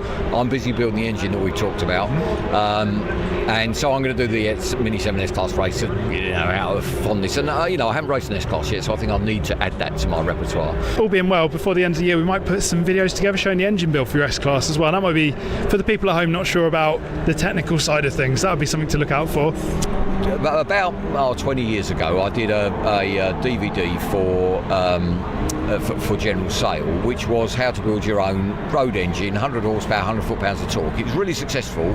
I got really ripped off. It's now on YouTube for nothing. So I'll direct everybody to that. They can watch the 4-hour version, and then what we'll try and do is create a sort of subplot to that. So watch the 4 hours first, then watch this little bit about S-Class, and ultimately we'll see if it's any good when I drive it. But I shall take it to the rolling, I'll put it on the dyno, then we'll go to the rolling road, then we'll track test it, and if it's no good, then I'll have to find a faster driver to make it look good. And then if it's still no good, I'll have to give up and say, right, we'll have to further look at why I can't make this engine fast. But I think we will be able to.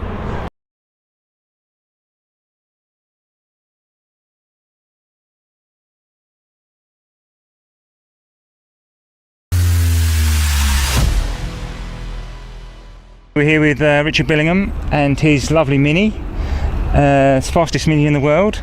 You're the current champion, Richard. That's correct, yes. And what engine and gearbox are you running? So we run a Vauxhall Astra VXR turbo engine, standard H-pattern Vauxhall F20 gearbox. Runs about 350 horsepower. So yeah, it's quite rapid, yeah. Aero's free, engine free? Yeah. So is it the first, second, third or fourth sort of variation? We're probably on about the third generation now. It's gone on for like 15, 20 years, but this is done 4 years now, so it's good. Any other series that you're racing, or is it just basically just this? Just this, but we have started going with the special saloons. We're setting up a new Ultimate Mini Championship, so we're trying to get that going as well, so we just get some more seat time in the cars then. Right, we're here with Pete Craddington and Ollie Howe. Pete built the car and Ollie's going to be driving it. How did the car come about, Pete, and a little bit of history of it, please? Okay, we've raced Minis for like 30 plus years, and as a group we've always dreamt about having a space frame Mini. So I purchased this as a rolling shell 5 years ago, and I thought, this is pretty good. And then I got it back to my workshop, pulled it apart and thought, oh my God, what have I done? So I basically stripped it all back. I cut the front off the chassis, the rear end off the chassis, completely re-engineered it, put a Honda K20 engine and box in it. But I spent a long time designing the suspension, to try and make the car easy to drive, I spent about 3 months actually on computers working it all out, and yeah, it's worked so far pretty well. I've had a lot of help. Obviously this chap here has worked a lot, but obviously, although I've done most of it myself, so I've basically made the chassis, all the carbon fibre parts, the front, built the engine, built the gearbox, done the wiring loom, programmed ECU, dash, etc. But all the machining has been done by DUI Engine Services, and I'll be honest, he's done it for nothing. He's helped us along the way. We've known each other since he was about this high, and he's a really good guy, and he needs to get a mention on this. So how come you're driving it then, Ollie? How did that come about? Well, I was very lucky enough to drive Pete's last car in 2004, which we won this event at. And we've done an awful lot together over the years, Pete and I, and there's a few others. DY Engine Service has been involved in a lot of it, and we've just, as Pete very affectionately put it, I'm the only idiot that would get in it. So, and it is a wild animal. It is, yeah, you've got to be wide awake when you drive it. Favourite corner? Pardon? Favourite corner? Everyone I turn left or right at.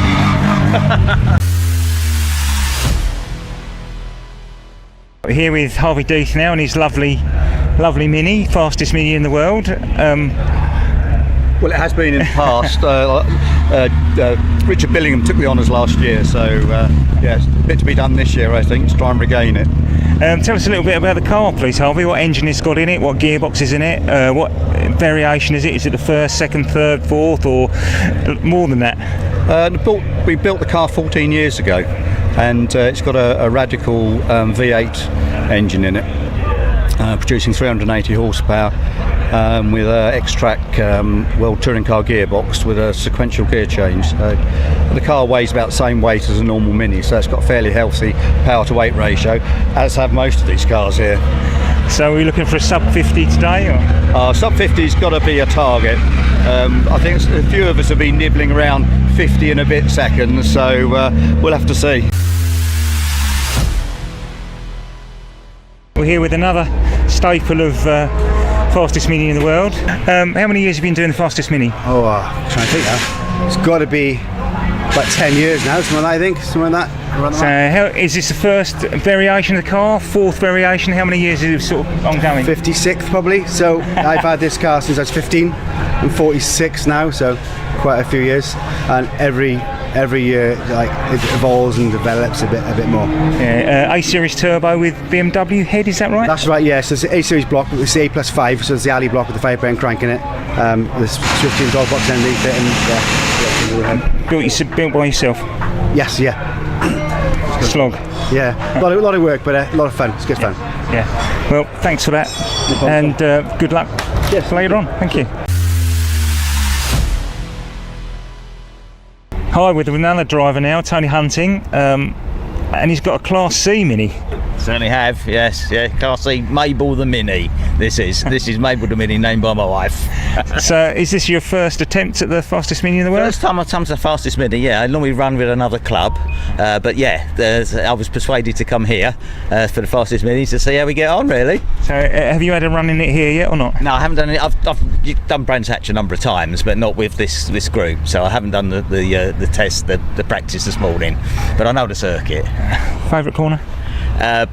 Paddock Hill Bend, isn't it? Yeah, got to be. That's just a GP circuit, and it's probably Hawthorne or Dingledale. Did you build the Mini yourself? It started as a rally car, and me and my friends and mechanics, we converted it to a competitive race car now. So it's been developed over the last, I would say in COVID years it was developed quite a lot, but over probably about 10 years it was developed from rally car to a race car. Oh, excellent. And you built the engine yourself? No, it's a specialist engine. Yeah. Can you tell us the specialist? Well, Mr. Nick. The Swifty man. The Swifty man. Yes, absolutely. Yeah. Well, that's fantastic, and I say good luck with everything as it goes. And we're looking forward to the day, and hope the weather stays. Hi everybody, we're at the fastest Mini in the world at Brands Hatch, currently in his 30th year. It started in 1994 at Silverstone. We've got full grid of 22 cars, which is one of the biggest grids we've had for a very long while. We have 4 classes, A, B, C and D. Class A is no engine restriction with aero.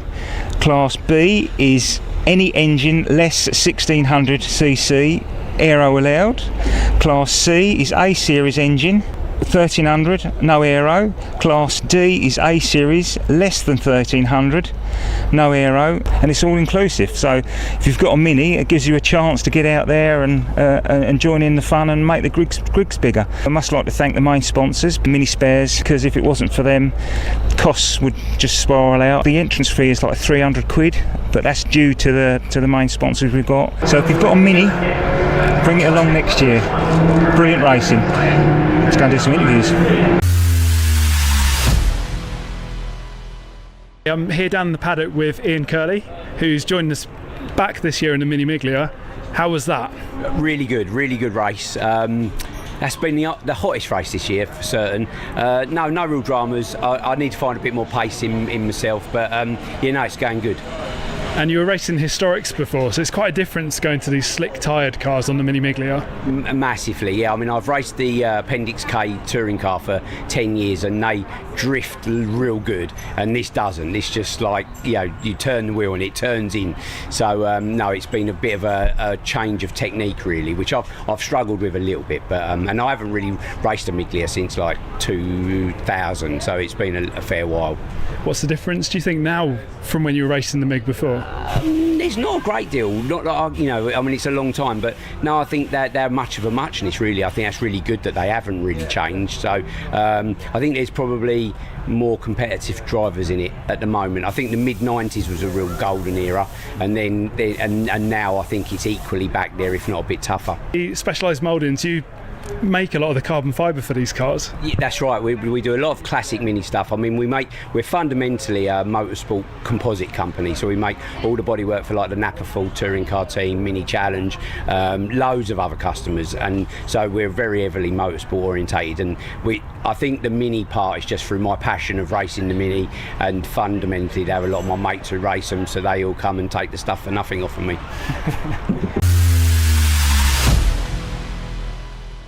Phil, you're a familiar face in the paddock here in the Mini 7, but this is your first weekend. It is my first weekend. 20 years ago I raced with the Mini 7 club in the Mini Miglia, so this has been nice to come back, and we've had a good weekend so far. And you're racing in the Mini 7 S class.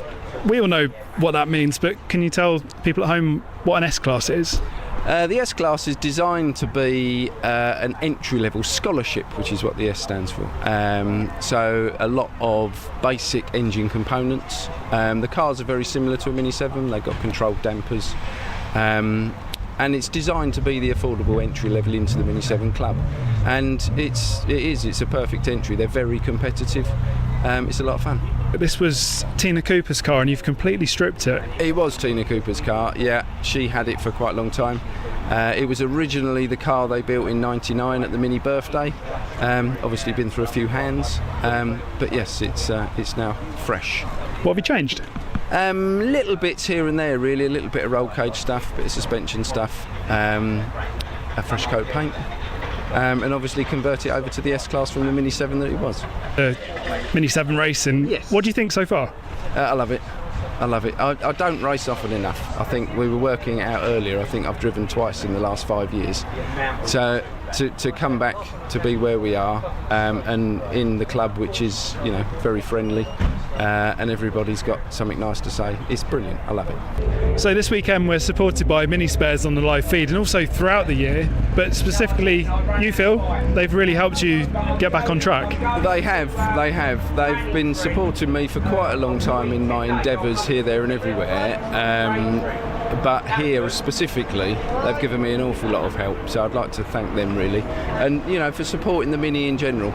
It's a big market. They work really hard, and it keeps everybody like us, in bits and pieces, which is wonderful. And we're down with Ross Billison. Ross is one of the championship favourites. Yep. How does that feel? You've been around the championship a very long time. Yeah, no, it feels good. I am enjoying it still. It's just there's a lot, obviously, at risk at the moment. So I'm just trying to do everything right, pick up the points where I need to. Just keep pushing it in the right direction. So you're racing in the Mini 7 Challenge. How does that differ to the S-Class that we may have seen before? It's a more highly tuned, a 998 race engine. Other than that, there's not a lot of difference. So yeah, that's it really. What's it like to drive? Quite frantic, or? Yeah, they're so much fun to drive. I love it. I have had a go in one of the S-Classes, but I do rate the 7s as a pure race car. So this is probably the closest you've been to winning the points. What's in your mind? What have you got to do this weekend? As I say, just don't do anything stupid. There's still a long way to go in the season. Although we've got 3 rounds left to go, there's still a lot of races to do. So just got to calm down, just take one race at a time, and keep finishing on that podium. Seems like Mike Jordan, whenever he goes out, he's absolutely on fire. Is he the one to be chasing down? Yeah, I swear he's got a Miglia engine in there. I'm not sure, but no, he is fast. He's got the all-round game. He does raise the bar whenever he enters. So, but we'll try our hardest, and we'll try and give him a good race. It's always quite a family-friendly paddock. Yeah. So you're here with your family. Yeah, lots of us. It's my local one here. So my wife's here, my daughter's here. Lots of the family and friends. So yeah. Anyone you want to thank in particular? Well, a massive thank you to my team, Roy, who's over there in the blue, my uncle Stewie, and my dad back at home. Brilliant. Well, best of luck, Ross, and we'll see how you go. Thank you very much. Cheers. We're down with Kate. Kate's one of our newer drivers on the grid, racing in the Mini 7 S-Class. How are you getting on? Great, thank you. I'm in my learning phase, so I'm really excited just to get out on track, learn what it feels like to race a car. So different to normal driving, as I've learned. So yeah, I'm really enjoying it at the moment, yeah. And why Mini? Minis, I think, are a great beginner's car. Like, if you're trying to get into racing, a Mini is such a good thing to start with, because you learn so much about the feel of car. You've got the sort of different ways that they can be set up and things, and they're like go-karts really in a car form. So it's been great for me to learn on this, rather than, also something more dangerous, like, an open wheel car or something. I'm absolutely not going to start with that. So yeah, it's really good. Do you think you're going to stay with the Minis now? You're with the Mini 7 Racing Club, or have you got other plans? At the moment, I'm definitely staying. I'd like to get a handle on this first, keep learning, and maybe, in a few years or something, I'd try something else, but I'm really liking the Minis at the moment. Yeah. Do you ever offer any advice to people that come around and say, I'd really love to join in? Yeah, I think the best thing you can do is, if you're looking at joining a club or starting racing, go and see a race in person. Talk to people. They'll give you advice about, mechanics to talk to, about things they did wrong on their car. We've had people already this weekend say, I'm building a car, what would you recommend, what would you do differently? And I think that's so useful, because you can get contacts and learn. It's how we sort of came into this, and people are really helpful, so they'll give you good advice. Yeah. Brilliant. Okay, thanks very much, Kate. And I noticed you're next to your dad. Yeah. So your dad's got a new build. If I come on over, Nigel, this looks spectacular. Is this a brand new build? Well, it's been restored recently, certainly. It's a 1965 car that was originally registered in Sweden, but in about 2000 it was brought over to the UK, and is now being raced by me, which is very exciting. It's classed as a historic car, which I think is quite appropriate to someone who's as old as me. So, well, I've seen you competing in the S-Class as well. Yes, indeed. I love the S-Class. The trouble is, we've only got one S-Class to share between us. So on this weekend, I'm in the historic, and Kate's taken the S-Class. It's a wonderful formula, of course, ideal for people who are just starting out in minis. So you're competing in the Samoa Trophy this weekend? That's right. Yes, indeed. It's a trophy that's been going for a number of years.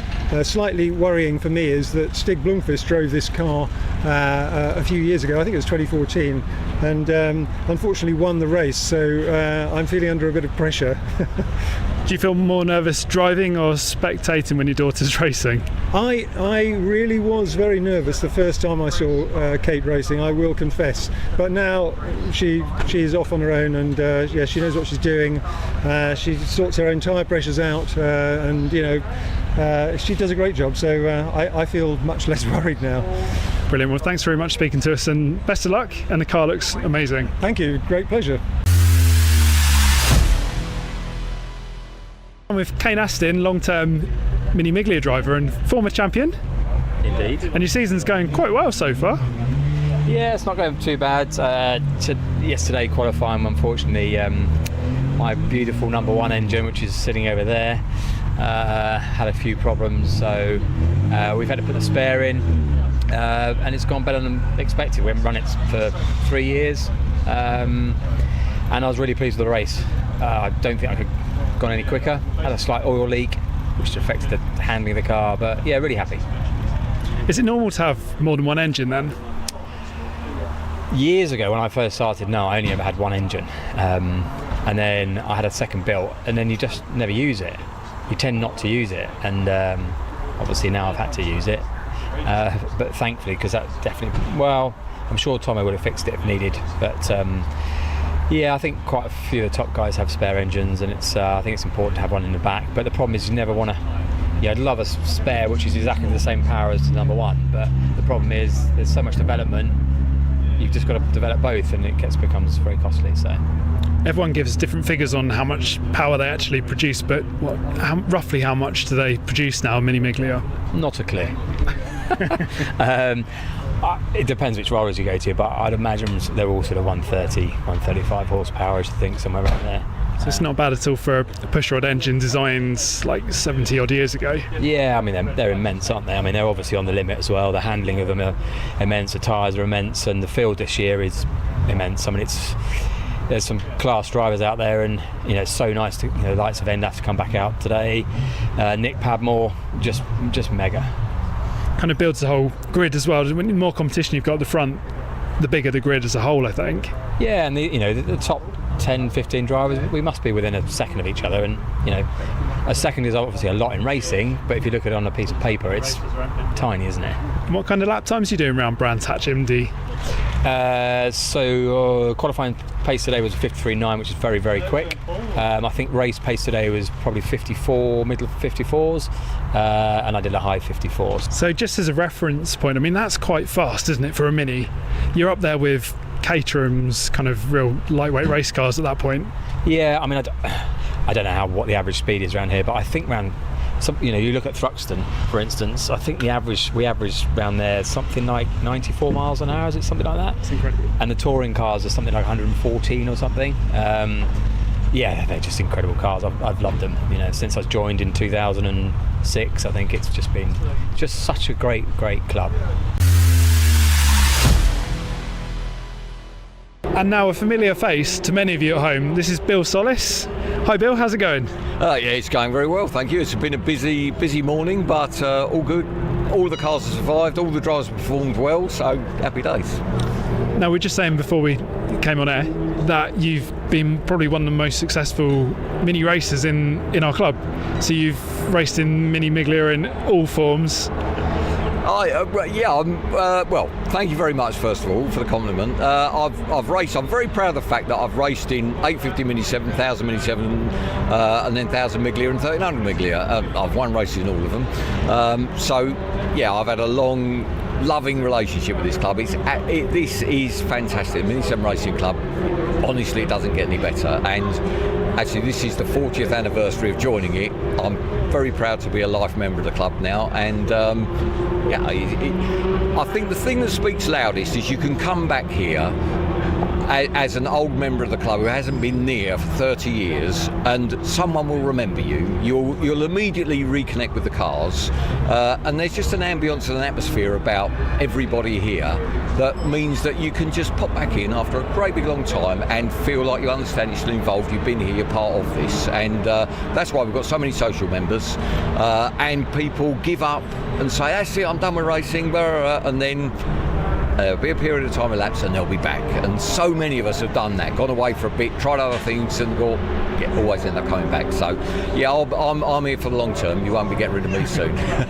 So anyone sat at home on a sofa watching this, how do you get involved? How do you come on down here and go racing or get involved with a team?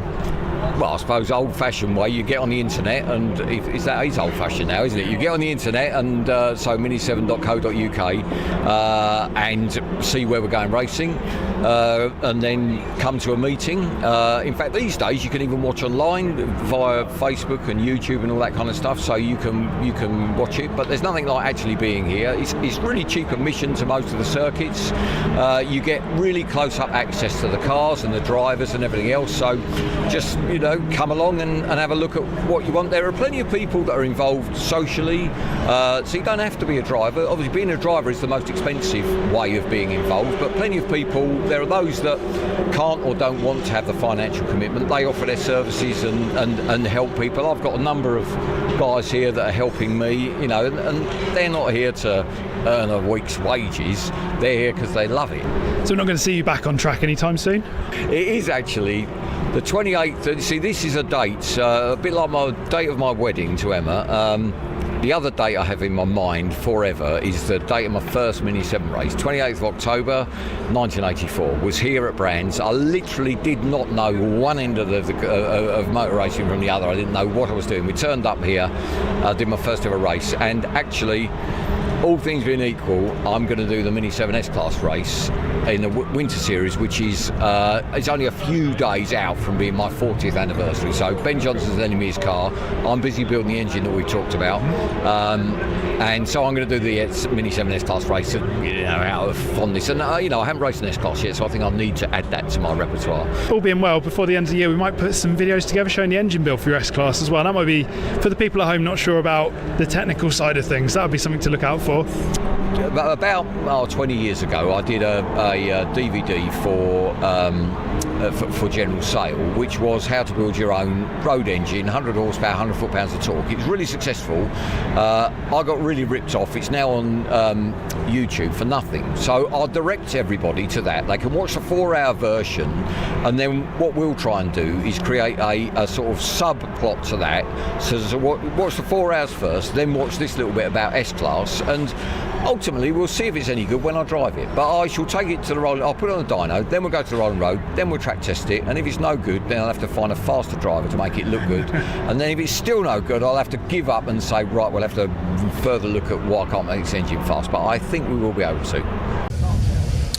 Hi everyone, you join us during the lunch break in the Silverstone pit lane. We've got these immaculate cars here from the Mini 7 Racing Club. The Mini Miglias and the Mini 7s are paying tributes to a long-term ambassador, 7-time champion Peter Baldwin, and we've got friends of the series that have come down. They're taking some pictures down at the pit lane, and they're going to be paying tribute. Now what we're going to be doing as well is just walking down and speaking to some of the personalities of the Mini 7 Racing Club to pay tribute. And the first person I'm going to speak to actually is Gareth Baldwin. So Gareth, we're here with Peter's car now. Just your tribute to a great man. Yeah, I mean, obviously very proud of my dad and everything he achieved. As a wee nipper, going around the circuits all over the country, all over Europe, it's a lovely tribute, and obviously the Minis was his life. So for the Mini 7 Club to put this on and have this tribute is just a lovely finale to what's been an amazing month since Dad passed away. And I must say, especially after the qualifying this morning, I believe the racing today is going to be a great way to pay tribute to him also, because let's be honest, Miglia racing hasn't changed over the years. It's still been spectacularly close, fun racing. Well, I think the Minis always bring the crowds in because they're so entertaining, so competitive, so close. But there is great camaraderie in the Mini 7 Club as well, so that's a lovely thing to see. I had a little sniff of it with 18 months of being in my dad's car. I wouldn't say racing it, I drove it. So yeah, I can appreciate just how special it is. And 7-time champion as well. Obviously you feel the pride in the fact that your dad will forever be etched into the history of the club and of the series.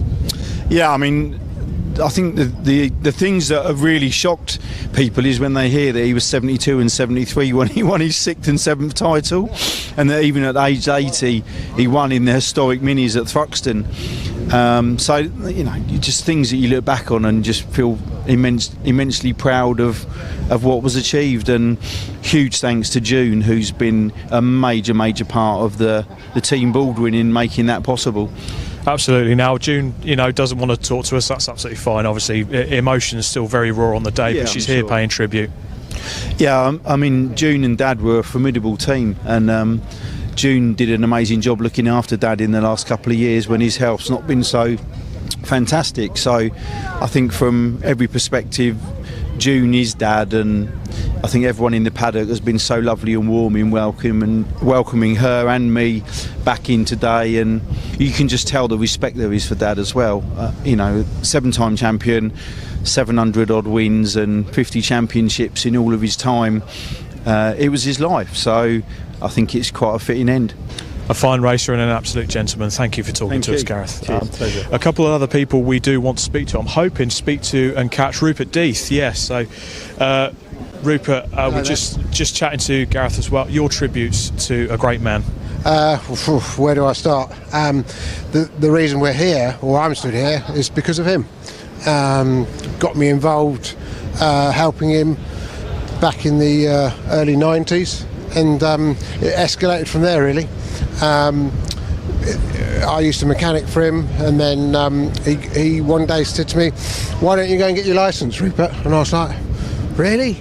So booked a session, came up here, got my odds, and went back to Peter and said, "Mate, I've got my licence." He goes, "Oh, well done, mate." He goes, "Fancy having going in that?" And there he was, pointing at his Metro Turbo. And it all started from there, really. And to race alongside him on the grid must have been absolutely sensational. Oh, it was amazing. He was always very critical of everything he did, but I think the reason that I've become a fairly good competitive racer is down to him. I always took on board what he's got to tell me and say, and he's almost like a second dad to me. Absolutely, and like a fine wine, he got better with age. Gareth mentioned the age he was when he got the 6th and 7th title. Oh, yeah, truly amazing, especially for a man in his 70s to achieve that. Yeah, that is an inspiration for all of us. Thank you for paying tribute to him, and I think the best way to round it off today would be for the Minis to do what they usually do and have some brilliant racing. Put on a good race, oh definitely, and stay tuned, and hopefully we'll put on a good show for you guys.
I'm here down in the paddock with Ian Curley, who's joined us back this year in the Mini Miglia. How was that? Really good race. That's been the hottest race this year for certain. No real dramas. I need to find a bit more pace in myself, but it's going good. And you were racing historics before, so it's quite a difference going to these slick tyred cars on the Mini Miglia. Massively, yeah. I mean, I've raced the Appendix K touring car for 10 years and they drift real good, and this doesn't. This just like, you turn the wheel and it turns in. So no, it's been a bit of a change of technique really, which I've struggled with a little bit, but and I haven't really raced a Miglia since like 2000, so it's been a fair while. What's the difference, do you think, now from when you were racing the Mig before? There's not a great deal. Not like, I mean, it's a long time, but no, I think that they're much of a muchness really. I think that's really good that they haven't really changed. So I think there's probably more competitive drivers in it at the moment. I think the mid-90s was a real golden era, and then and now I think it's equally back there, if not a bit tougher. Specialised mouldings, you make a lot of the carbon fibre for these cars. Yeah, that's right. We do a lot of classic mini stuff. I mean, we're fundamentally a motorsport composite company, so we make all the bodywork for like the Napa Full touring car team, Mini Challenge, loads of other customers, and so we're very heavily motorsport orientated. And I think the Mini part is just through my passion of racing the Mini, and fundamentally there are a lot of my mates who race them, so they all come and take the stuff for nothing off of me.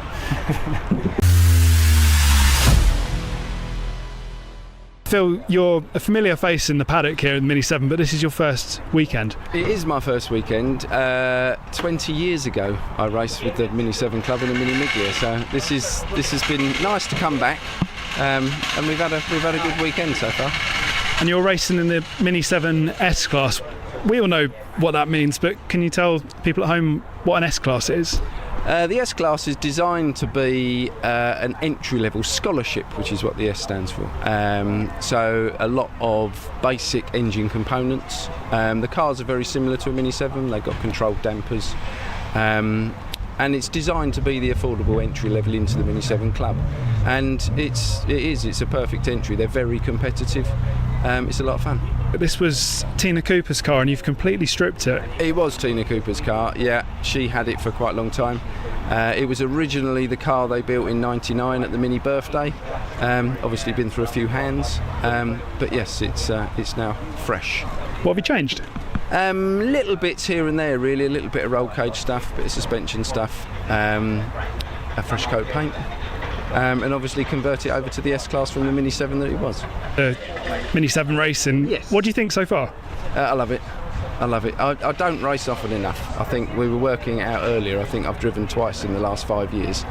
So to come back to be where we are, and in the club, which is very friendly, and everybody's got something nice to say, it's brilliant. I love it. So this weekend we're supported by Mini Spares on the live feed, and also throughout the year, but specifically you, Phil, they've really helped you get back on track. They have. They've been supporting me for quite a long time in my endeavours here, there and everywhere. But here specifically, they've given me an awful lot of help, so I'd like to thank them really, and for supporting the Mini in general. It's a big market. They work really hard, and it keeps everybody like us, in bits and pieces, which is wonderful. And we're down with Ross Billison. Ross is one of the championship favourites. Yep. How does that feel? You've been around the championship a very long time. Yeah, no, it feels good. I am enjoying it still. It's just there's a lot, obviously, at risk at the moment. So I'm just trying to do everything right, pick up the points where I need to. Just keep pushing it in the right direction. So you're racing in the Mini 7 Challenge. How does that differ to the S-Class that we may have seen before? It's a more highly tuned, a 998 race engine. Other than that, there's not a lot of difference. So yeah, that's it really. What's it like to drive? Quite frantic, or? Yeah, they're so much fun to drive. I love it. I have had a go in one of the S-Classes, but I do rate the 7s as a pure race car. So this is probably the closest you've been to winning the points. What's in your mind? What have you got to do this weekend? As I say, just don't do anything stupid. There's still a long way to go in the season. Although we've got 3 rounds left to go, there's still a lot of races to do. So just got to calm down, just take one race at a time, and keep finishing on that podium. Seems like Mike Jordan, whenever he goes out, he's absolutely on fire. Is he the one to be chasing down? Yeah, I swear he's got a Miglia engine in there. I'm not sure, but no, he is fast. He's got the all-round game. He does raise the bar whenever he enters. So, but we'll try our hardest and we'll try and give him a good race. It's always quite a family-friendly paddock. Yeah. So you're here with your family. Yeah, lots of us. It's my local one here. So my wife's here, my daughter's here. Yeah, lots of the family and friends. So yeah. Anyone you want to thank in particular? Oh, a massive thank you to my team, with Roy, who's over there in the blue, my uncle Stewie, and my dad back at home. Brilliant. Well, best of luck, Ross, and we'll see how you go. Thank you very much. Cheers. We're down with Kate. Kate's one of our newer drivers on the grid, racing in the Mini 7S class. How are you getting on? Great, thank you. I'm in my learning phase, so I'm really excited just to get out on track, learn what it feels like to race a car. So different to normal driving, as I've learned. So yeah, I'm really enjoying it at the moment, yeah. And why Mini?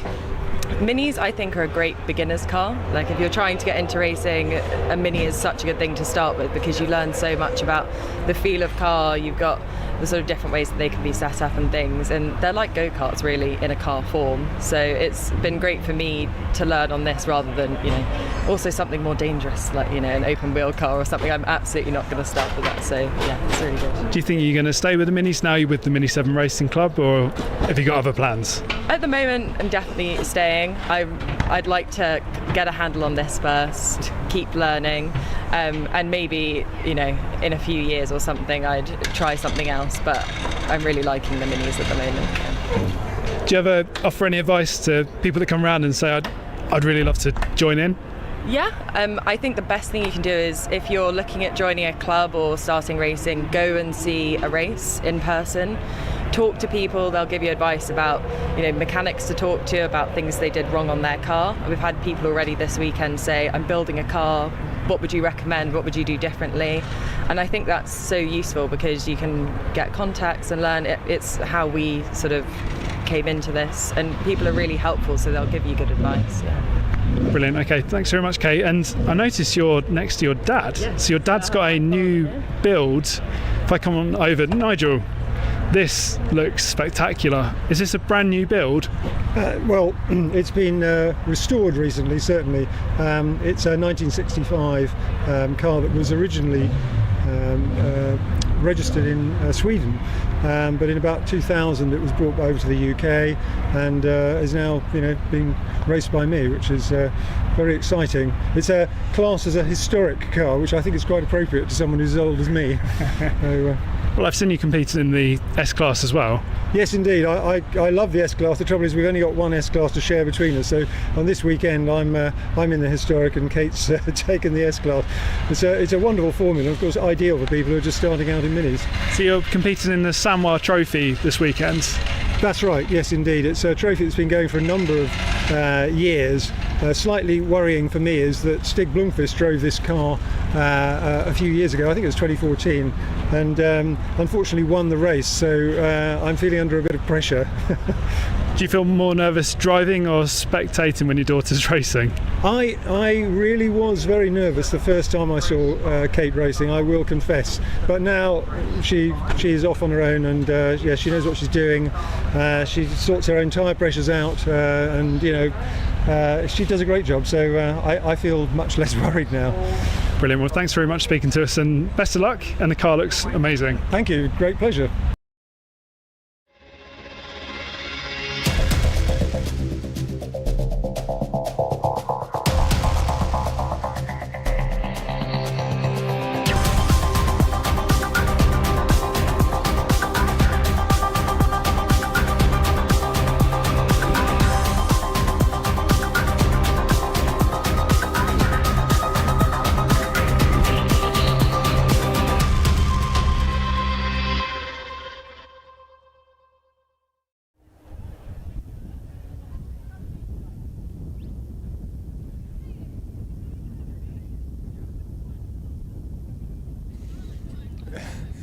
So we are down here on the grid at the Mini Festival. Of course, we've got all of the Mini 7s lined up behind us, but more importantly, the Mini Festival wouldn't be what it is today without Mini Spares. And it's a pleasure to say I'm joined on the grid by Justin Jeffrey, one of the directors at Mini Spares.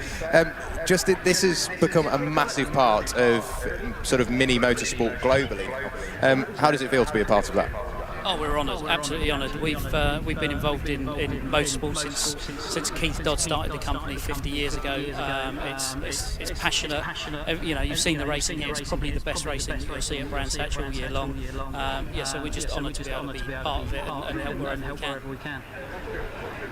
And obviously, the weather's been very kind to us this weekend. How does it feel to see all of these minis in a very nice weather, and we've seen how close the racing can be? Delighted. It's one of those things. If it's pouring with rain, it's not the same event. So it's great to be here and in the sunshine, which doesn't happen that often in the UK. So absolutely fantastic. The racing's been great, as I say, and we're delighted to be here and be able to put this on for everybody. And as you can see, there's thousands of people here, which is great. Whenever you drive me up the company.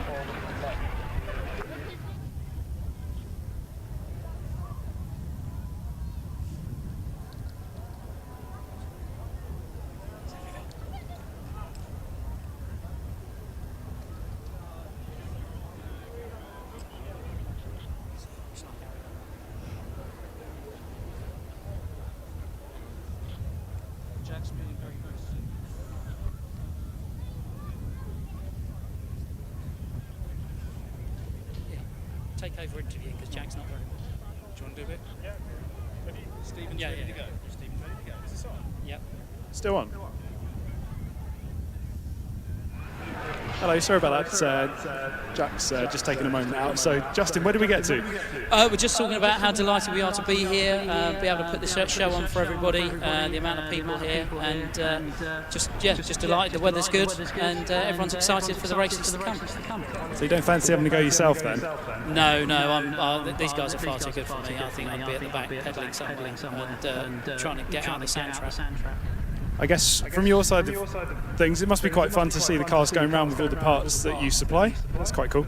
Oh, absolutely. I mean, most of the people here we know quite well, especially after an event like this, when you see bumpers hanging off and panels beaten up and broken. It's brings a tear to my eye.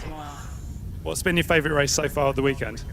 I think the Historics is always a great race. The cars are prepared so beautifully. They look great, and it just takes you back to when the cars were performing as they did back in the 60s and the 70s and winning races. And that's my favourite race. Now, you've been around the mini scene for probably longer than me, a fair few years now. How do you think things are changing? I think it's just getting bigger and bigger. People are more passionate now. It surprises me every year that the amount of product that we sell. We're still developing new product, which is amazing. The car's 65 years old. We're still finding ways to make the cars go faster, make them more reliable. It's incredible. It just keeps going from strength to strength. And I think the more you're able to produce more parts, it keeps them going. Absolutely, yeah. There's lots of bits that are getting harder and harder to find. Mark 1 blocks, we're producing those. We're doing cylinder heads. We're doing all the stuff that needed to keep the cars on the road. We're trying to produce at a price that people can afford. And it's not just here in the UK, is it? These parts are going all the way around the world, which you kind of think of the Mini as a British car, but they do go literally all the way around the world. Oh, absolutely. 60+% of our business is export. So yeah, there's cars in every corner of the world in places that you would never expect to find them. So they found their way around the world quite quickly. We saw you at Germany recently for the IMM. Down in the paddock, there's the stand for the IMM 2025. Yeah, correct. Yeah, 2025. It's Mini Spares' 50th anniversary, so we're going to be there in a big way. Hopefully, raffling another car for Variety charity. Come down 2025. It'll be a great event. So you're going to build the Mini on the day? Yep. 3 days we'll get the car built from nuts and bolts to a working car, hopefully. Awesome. Well, I'll be there. Hopefully a few of the guys here in the crowd are going to be there as well. Fantastic. Yeah, looking forward to seeing everybody. Well, thanks, Justin. And should we go for a wander? We're doing that? You coming with me? Yeah, why not? Let's go and have a look around. Let's go. So I did prime Joe Thompson. Go and find him. Sorry, I forgot my back to the camera. Hello, Joe. We are live. How are you? I'm very well. I'm soaking up the sun, loving it. So you had a win yesterday. Yes, we did. It was we just about went into the wrong end. It was getting a bit close with the safety car, but yeah, we just managed to do that. So for the people watching, this is the 998cc based mini Formula. How are they to drive? I think watching it is usually quite good for people. They just find it quite entertaining, but obviously driving it is just a completely different ball game. They're loose, they move around, not a lot of power, but enough to have a bit of fun. And yeah, I think it's the sort of thing you can't really put it into words. I think once you've been behind the wheel and you know yourself, you've had a crack in them, and they're just something else. Having been fortunate enough to jump behind the wheel of quite a few different cars, it's the sort of thing that we always come back to. And you look at most of the names on the grid, anyone that's been up there and been racing professionally always comes back to the same stuff. How fast are you going? What's the maximum speed around here in a Mini 7? Do you know what? I've never even had a speedo. The maths would state you're probably doing just over 100, but yeah, I don't run a speedo, so I'm just going to say it's about 500 mile an hour. It must feel like that. I've been in the Mini doing 70 down the motorway and it feels like 200 miles an hour, so to do 100 miles an hour around here must feel pretty good. Yeah, close to the floor and centimetres away from the cars, it really heightens it up, and that's the big thing about this club is the fact that everybody's so close. The racing's usually really, really respectful, clean, and that's what brings people back. Brilliant, thanks Joe. So that's Joe in car number 80, who's in P2 for this race. Had a win yesterday. I want to go and see Ross Billison, who's over the other side. So in the number 3 car, just pretending I'm not here. Can you talk, Ross? Yeah. Hey Ross, so Ross Billison, you are one of our championship leaders at the moment. Yeah. Yes, I am.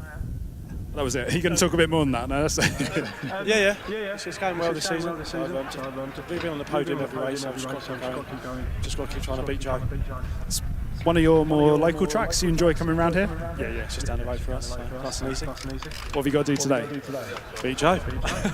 So that's Joe in the car 80, and you've also got Mike Jordan on the front row as well. He's going to be pretty fast today, I would think. Yeah, he's always fast. It's good fun though, Mike. But yeah, he's fast, and obviously Damien's coming through now as well. So it should be good. It should be good battle if I can hang on to them. How long have you been racing, Ross? About 10, 11 years now. So yeah, good. And finally, right at the front, so it's good to see that. Yeah. Last season was good. Obviously, we finished third, but we're really pushing to try and win it this year. So yeah, all good. Some best of luck. We'll look out for you. As we keep wandering down the grid, you'll see we've got 2 distinct grids here. So we've got the Mini 7s at the front, which have got the red header stickers.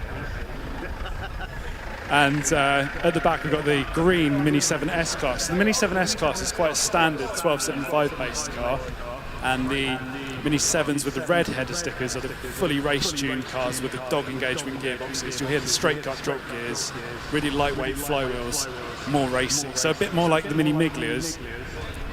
We're on historic spec tyres, a little bit less power. And someone who always scares me slightly when I go live, it would be Adrian. So, hi Adrian, you've been around the paddock quite a long time. You having a good weekend? Good afternoon, Stephen. Absolutely wonderful weekend. Aaron is doing his best to race 2 cars this afternoon. We've just rebuilt the first one, so that's up and running again. So out in this 7, and then he'll be out in the Miglia, I think, straight after this one, or if not, one race between. So this is Aaron Smith, who's just behind us here in the yellow car. Yeah, Graham Davis has asked Aaron to drive it this weekend, just to show what the 7 can do. We'll see what happens. So we saw Aaron out earlier in the Mini Miglia race. Is he having a good time in the 7? He's enjoying the 7, yeah. It's a totally different car, totally different driving style, but you know what he's like. If he can drive something, he will drive it. Thanks very much. Didn't swear, that was fantastic. Thank you. I have a quick word with Spencer Wanstall before he puts his crash helmet on. Coming in, red car here, sponsored by Mini Spares. I said I'd get you at some point, Spencer. How are you? All good. How are you? Nice and warm on the grid here. Yeah, it's pretty hot. Good day to be here on the local track, Brands Hatch. Massive crowd. having everyone come onto the pit straight was pretty experience. Lovely to see the classic mini scenes alive and kicking after all these years. So you're back here in 8th? 7th on the grid. Does that make much difference in terms of aerodynamics? You'll soon be catching up the guys at the front. Yeah, I'd like to think by probably Paddock Hill Bend I'll be in the lead, so yeah, all good. All right, well, best of luck. Thank you. Cheers. There you go. I think we've got a little bit of time left. They haven't got their crash helmets on just yet. We keep going? Yeah, keep wandering down. So we've got Gareth Hunt here in the Tiger car. Hey Gareth. Hi Stephen. You got your helmet on, so it might sound a little bit muffled on the mic, but we'll try our best. So, you having a lovely weekend? Yeah, it's awesome. The grid walk was a nice touch. I hope everybody enjoyed it. It's nice to see so many people come down, see the cars in place on the grid. It's quite unusual, isn't it, for us? A few unusual things like having to sign autographs. I think I felt like such a hero. I'll tell you. Yeah, Gareth Hunt, superstar. So in the number 37 car, good luck. All right, thanks, guys. Now, if we can, I'd like to try and breach this gap. So we have 10 seconds between the two grids here. Racing is equally as exciting front to the back, and we've got some really quick drivers coming through in the Mini 7 S class now. So we try and find Fraser. Let's go and speak to Matt Eyre. So Matt in the grey car, number 700. Hello Matt. You having a great weekend so far? Yeah, it's been all right. It's been feisty, but it always is. So been good fun, good battles. Tell us about your car. What's under the bonnet? So it's a 1275 with 12,000 oversizes, just under 1.3. But they're pretty standard with a normal gearbox in them as well. So you should notice when the cars go along the straight, they sound slightly different to the S class at the front. The Mini 7 at the front. Yeah, the Mini 7s rev much higher, and you can hear that sort of.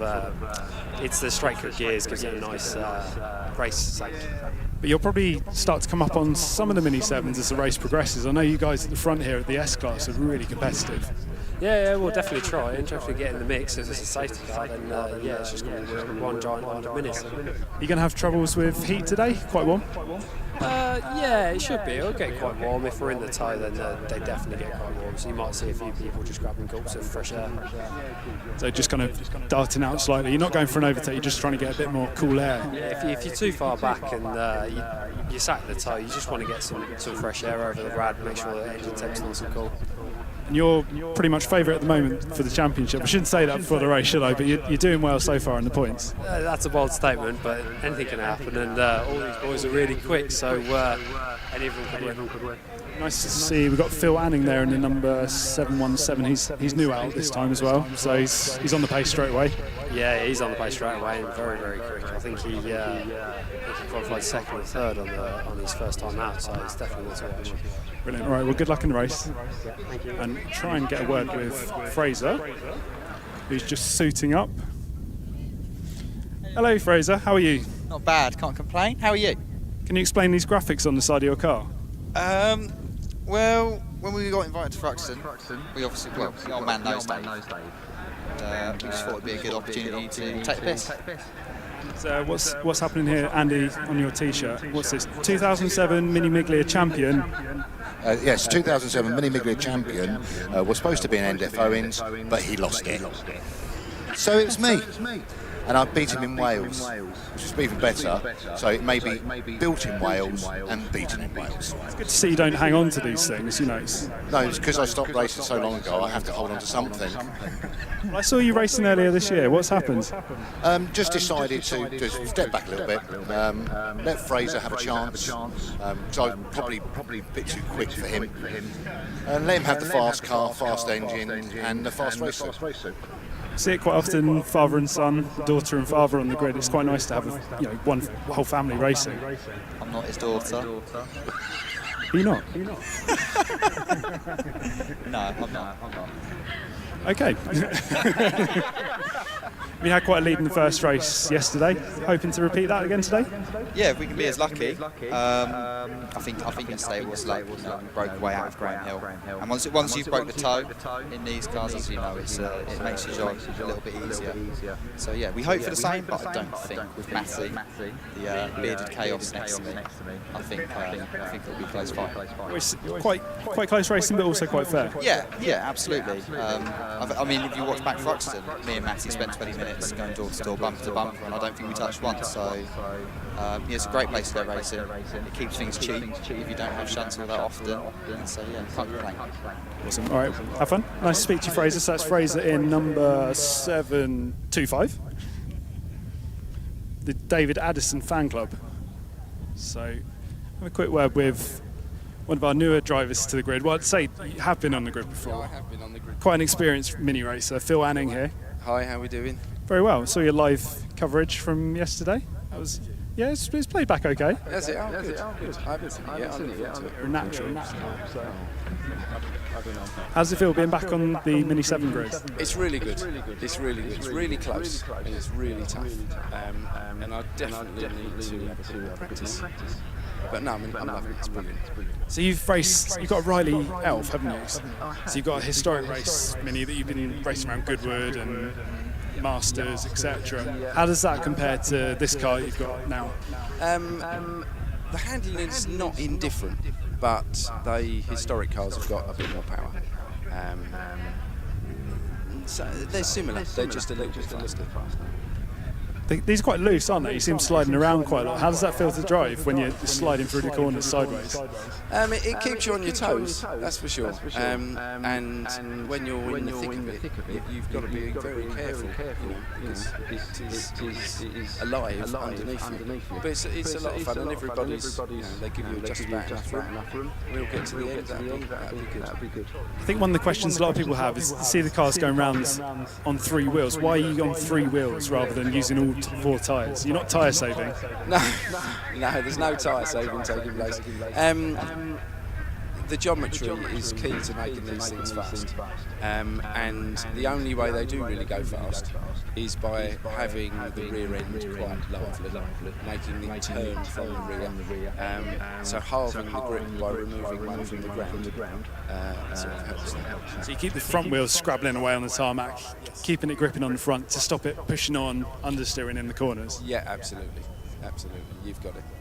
There you go. Well, I've got that bit, but let's see. We'll know what happens in about half an hour's time. So this is third here on the grid, isn't it? It is, yeah. So the qualifying for today's race is based on the lap times from yesterday? Yes, it is, yeah. So although we didn't finish as high up as this yesterday, we turned a fairly decent lap. And you're doing just under 1 minute to get around here? Yeah, they are. They're in the 59s. The Mini Miglias are more like 50, 54, and then the fastest Mini in the world right down to about 50 seconds. Are they? Yeah. They're fast. They're fast. But just as fun. So you best get your crash helmet on.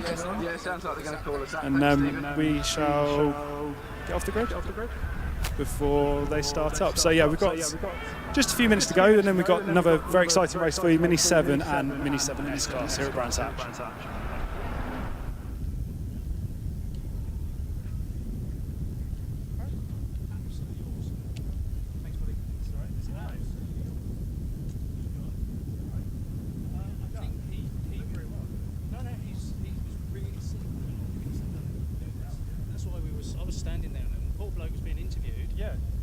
Came along and just saved the day. I was like, it was insane. Who saved the day? He did save the day. Who was it? Poor Jack is unwell. Who? Poor Jack. Jack. He was very sick. Being sick. Oh. We went live. And then he just...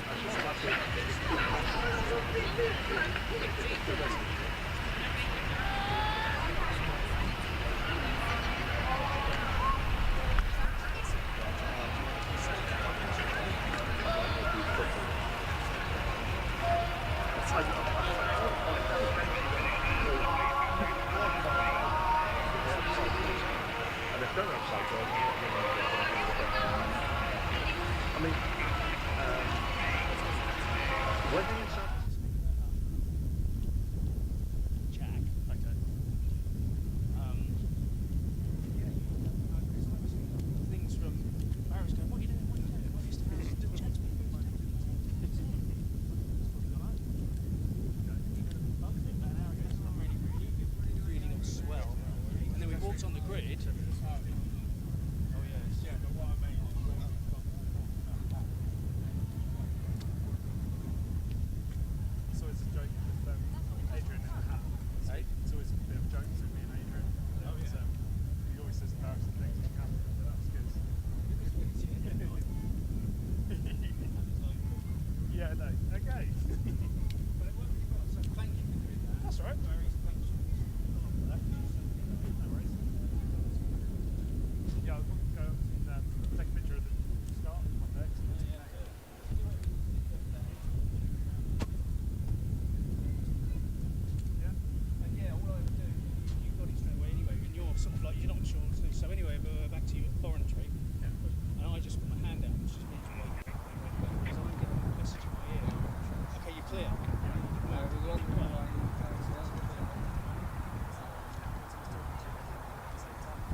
And then obviously, it's just stuff like that there, I know.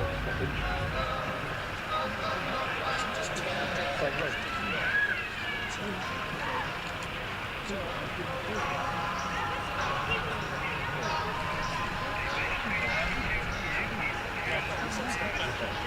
Yeah.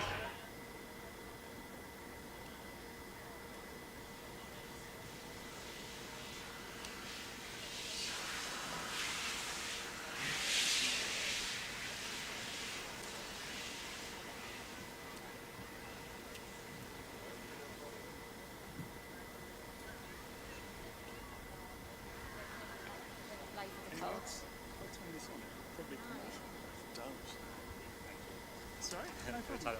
Oh, yeah, there you go. Yeah. Is that still on?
Well, good afternoon, everyone. Hopefully you enjoyed your lunch break here at Brands Hatch for the annual mini festival for 2024. And now we're ready to go for the afternoon action with 6 races to look forward to. Majority of those will be mini races, with the addition of the second MSVR all-comers race to look forward to as well. The countdown is now on. We've just been given the 5-minute board, which means the cars will very shortly be heading off onto their formation lap. So let's run you through how this race will line up for the Dunlop Mini Challenge, supported by Mini Spares for the Sevens, and it's going to be number 1, Mike Jordan, who finds himself on pole position. Number 80, Joe Thompson, is going to be alongside. The second row then lines up with number 29, which is Damien Harrington. He'll be joined by number 3, which is Ross Billison. The third row then sees number 21, which is Aaron Smith. Alongside him, number 20 is Darren Thomas. The fourth row will see number 73, which is Spencer Wanstall, with number 38, Stephen Hopper, on the outside. The fifth row will then line up with number 37, Gareth Hunt, and on the 10th place of the grid will be number 16, which is Andrew King.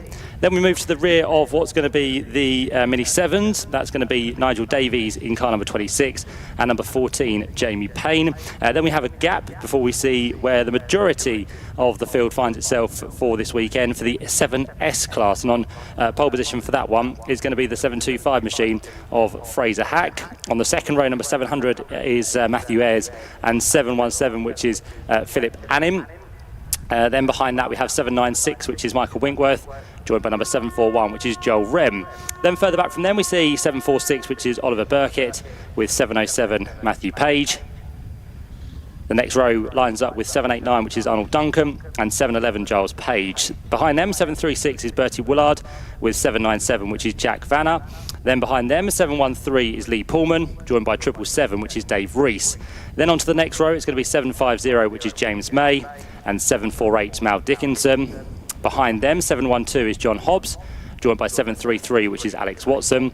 Then onto the penultimate row of the grid, 778, which is Kate Fraser Kerr, with 765, Callum Perfect. And on the back row of the grid will be number 788, which is Rob Perry. So it gives us a full grid once again for the Dunlop Mini Sevens. This is our first race of the day, so if you weren't here with us yesterday, you wouldn't have seen these drivers out, but they are all geared up and ready to go, and seems like they all enjoyed that grid walk, as they were famous for half an hour as they signed programmes and got to talk to all of you lovely lot who made it down onto the grid to soak up that atmosphere from the Mini Sevens. So what are the Mini Sevens and what are the Mini 7Ss? Well, back in the day, more than half a century ago, the Mini 7 Challenge was for the Bob Fox Trophy, which has been providing great motor racing at an affordable price for many, many years now, as we know. Much may have changed since the first ever 850cc Formula Mini 7 race here at Brands Hatch back in what was April 1966. But nowadays we have the 1 litre Mini 7s, which still provide superb entertainment for driver and spectator alike. And they do stick to the tarmac like a proverbial go-kart, but they can sometimes, most times, get up onto 2 wheels. Starting behind the 7s, we do have the milder tuned 1275cc S-Class, which offers a more standard budget introduction class, where hopefuls will be looking to get onto the motor racing ladder and work their way up at some stage into the Mini 7. So the Mini 7s will find at the head of the order. The first kind of 10 to 12 will be those, and then, as we said, the Mini 7Ss will be the ones that follow further back. So we're very shortly to get this formation lap underway. As we headed in towards Brands Hatch, it was Ross Billison who was leading the championship. He had acquired, after the first 10 or so races of the season, 169 points. He was 14 ahead of Spencer Wanstall, and Joe Thompson, after a well-deserved victory yesterday, was on 151 points. So he will be very much looking to try and take the championship lead away as we leave Brands Hatch this weekend after what will be the 3 races we have. Fourth place, Damien Harrington. He is on 141 points, but didn't have the best of days yesterday, unfortunately. And Darren Thomas, as he came home in 5th place, he ran 5th in the championship on what is 98 points. But a bit like the Miglias, we do drop the worst 3 scores of the season, so your kind of worst results can get dropped if they haven't gotten your way across the course of the year. So for Joe Thompson, going to try and find himself very much back in the equation. He's only had really 1 poor round so far this year. That was a non-point score for Joe Thompson back at round 8, which was a couple of meetings ago on the support bill of the British Touring Car Championship at Thruxton. But Joe Thompson has bounced back nicely in the last 2 meetings, actually, 2 races at least. One yesterday with the first place, and also got the first place in the round before this at Anglesey on the coastal circuit. So he's actually on a good run of form at the minute, and trying to do what he can to stay ahead of Spencer Wanstall, who finished 6th in yesterday's race, and Ross Billison, who just managed to scrape himself through onto the podium. So he'll be looking to do his best in this second race, which is again over 20 minutes as the cars work their way on this formation lap down through Graham Hill Bends. Number 1, Mike Jordan, is there. He did the quickest time in yesterday's race, so that gives him the pole position for today, 58.835. It was fractionally quicker than Joe Thompson, who, as we said, went on to win the race by 0.03 of a second, so not much to choose between them whatsoever. And it was that meeting at Thruxton when Mike Jordan was head and shoulders above everybody else. They are pretty much the only 2 races he's done so far this year.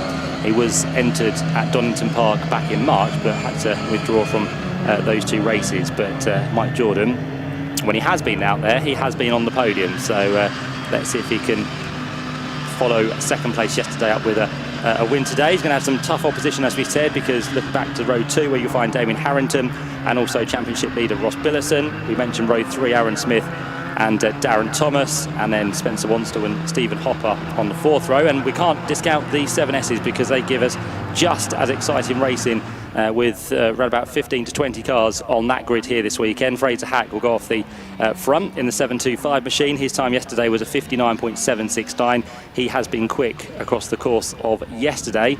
And Fraser Hack, another man who hasn't really done most of the races this year, but again, when he has been out there, he has featured on the podium more than once. So Fraser Hack now with his 3rd win of the season, looking to try and keep Matthew Ayres and Philip Annam behind him, and Michael Winkworth could be another man who finds himself towards the podium by the end of the 20 minutes. So we'll see how it all shapes out as the 7s now work their way back to their positions on the grid. The first few rows of the 7S is now coming into position as well, and as soon as the last few cars on the grid have found their position, we'll get the green flag, and as we said, the afternoon action will be underway here at Brands Hatch for the 2024 edition of the Mini Festival. But who is going to make the best of the starts? We've mentioned on multiple occasions so far this weekend, pole position is not always the best place to be, so let's see if Mike Jordan can turn it into the lead in towards Paddock Hill Bend. We now do get the green flag from the back of the grid. The 5-second board is held aloft and the red lights come on then for this Mini 7 race, which gets underway now as the lights go out, and number 20 doesn't go anywhere, unfortunately, so Darren Thomas is stuck on the grid. Hopefully all the 7S's will be able to see him as they get underway very shortly, but down towards Paddock Hill Bend it won't be Mike Jordan that leads the way. He's already down into 2nd, make that 3rd place because Damien Harrington goes round his outside as well, and he's got to be careful that Ross Billison doesn't try and get his nose to the inside up towards Druids. Also, the 7S's are yet to get underway. Hopefully they will do shortly, but in fact we're going to have the yellow flag just to warn drivers of that number 20 machine. And are we going to have possibly a safety car or maybe a red flag? Yes, we are, because the 7S's hadn't got away from the grid. So halfway round were the 7s and the 7S's hadn't gone. So in the interest of safety, it's a good call actually, because you don't want to have, as we said, 20 cars working their way down towards the number 20 machine, which some of them won't be able to see. So the red flags come out on the halfway point of the first lap. So Mike Jordan, after a sluggish start, would have a chance to do it all over again. But for what will be the number 20 machine, stuck there, Darren Thomas, he will be easily pushed away from the grid, and the 7s might have to weave their way through somehow past the 7S's, because they don't actually have to move. They are stationary, they haven't moved from their grid positions.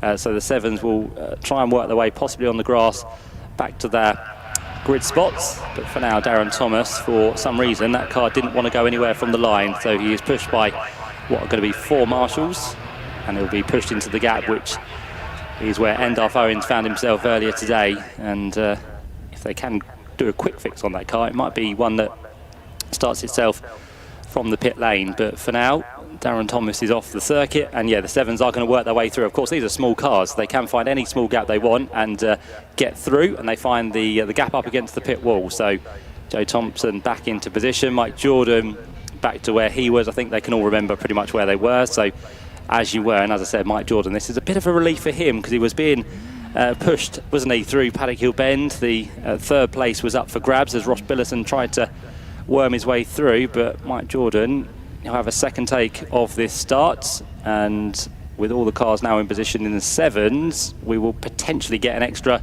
formation lap as well, because the boards are being readied, and as quick as you like, they're already being shown. So 1 minute now before we get underway with a second formation lap, and That's sometimes a good thing with a split grid. As I said, the 7Ss didn't go anywhere, so they were already in position. They've been waiting there a long, long time. Hopefully they can now get away on this formation lap, not to cause any further delays. But the green flag is waved, and off goes Mike Jordan once again to build the tyre temperature as best as he possibly can. Just to let you know, from this weekend we head to 2 further rounds, which will be another fantastic circuit actually down in Wiltshire, which is Castle Combe. If you've never been there before, it's always a great place to go, and again, mini racing around there is absolutely spectacular. So 21st of September is when the Mini 7 Championship will continue, and then the final round comes at Silverstone on what will be the 13th of October. So they'll have their final rounds to look forward to there as well, and hopefully the championship will go all the way down to the final wire of the final race of the 2024 season. We've got another one which is slow away from the grid. That is the 713 machine, which actually gets a little bit of a push from the marshals, so well done to them, as that now gets a little bit of a move on to try and catch up with the rest of the field. That's Lee Pullman, so he will be okay, but I think he will have to be off the back after all the field has now gone past him. So a wonderful array of minis out there with different liveries, with the 2 classes we have of the 7s and the 7Ss. But as we said, can Mike Jordan now try a bit of a better job to stay ahead of Joe Thompson and also the car behind him that got through of Damien Harrington? It's in a mini, quite a long run down towards Paddock Hill Bend. It's not the longest in terms of meterage, but when your car is not massively quick off the line, it does take a lot longer for those cars to get there. So 58.8 was the quickest time yesterday. We'll see if we can get near to that for this second race of the weekend for the Dunlop Mini 7s.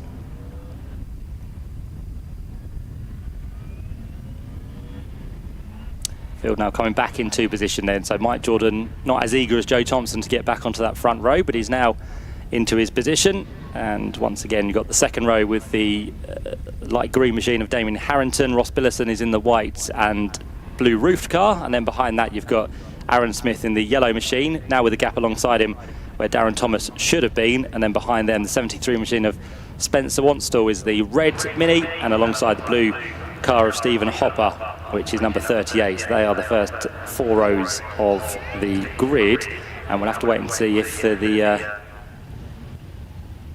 Darren Thomas machine can get out from the pit lane, if it can be fixed in time. If not, that'll be back to the paddock, and hopefully looking forward to the third and final race of the weekend, which in fact is the last race of the entire weekend here at Minifest for this year, so well worth staying around for that one. But let's try again. 20 minutes of mini racing coming up. The Mini 7s will go off first, and a slight delay before we see the 7Ss. The red lights are about to come on because the 5-second board has been held aloft and pulled back in. So the red lights come on, and let's give it another go. 20 minutes of racing to look forward to. Lots of wheel spin there from Joe Thompson, and Mike Jordan does get a better start, so he'll just about hold the inside line down toward Paddock Hill Bend. But again, Joe Thompson does have the swooping line round the outside, and also does Ross Billison. So still 2 go past. Damien Harrington wasn't one of those this time, as the 7Ss are released from the grid as well. So it's going to be Fraser Hack that leads the pack down towards Paddock. Phil Annin has got himself up into second place. He might even get to the lead actually as they work their way in towards Paddock Hill Bend. No, it will be Fraser Hack in the David Addison liveried car once again this weekend, and Phil Annin now under attack on the run up towards Druid. So in what was an attacking manoeuvre is now going to be a defensive mover to try and hold on to that second place as they turn their way through Druids and down towards Graham Hill Bend. For the 7s, they're on their way up towards McLaren already, and it will be Joe Thompson that heads the field. Ross Billison second. Mike Jordan has now been passed by Damien Harrington, so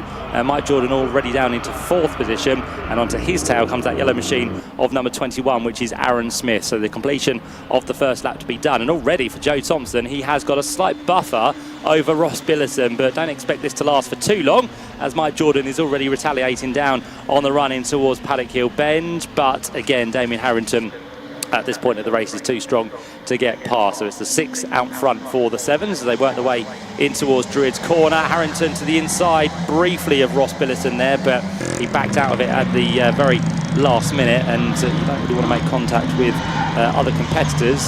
We have had some really clean racing this weekend, and mini racing at its best is absolutely phenomenal to watch as Damien Harrington almost loses it there coming out the exit of Graham Hill Bend. So you might have just lost a car length or so to the number 3 machine of Ross Billison as they turn away now from Surtees in towards McLaren, and it's definitely the top 6 that have pulled away from the 7th place car now of number 38, which is Steve Hopper. So he is a little bit distant in that 7th position, and then the next 3 cars round out the 7s as they work their way on towards Clearways and Clark Curve for the second time. For the 7Ss, it is Fraser Hack that does still just about lead the way from the 700 machine of Matthew Ayres.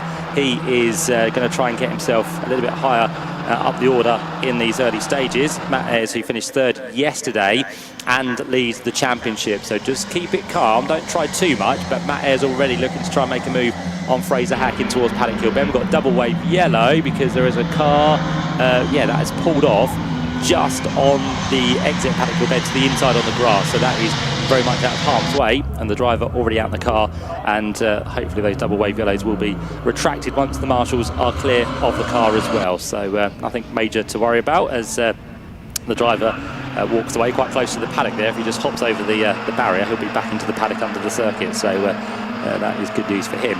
So the leader's back onto the start-finish line with Joe Thompson still out front. Ross Billison looks to be about the same gap behind as last time round, half a second it was, and I think that will be recorded as pretty much the same. In fact, less than 0.4 of a second now as they go into the double-waved yellow flag zone. I just wonder if that's another wheel that's come off the car there, because it looks very much like a wheel in the gravel trap on the outside of Paddock Hill Bend. So if it has come off, then that driver's done well to pull the car to the inside pretty quickly, and we'll try and work out who that is in due course once all the field has come through.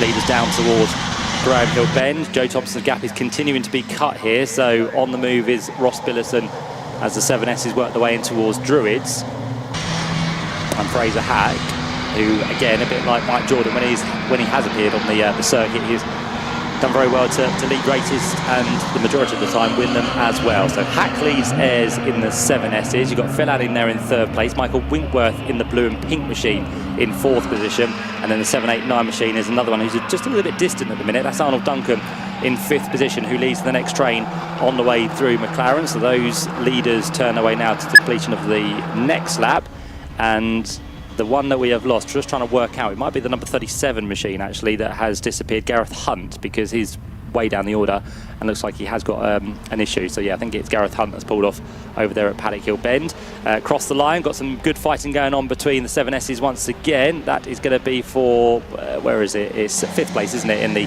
7Ss. So the car we just mentioned, Arnold Duncan, trying to keep about at the minute the car of what will be the 746 machine. So Oliver Burkitt from about 7th on the grids. He is in that battle at the minute as Fraser Hack now has to go for a more defensive line on the run down towards Graham Hill Bend, but I think he was secure in that place nonetheless, so doesn't really have to worry about Matt Ayres for the time being as they accelerate now on towards the left-hander at Surtees. Out front, still at the minute, Joe Thompson that leads, and he is starting to build the gap once again because Ross Billison has a Damien Harrington to worry about, because Damien goes to the outside. This is putting pressure on the 2nd place car, which is just delaying all of them in trying to catch up with the race leader. And Mike Jordan almost had a nibble there at the rear of Damien Harrington's car. He tries for the inside line, that is closed off very quickly, goes back to the outside, but that is also closed off by the same car.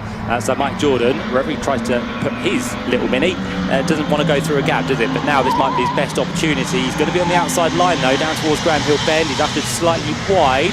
Might be in a little bit of contact between the two of them there, so that will now give the chance for Aaron Smith to try and draw alongside in the number 21 machine. And unfortunately we're going to lose another one from the 7s because Nigel Davies in car number 26 has also pulled off the circuit, and is that in the same place as Paddock Hill Bend where we had the yellow flag previously?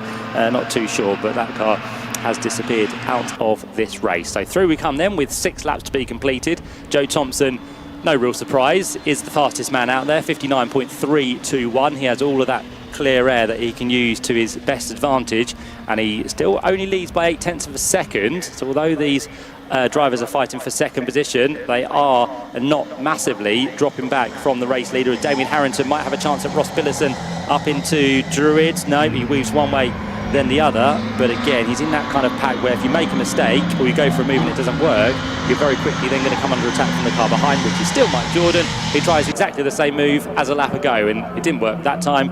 It doesn't work this time either, so Mike Jordan has to try, think, maybe do something a little bit different, try and catch the third place car off song and maybe spring a surprise somewhere else on the circuit, which might be right now, because again he looks to the inside in towards the exit of McLaren, and although he's kind of sending all these moves on the back of Damien Harrington, he's not actually coming under too much pressure from Aaron Smith behind him, but it won't probably last too long until Aaron Smith will find his way through. But the gaps now just start to eke out between the top 5 as they approach the dip in the road in towards Paddock Hill Bend. As they do that, the 7S's work their way towards the end of another lap, and it's still Fraser Hack, no change, a bit like the 7s from his race lead, but again in the tow. Matt Ayres here might be able to work his way through.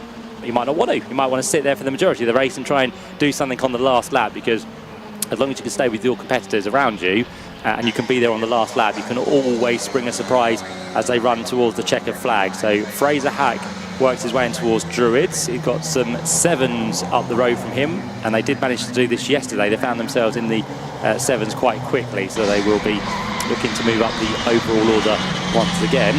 Behind the top 4 in 7S's, we still have the battle royale between these 4 cars, which are going to be firstly led by the 746 machine of Oliver Burkitt. He is being chased hard by what's going to be Arnold Duncan, who's now down into 15th place overall and 6th within the class, and then also with them as well is the 707 machine, which is going to be that of Matthew Page, and then we've got one further one to add to that mix, which is the 741 machine, which sees that of Joel Wren. So we've got 4 for the lead in 7S's, 4 for 5th place in the 7S's.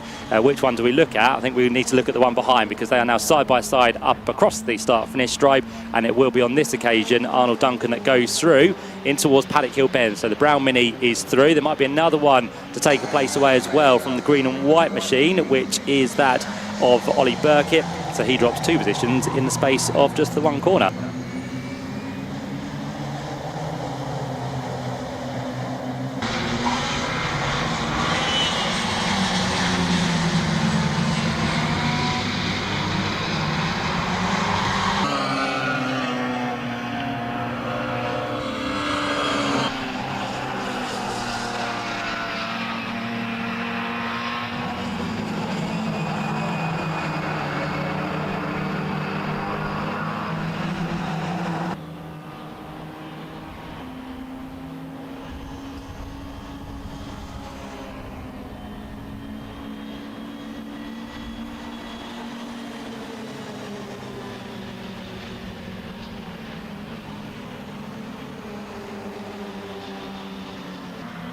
So Fraser Hack works his way through, still in the 7S lead just about, but he's now under attack from, well, everyone pretty much, because down the inside line will come the 717 machine. A bit too quick though, manages to hold on to it. Matthew Ayres is in the wrong place. This is out very wide onto the curb, so it's had a real shake-up now within this class, as Philip Annin was the one who was up the inside, or tried to be Fraser Hack, but just couldn't quite control the car.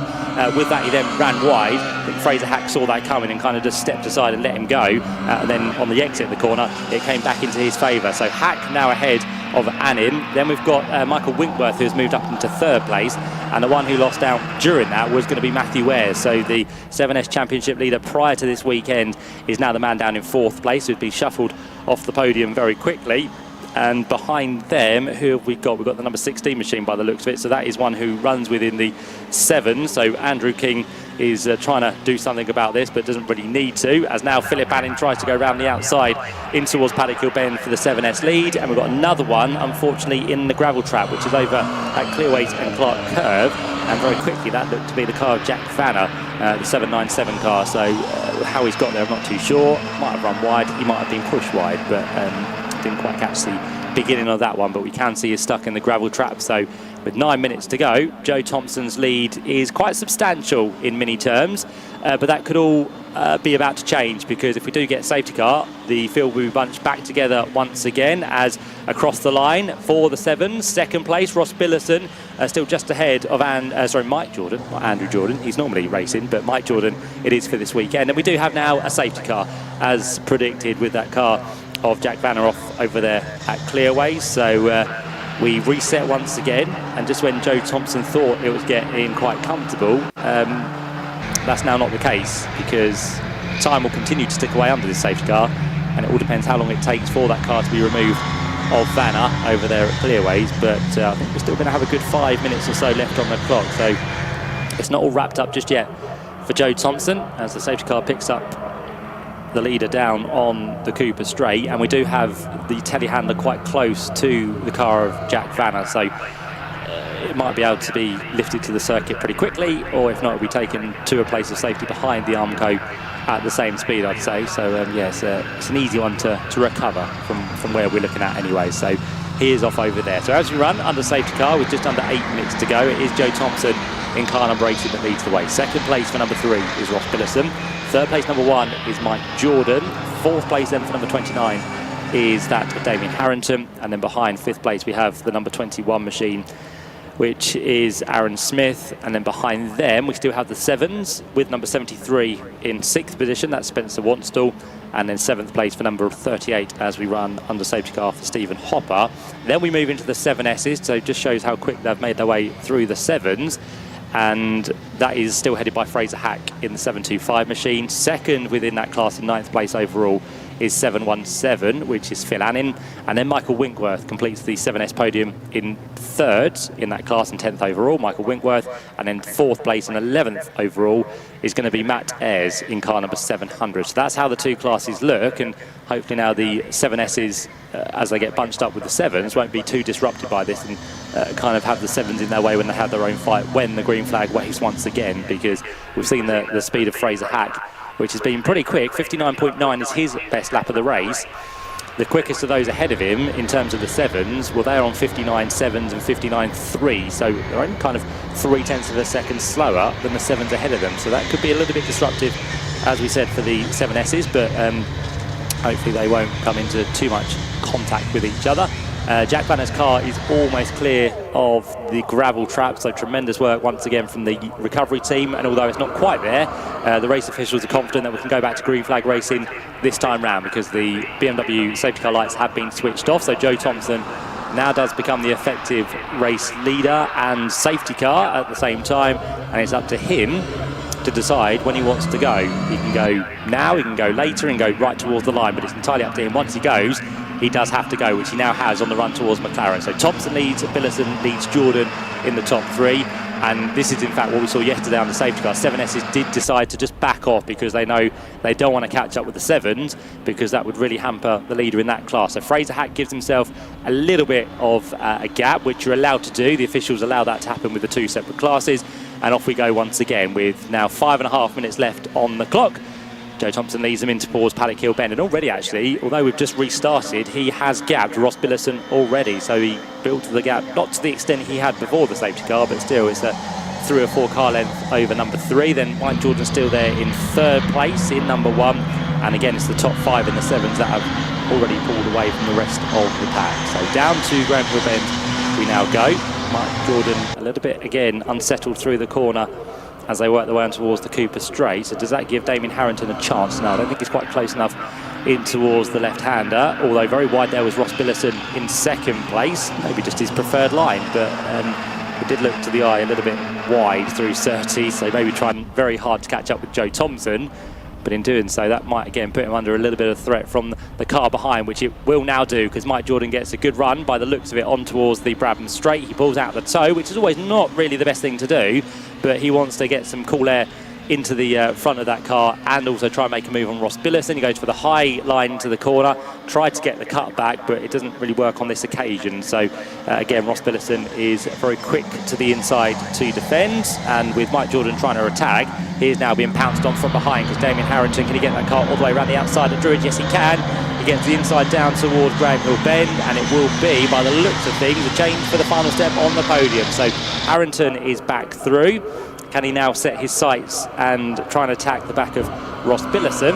And if he can manage to get his way through, is there any chance of him trying to catch up with the number 80 machine of race leader Joe Thompson? Well, they're only going to have 4 minutes to go as they cross the line just under, as Mike Jordan takes a huge amount of curve there. I think it was legal. He kept pretty much all of the tyres on the track or the curb rather than onto the grass. So Mike Jordan trying every little trick in the book and trying to take as much of the circuit as he possibly can. As now Damien Harrington goes for the second place on Ross Billison. He tried for an outside move. He might try and get the cutback as they head through Paddock Hill Bend. This has been one of the prime overtaking positions in the race so far. And in the 7Ss, we're about to have a potential change for the lead as well, because Fraser Hagg, all of a sudden, has Philip Annin to worry about, as that car got very loose through the midpoint of Paddock Hill Bend. So the back end stepped out. A little bit of a oversteer moment there for Fraser Hagg. And as they turn out of Druids, now Phil Annin might be looking to defend, because Matthew Ayres has found his way back past Michael Winkworth. That came on that previous lap, and now Matthew Ayres quite determined to get ahead and stay as close as possible to Fraser Hagg. And this is of course all important for the championship, to try and take as many points away from this weekend as possible for the number 700 machine. Joe Thompson up towards the line once again. 16 laps completed for him, and then the 7Ss just now coming through in towards Clark Curve.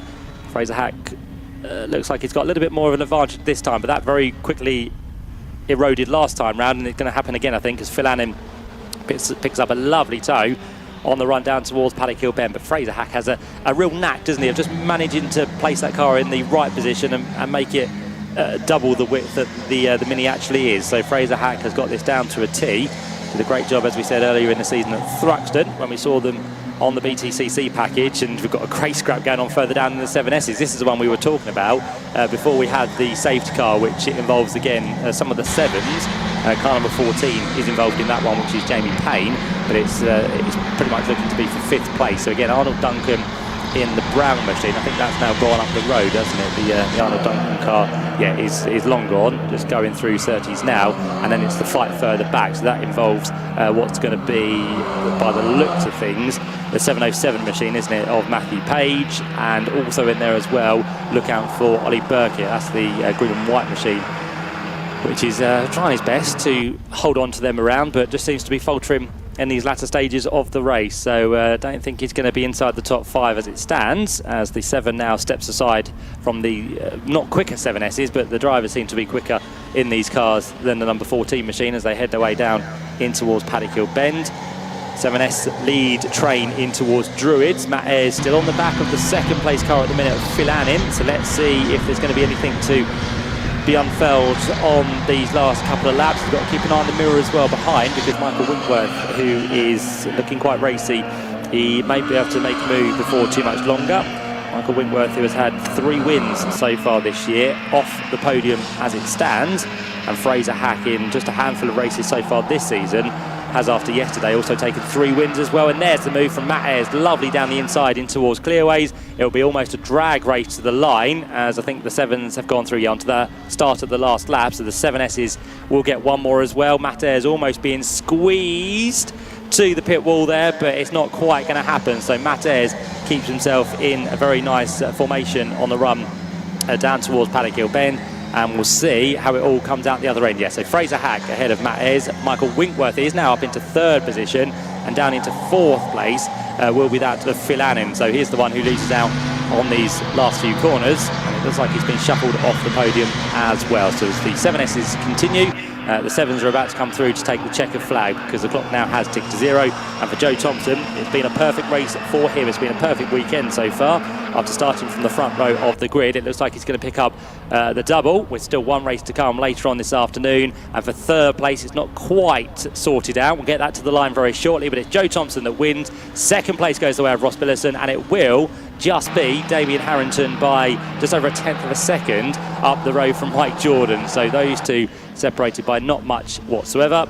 Mike Jordan in the end did record the quickest lap of the race there, 59.142. So he was in 4th. 5th place goes the way of number 21, which is Aaron Smith. And then behind that we had Spencer Wanstall, which is the last of the 7s inside the top 10. And then we move back to the 7Ss, which featured Fraser Hagg getting the victory there by just over a 1/10 of a second. So a lovely double win for Fraser Hagg as well here at Brands Hatch so far this weekend. Matt Ayres gets 2nd. It was the championship leader, and after the results he's had so far this weekend, should still just be in the championship lead. Third place goes to Michael Winkworth in the 7Ss, and fourth place to Phil Annin, and he finishes in 10th place overall as well. So that's how the runners come through. A few problems, as we said, for a few of the drivers that didn't manage to make the end of the race, but of course they'll have another chance to go later on this afternoon, the final race at what's going to be 5:20 for the Dunlop Mini Challenge, supported by Mini Spares with the 7s. And just to run you through the order once again, confirmation that Joe Thompson was your winner, second for Ross Billison, Damien Harrington third, Mike Jordan, Aaron Smith and Spencer Watstall go sixth, and Fraser Hack with Matthew Ayres and Michael Winkworth and Phil Anning complete the top 10, with Stephen Hopper and Arnold Duncan down in 11th and 12th place. Further back from that, we had in 13th position 741 machine of Joel Wren, 14th for Matthew Page and Oliver Burkett in 15th, Callum Perfect with Giles Page, Bertie Woolard and Jamie Payne. Andrew King completes the top 20 with Dave Rees, Mal Dickinson, John Hobbs and Rob Perry down in 24th place. And then there was just two other finishers by the looks of things. 25th place went the way of the 733 machine of Alex Watson, and a lap down was Kate Fraser-Kerr in 26th position. So hopefully you enjoyed that. I'm sure you're enjoying all the action we've had so far today. We've got a little bit of recovery to be done, as we said, for that car which stopped at the top of Paddock Hill Bend. So that will be the car to be recovered and again taken back to the paddock. And I think it did lose its wheel by the looks of it, because the marshals have been just hovering around the gravel trap at Paddock Hill Bend. So that wheel has been chucked on the flatbed, and that car now will be recovered and taken to its paddock, and hopefully again it's not going to be too much work to get the wheel back on. All depends if it's done any further damage to the car whilst it pulled off the circuit. So that is the second race completed for the Dunlop Mini Challenge, supported by Mini Spares. They'll be, as I said, back out a little bit later on for the third and final race. Next up, we're going to have the fastest Mini in the world, the second race from them, and we'll be looking to see if we can further beat the lap record that we had set earlier on, the new lap record from Harvey Deeth, because he'll go again and see if he can maybe get himself into the 49s.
So cars into the Parc Fermé area, and that's where they'll stay for a little while, just have a chat amongst each other. If they do get ushered out of the assembly area or Parc Fermé and down to the podium, then we will have that for you. We've got the car also of Jack Vanner to be recovered. I think that's one that can actually be towed, which is good. So that will be towed back to the pit lane as well.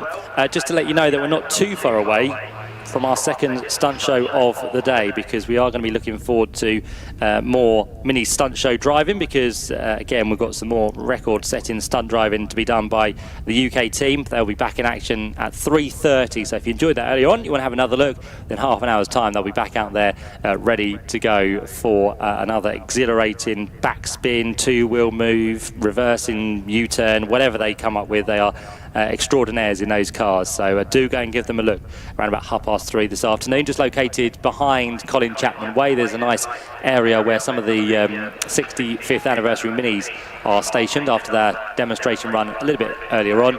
So just behind them you'll see an area which is laid out with minis, and they are all the stunt minis that we have here today. So that's coming up at 3:30. As we said, show and shine, and all the prizes have been handed out, so that is now done and dusted. But the cars do remain down in the pit garages, so if you fancy kind of going and having a look at them and seeing who won what and see some of those trophies which adorn the cars, then you're more than welcome, because it's an open paddock, open pit lane this weekend. So hop on down into the middle of the circuit and head to the back of the garages, where you'll be able to see all those wonderfully turned down cars. In fact, all the minis this weekend, whether they be show cars on Colin Chapman Way or in part of the show and shine competition, do go and have a look, because they're all immaculately turned out and very much looked after by all their owners and their drivers. So yeah, that's happening down in the pit garages, and we'll have some more things to look forward to a little bit later on as well.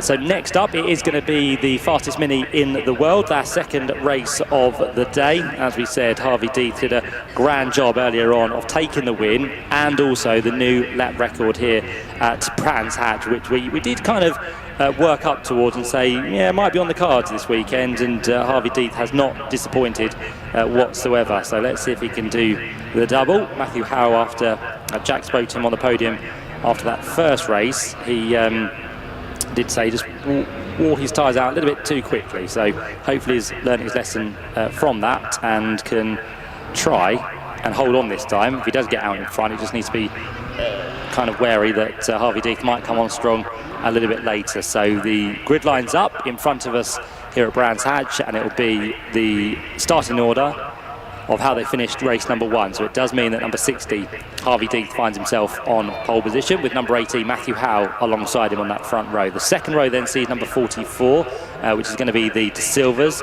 So they line up there after a podium in the earlier race, with number 70, Fabio Lufarelli, alongside. I'm just going to kind of have a look and see all these cars if they are there, because I know some did suffer in the earlier race today. Then we move back to the third row, where we'll find number 121, which is Adam Chamberlain, with number 132, Lewis Salmon, alongside. The fourth row then sees number 51, which is Anton Trevets, with number 149, Gary Warburton, on the outside of that fourth row. The fifth row then sees number 2, which is Tony Hunting. He'll be joined with number 33, which is Andy Shaw.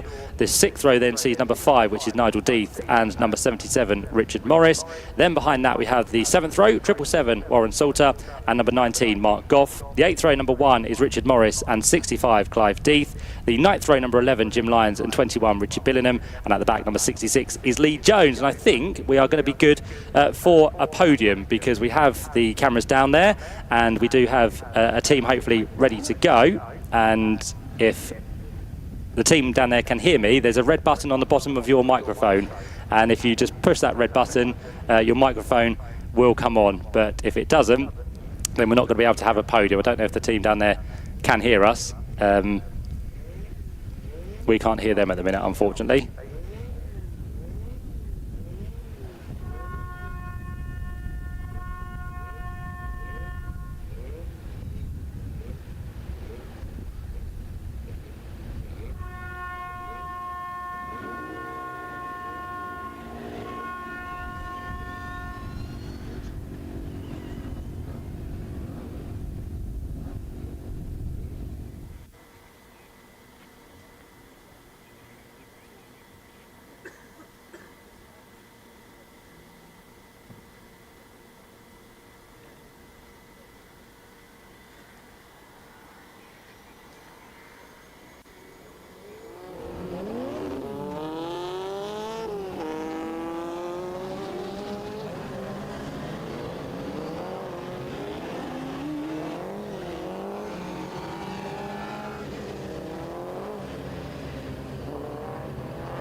So we're taking you through the grid, how they all line up, and they're now off onto their formation lap for this 30th anniversary for the fastest mini in the world. It started back in this month, actually, 1994 at Silverstone, and on that very first event it did muster up some 26 cars, and since then it has been running very strongly indeed. Harvey Deeth has been now winner of the fastest mini in the world on 5 occasions in the last 12 years, so he did the triple effectively. We had a year without due to COVID, so 2019, 2021, 2022 were all back to back, and he won it previously back in 2015 as well. So Harvey Deeth is definitely the man to beat in this. Previous winners also include Richard Billingham, who won in 2023.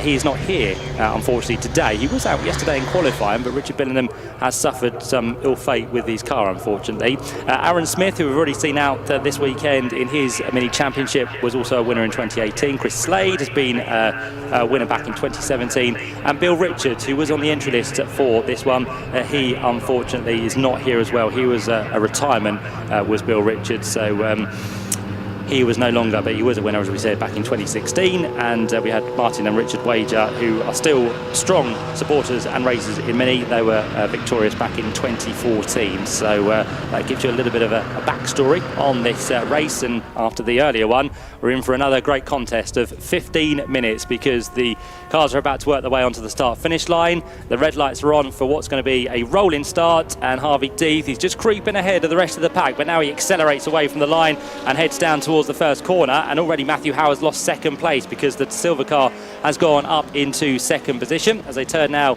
in towards Paddock Hill Bend, and De Silva might even be looking to challenge here Harvey Deeth for the race lead as they head now in towards the right-hander of Druids. They turn their way through and down the hill, but Harvey Deeth for now is looking comfortable. But De Silva almost challenges to the inside line there. He had a little bit of a faint look as they turn now in towards Graham Hill Bend. We've got yellow flags in towards Paddock, because there is a car which has stopped on the run up towards Druids on the inside, so that might again be cause for concern and may give us a safety car in these early stages. So a few of them not quite making it first to pass laps here, unfortunately. But yeah, the De Silva car has now got a different driver in from earlier, because we have the two drivers sharing that car. So we'll see if the De Silvas can go through into the lead. Harvey Deeth is not having any of this, is he? He's trying to weave his way across the circuit. Double wave yellows in towards Paddock Hill Bend, which means you can't overtake there. So that's a chance taken away for De Silva for now. But as soon as they get past that zone, they can then see the greens, and De Silva can try and challenge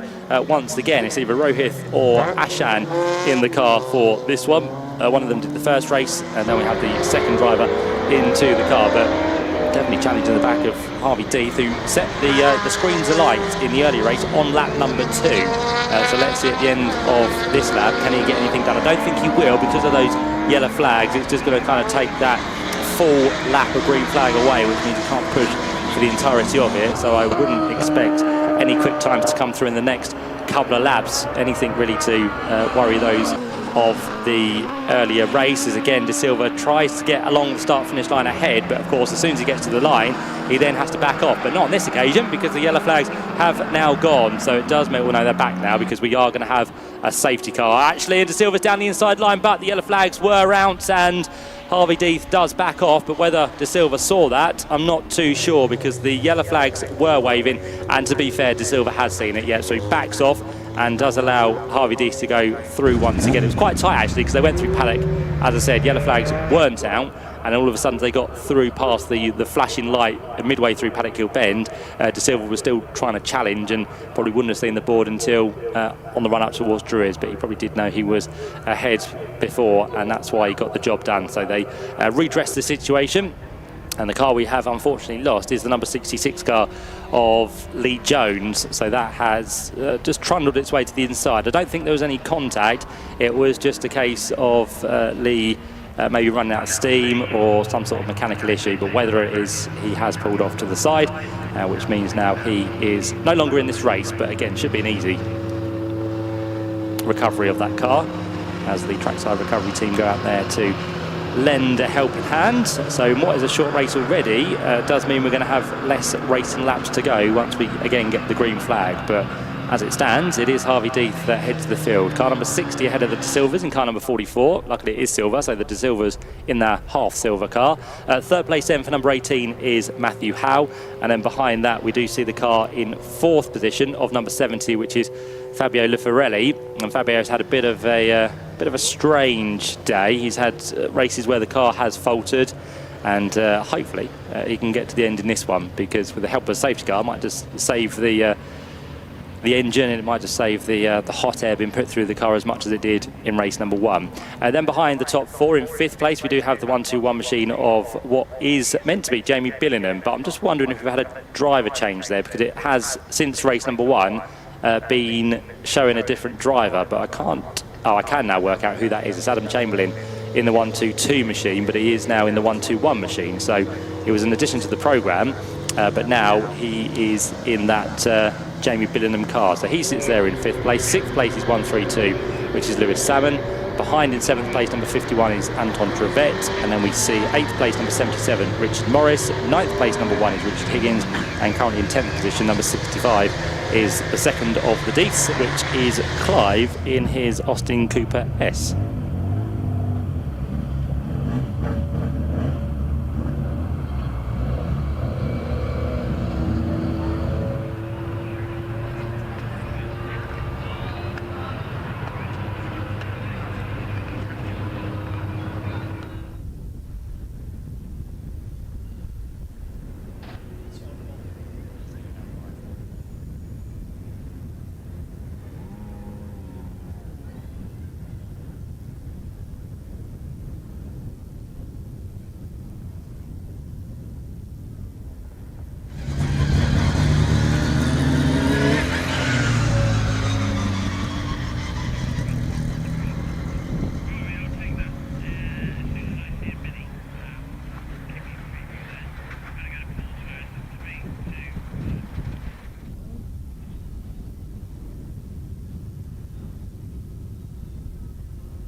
So we now have the red flag, unfortunately, so just to allow a bit more time of racing for the fastest Mini in the world, because this is one of the highlight races of the weekend.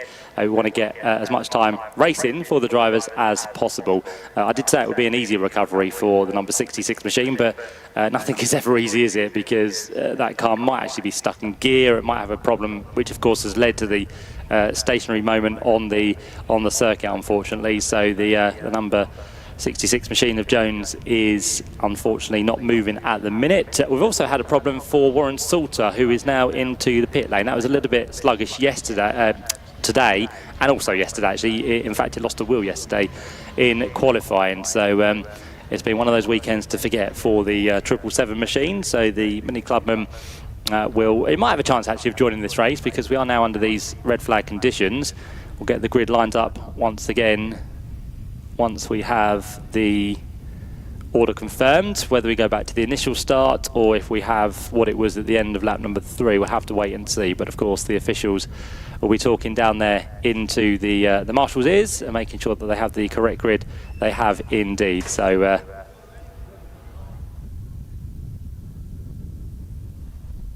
so the marshals will make sure they have the correct grid they need, and once they all have what they need, they'll be into an order, and we can then start to go through the procedure once again. So it'll be another formation lap. It'll be the safety car, which will peel off, and we'll get a rolling start back underway. We now have, or need, the flatbed for the number 66 machine, because it does turn out that it can't quite be towed. So something a little bit more heftier is needed to bring that car back to the pit lane. While we have this red flag, should we just tell you a little bit more about some of the drivers out there? I think that might be quite a good idea, because we have Harvey Deeth, who, as we said, set his new lap record a little bit earlier on today. He is a retired engineer and company director. Started racing the Minis back in 1993 with the ICS Saloon Car Series, and have raced now Minis in various forms ever since. So he's always been a keen lover of Minis. And to be fair, the whole family have been, because there's not just the one Deeth. We have, of course, also out there Nigel Deeth, and also joining them Clive Deeth. So it's a real family affair when they do come to a racetrack. The fastest Mini in the world race has become a yearly date in the diary for Harvey. and a great chance to also catch up with some like-minded racers and great minis across all the classes. So again, they don't just do it because they want to get out there and race, they want to do it because there's always a great camaraderie amongst all the drivers, and they get to socialise, catch up, talk about everything they love as well. So it's always a big date in the diary, and I'm sure for many of you who have come across to Brands Hatch today, you do exactly the same, because you don't just like the kind of racing, but you like everything that happens off track. You like the social side. It's a nice day to get out there and enjoy some spectating on the banks, and it's just a chance to have a nice, fairly cheap day out, isn't it, compared to what other things cost nowadays. It's a good value for money at Brands Hatch for the Mini Festival. In terms of Harvey, the car history, well, it was built in 2008 and 2009 for the 50th anniversary fastest Mini in the world race, which took place at the Silverstone Classic in 2009. The car was built by Martin Short's team, which is Roll Centre Racing. At that time, they were also running 2 Le Mans LMP1 cars. Roll Centre Racing, a very experienced team. And Martin's done much in terms of successful racing, and now it's up to his 2 sons who are out there doing good things as well, as Jack said earlier, in GT Cup and other things alike. Sadly, the brilliant and amazing main engineer of that car, Michael Talentire, passed away due to a heart attack at a very young age back in 2014. The car itself is powered by a 2.6 litre V8 Radical SR8 with 380 horsepower, driving the front wheels via a 6-speed X-Track gearbox. And that is a car which is a result of some true British engineering. So great to have Harvey Deeth back out there for this year, trying to add another win to his tally in what's going to be another race. We spoke about Nigel. He is a little bit further down in the number 5 machine. He is currently running in 14th position. He is a marketing manager. This is his 4th fastest Mini in the world race, and it's his yearly hobby. He likes to come out and join all the others, a bit like Harvey.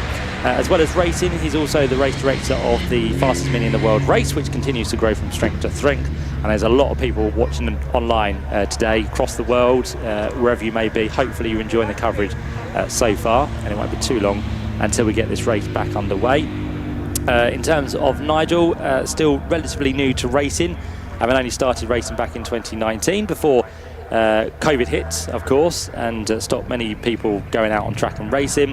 One of the Deeth's clan in the race, joining his 2 experienced brothers, Harvey and Clive, so it's a brotherly affair for the Deeths. In terms of the car history, well, it's a beautiful and fast FIA Mini Cooper S that's kindly been lent to him this weekend. It's a lovely car that's owned by his brother Harvey, who's prepared and turned not only his but 3 other fantastic cars for this weekend. So very busy indeed is Harvey, making sure these cars get out there onto the track. A man who was just pipped to the post in the earlier race and was down to 3rd place in this one, Matthew Howe, in the number 18 machine, also known as Ollie. He likes to be called Ollie, so from now on we'll call him Ollie rather than Matthew. His occupation is a vehicle technician, and in terms of his racing history, well, he's been racing now Mini derivatives for many years, probably about 25 years. He was in the late 90s when he got into all of this.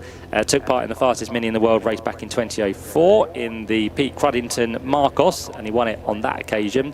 Currently racing a 1380cc 5-port Mini in the swinging 60s, which is run by the CSCC, and also competing in the Autograss Racing Championship as well, which is 450-yard off-road dirt oval, so completely different to what we are experiencing this weekend. He races a Mini pickup in that one, does Ollie Howe. Pete Cruddington invited him to race his Special K Mini that he just built, and this is its first event. So Ollie, hopefully you can look after it, and there's probably no real surprise that the tyres went off in that first race. He wasn't quite used to how quickly that car went through them, but doing a grand job nonetheless. Ollie is very fortunate that he has a collective group of people, including his family, with the same interests, who all work together to achieve the goals of competing. They would like to thank everyone involved with the team. Win, lose or draw, we all do it together, which is always a great ethos to have.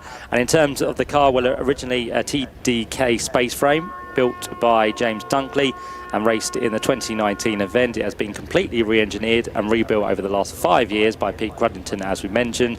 It now sports a DY Engine Services built Honda K20 Type R and a sequential Quaife gearbox. The words on the boot lid sum it up. I haven't seen what those words are actually, but if we do get a look at the rear boot lid, then it sums the car up. Hopefully it's not too rude, but we'll see what it says on the back of Ollie Howe's machine as they head off now onto the formation lap once again.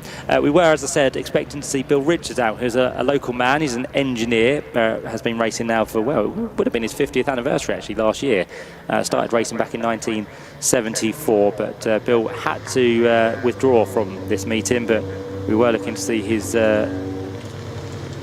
lovely car out there, the very early John Maguire, originally saloon body with an Arden 8-point Mini, but that then changed to a Metro body that was more aerodynamic with a Cosworth BDH engine, but now it's a Mini Traveller body with a Ford Duratec engine. But as I said, Bill Richards not racing this weekend, which is a real shame because he has featured in many photos to do with mini racing. He's featured in magazines, he's featured on posters for this event as well, and is a regular in the saloons that we have here at Brands Hatch across the course of the year as well.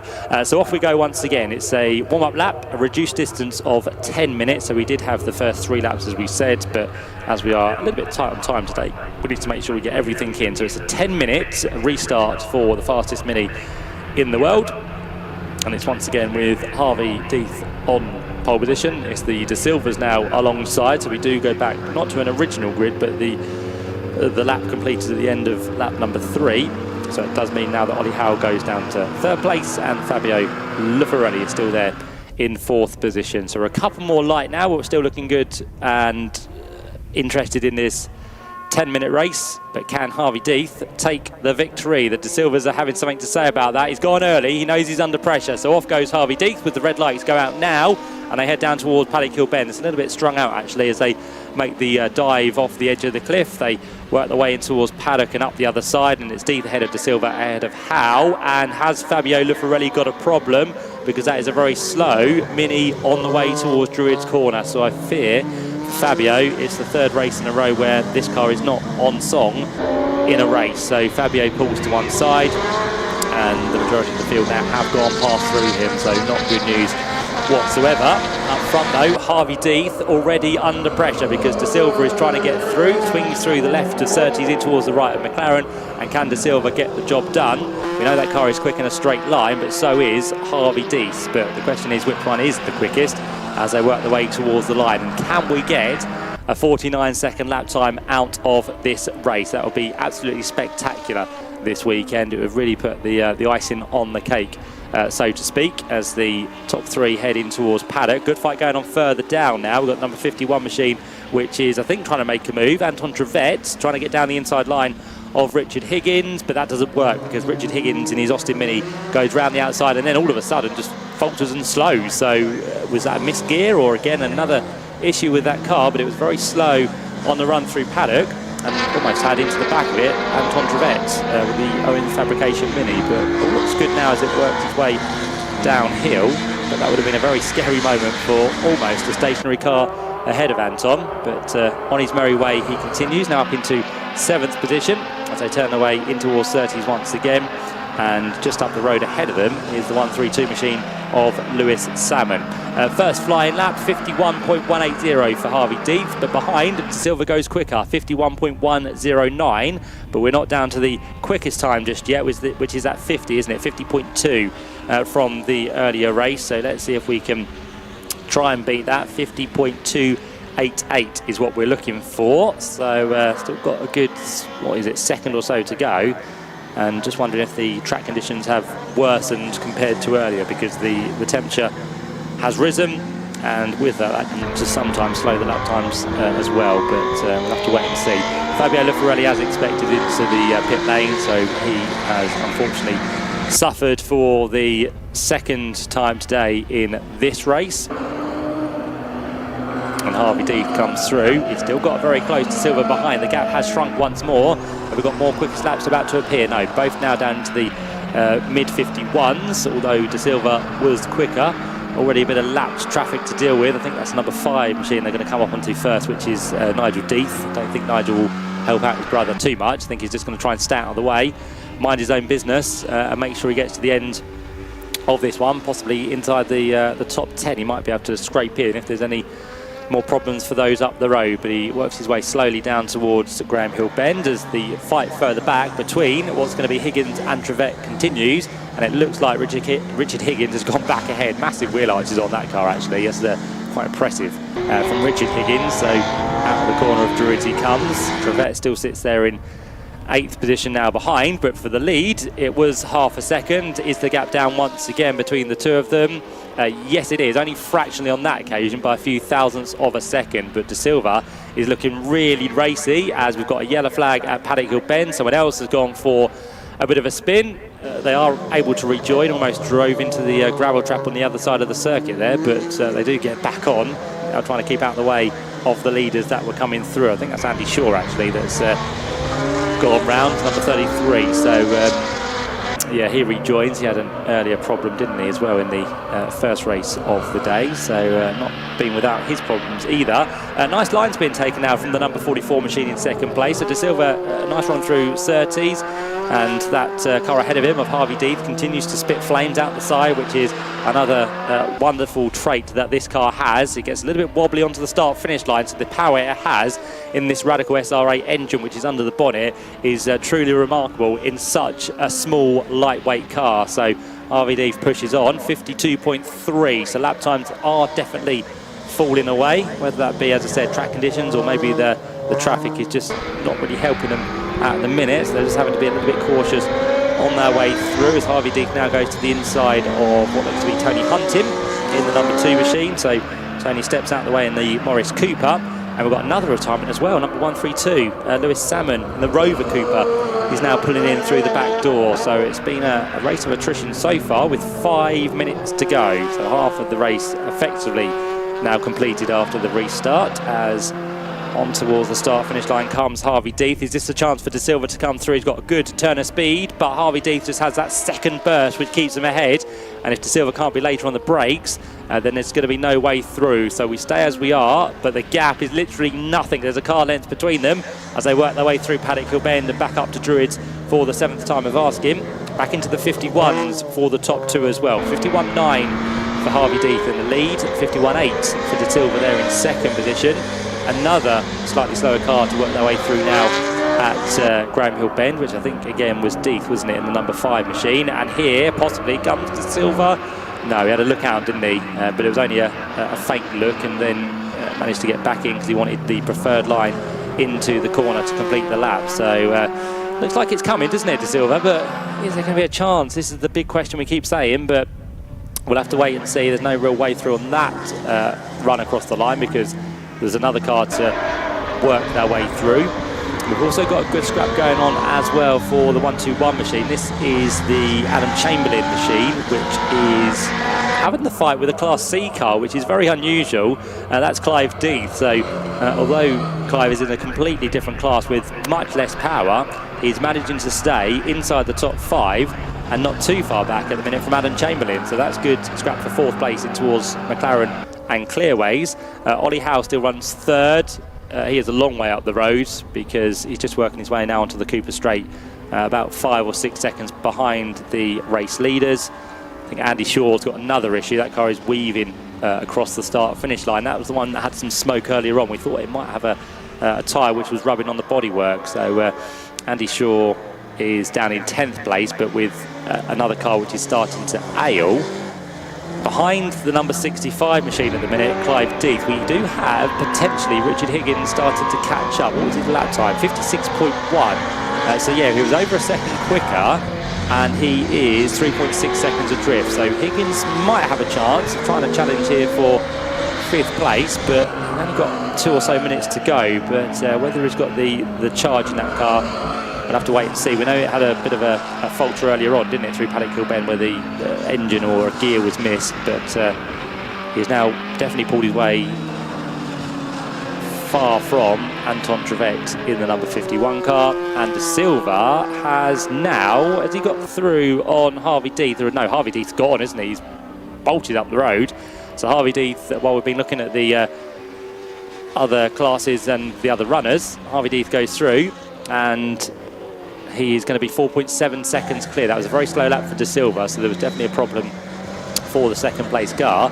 We are still not getting anywhere near the earlier lap time here, so just wondering if all the drivers have turned things down and just trying to save the car as best as possible. In fact, De Silva's got a problem because he waves through pretty much Ollie Howe. So through goes Ollie in the number 18 machine, and De Silva, after a fantastic first part of this race, is now unfortunately a little bit slow on the back straight. Can he kind of just manage it to the end? Could he just about pick up a podium? I've got, of course, a good gap over the rest of the field, but it's all about what damage this might be doing to the number 44 machine. So Ollie Howe will inherit second position. Harvey Deeth comes through with 60 seconds plus 20, that's 80 seconds, remaining on the clock. So they'll go through for the penultimate lap, and De Silva, it almost looks like it's run out of fuel, but no, there's now some smoke coming from the left front. So there is something not right with that car. Again, it's either bodywork rubbing or something is about to fail, because it kind of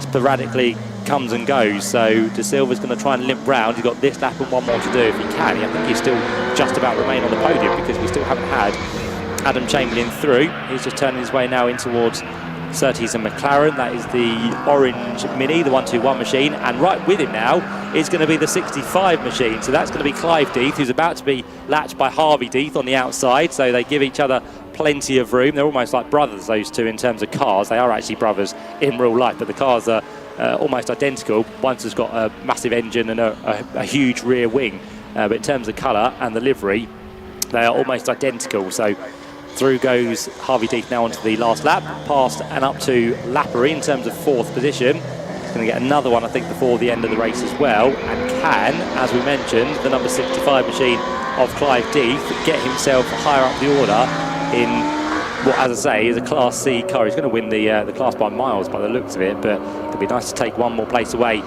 from Adam Chamberlain if he can do so. But for now, Harvey Deeth on his way round. It's been an absolutely perfect day for him. It was a win in race number 1. It's going to be a win in race number 2. It's not going to be the fastest lap this time round, but it's still going to be a new race record in fastest Mini of the world at Brands Hatch for 2024 is won again by Harvey Deeth. He crosses the line to take the victory over Ollie Howe, who's just about to turn his way now on towards the Bradman Straight for the last time.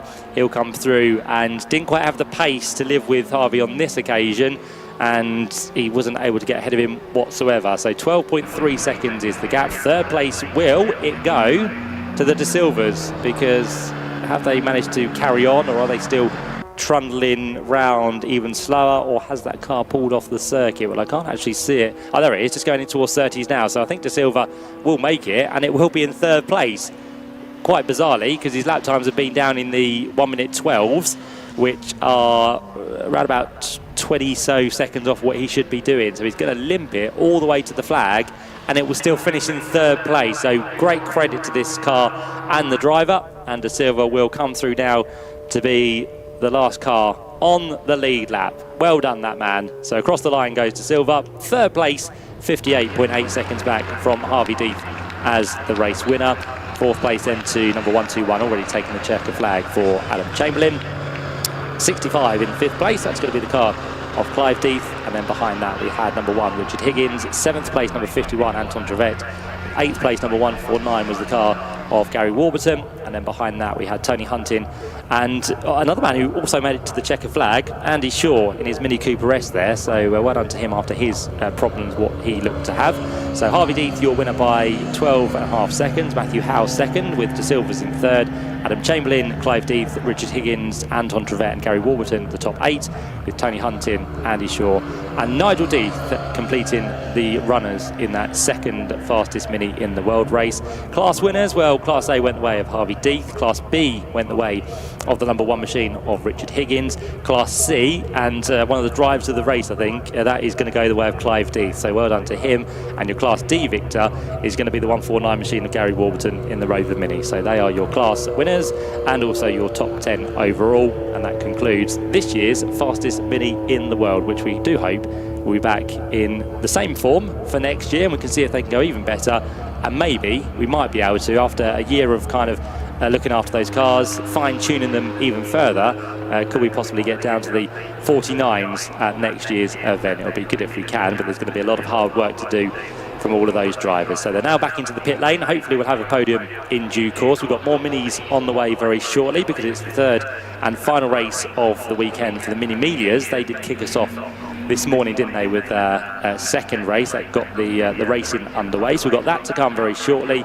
We'll then turn our attention to the second MSVR all-comers race of the day. Then we have the pre-66s back out with the Sunwild Trophy, and then the final race to look forward to will be for the Dunlop Mini 7. So all that still on the way. We've got drivers, as I said, working their way into the Parc Fermé area, and with not too much again to be cleared up apart from the car of what looks to be Richard Morris, isn't it? Yeah, Richard Morris being towed up the hill in towards Druids, and then that will be, I think, the last car we need to clear of the circuit, so it won't be too long until we have the next of our races out. So well done to all the marshals and the recovery crews, doing a tremendous job here. It's been a busy day for them, actually. It was quite good yesterday. We had an early finish. That was always the plan, but we finished earlier than expected, but there was hardly any issues to deal with, so we had a good day yesterday. Today there's been a little bit more hard racing, lots more out there on circuit as well, and the marshals and the recovery crews have been put through their paces, but we do, as always, thank them for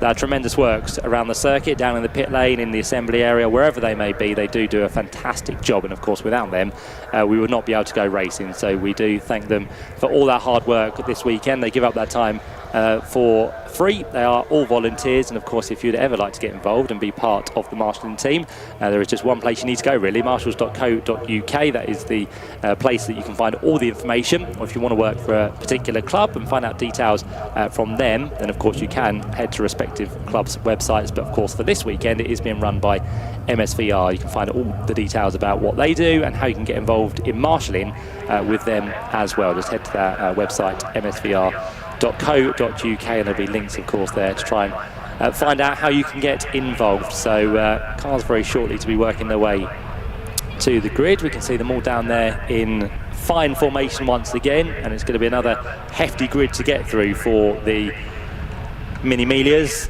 We had a tremendous race earlier on, and again I don't think this race is going to be any different whatsoever. So cars now being ushered out by the marshals. As we said, if we get time for a podium we will do that for you, but it all depends on if the race gets underway. But we have people standing by just in case, which is handy, so we'll let you know of that in due course. But now the cars, as I said, heading out onto the circuit for the Mini Miglias, and you can turn to your respective page in your programme where you can find the entry list for this one, and if you wish to do so there will be a space for a grid in due course as well.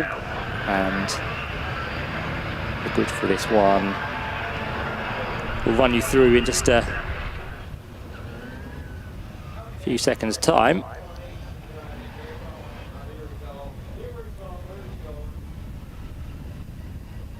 Which will be based on earlier results by the looks of it, so we'll see how that lines up in just a minute as the cars now start to work their way onto the grid, and we can see already the doors are being opened on those cars because it's turning into a nice hot afternoon, which we didn't really expect too much sunshine today. It said it's going to be cloudy all the way through, but in the end it looks like the sun has peeked its nose out and just keeping it very warm for everybody out there on circuit. So the grid will line up as follows then for this Mini Miglia race. It's an amended grid, so it's going to have Nick Padmore on pole position with Jeff Smith alongside. The second row then sees number 78 Scott Kendall with number 11 Kane Astin.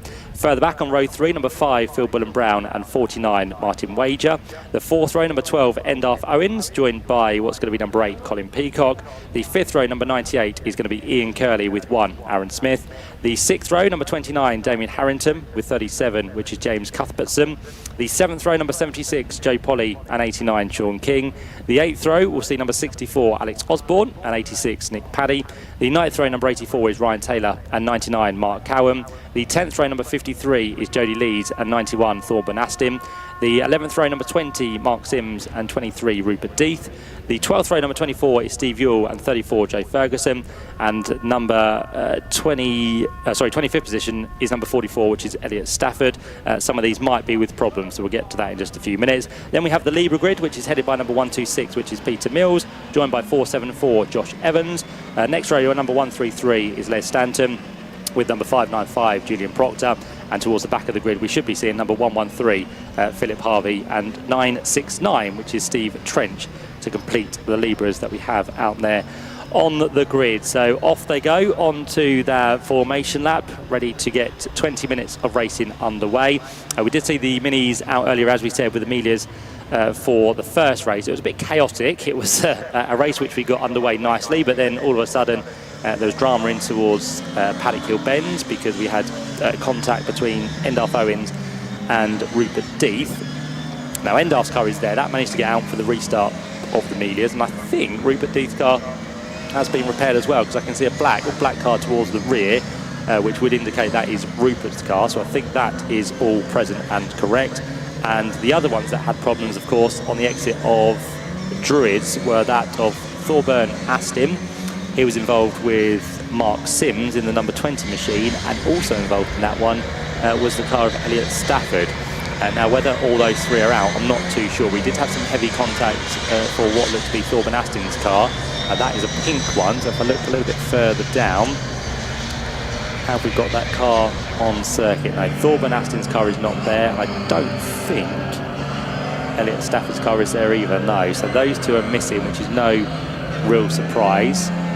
Rupert Death is out there, and Mark Sims is, by the looks, out there as well. I'm sure I've seen his car somewhere higher up the order, so I'm sure, yeah, Mark Sims is there somewhere. So we'll see how that does get on.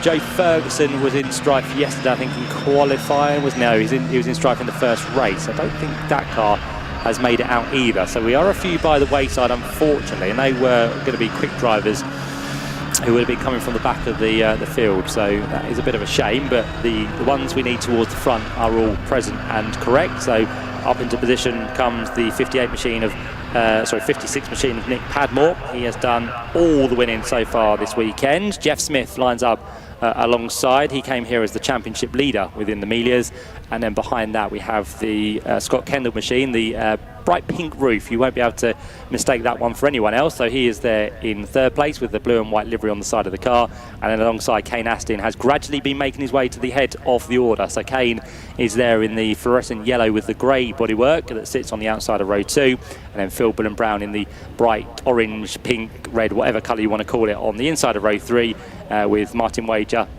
alongside in car number 49. So we have the green flag towards the back of the field. We are missing, as expected, Elliot Stafford and Joe Ferguson towards the rear of what's going to be the Miglias. As the red lights go out, they all get away together, and it's going to be the start for Nick Padmore once again. It's going to be a drag race, though, between the top two. Jeff Smith's going to be on the outside line, which hasn't been a bad place to be so far this weekend in terms of starts. He then gets a nice cut back to the inside of Nick Padmore, and he tries to squeeze his car through there. It's a very small mini, and it's a very small gap, but it seems to work, and Jeff Smith just about gets his nose ahead, which he holds all the way around through Druid's corner, and then Nick Padmore has to slot back into second place. So it's Smith that leads. Padmore is in second. Third place, good start there for Kane Astin, and then behind we're going to have that of number 78, which is Scott Kendall. So on that merry way they go down in towards the left-hander of Surtees. Endalf Owens is definitely going to be one to watch out for here, because we know he was quick from the pit lane in the earlier race. He managed to get himself up inside the top top 5. I think he got a penalty actually after that first race, because that's why we had the amended grid, because he was 5th. He was 3rd actually as they went on to the last lap, but then dropped himself down to 5th, and then of course got the penalty. So he goes through, and there might be a bit of trouble here for the number 5 machine of Phil Bullen Brown, because I think he's had some contact on the right rear, and that is now just starting to smoke a little bit as Aaron Smith tries to get to the inside of him. Another one who faltered in the earlier race today. Aaron Smith dropped right down into, I think it was about 12th place, wasn't it? So Aaron Smith did benefit from penalties from people around him, got back up into 10th place, but Aaron Smith had a very slow car towards the end of the earlier race, so we expect him to do well as well.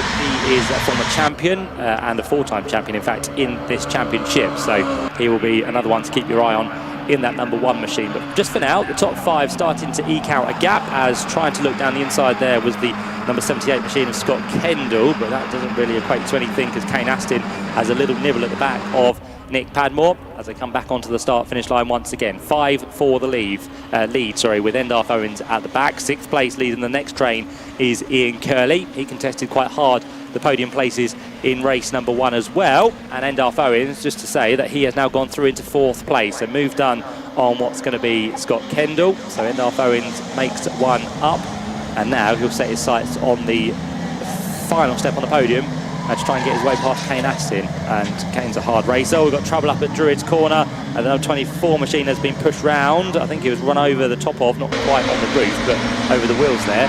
So Steve Yule has unfortunately had a moment. Does he rejoin? No, he's stationary in the middle of the circuit at Druid, so that's not good. I think he's trying to move, but whether that can find a gear, not sure. There's a bit of debris and bodywork on the track as well, so that could mean we get an interruption for another race here. So we're not really getting through these early stages, are we? With quite a few dramas, but they're all eager to get these races underway and try and get the best positions they possibly can. That car of Steve Yule is still stuck in the middle of the track as it works its way now up in towards the yellow flag zone. And as they do so, I think we are going to see the safety car very shortly. It hasn't been called as of yet, so there have been a few late calls actually, but probably just wait and see if that car can be fired back up as Jeff Smith leads the pack down towards Graham Hill Bend, with still behind Nick Padmore and Kane Astin. Endar Owens into that 4th place, and 5th place at the minute for number 78, which is Scott Kendall. So they charge their way on towards Surtees and McLaren.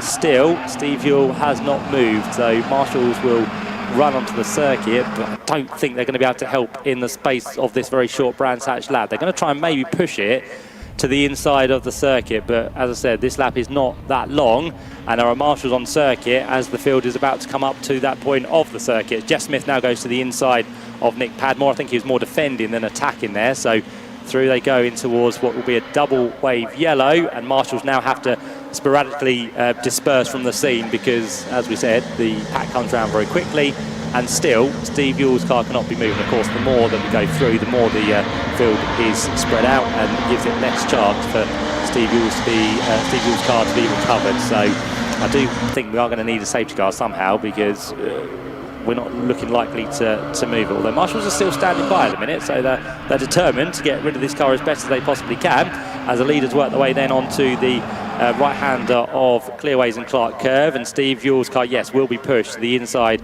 at Druids Corner. So well done. I think marshals will have to run quickly now, either back to the outside or onto the inside, but they've done well. They've found a gap, and he is finally out of harm's way, and we do not need the safety car, which is always a good thing. We can continue with racing, and now yellow flags will be retracted, and we are going to be in a green flag zone, hopefully, this time round at Druids Corner, because Jeff Smith leads the field up towards Druids. Through they go. Nick Padmore still 2nd, 3rd place Kane Astin, 4th place Nick Padmore, and 5th place for Scott Kendall. So they're all being well behaved at the minute. They're all kind of staying in this 5-car train, not really making any moves on each other, so they are just biding their time in what is the final race for the Mini Miglias this weekend. So keep an eye further back as well, because Ian Curley is starting to claw his way into this equation, so he's going to make it possibly 6 now for the race lead. And then behind them we have Phil Bullen-Brown, who continues on his way, although that smoke was kind of just flailing the left front. I think it might now just rubbed itself away, and he is feeling a bit more confident there ahead of the number 1 machine, Aaron Smith, who continues to make progress up the order as well. So it could be very shortly an 8-car train for the lead, and for Endar Owens it's going to be onto the 3rd step of the podium, round the outside of Kane Astin. Tremendous move there from him. He has pulled off all these moves across the course of the weekend. He is the bravest of the brave, and he knows that he can't hang around too much longer, because if he does so, he will lose touch to those ahead of him. So Endar Owens is happy to go through. He finds himself now in 3rd, and the next target, the man who might have to be a little bit cautious here, is Nick Padmore, because we know what Endar can do, and we know what his racing style is like at the same time. So on their way again through Surtees and McLaren. Ian Curley, I think it's fair to say, is now right there, so he has made it the 6-car train we needed. We just now need the other 2 to just get a little bit more of a wriggle on in the form of Phil Bullen-Brown and Aaron Smith, and then we should be able to see those 8 cars together. And keep an eye on Rupert Deeth as well. We kind of forgot about him, but he started, of course, at the rear of the field after that incident this morning in race number 2.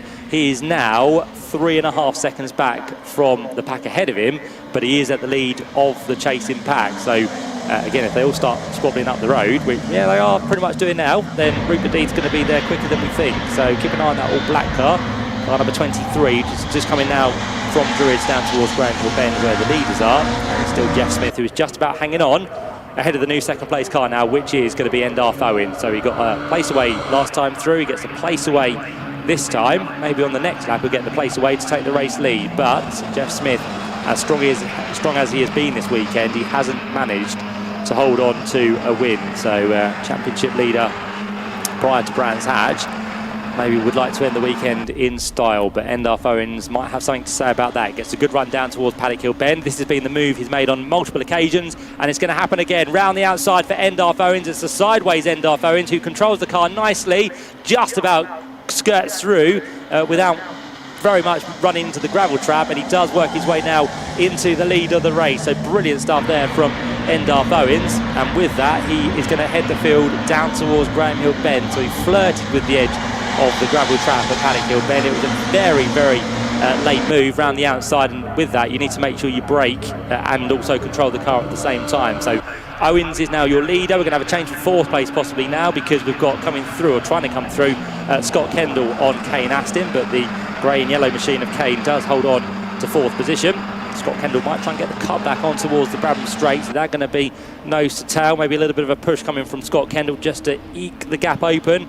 Maybe squeeze that many through. But no, Kane Aston is not having any of that, is he? He makes sure that he will hold the position in towards the first corner. And behind, Aaron Smith is now through on Phil Bullen-Brown, isn't he? Yeah, so he goes through in the number 1 machine ahead of number 5. And in terms of Rupert Deeth, well, he's come in 3.3 seconds the last time we checked, now down to 2.6 seconds for the number 23 machine. So Rupert is on a charge.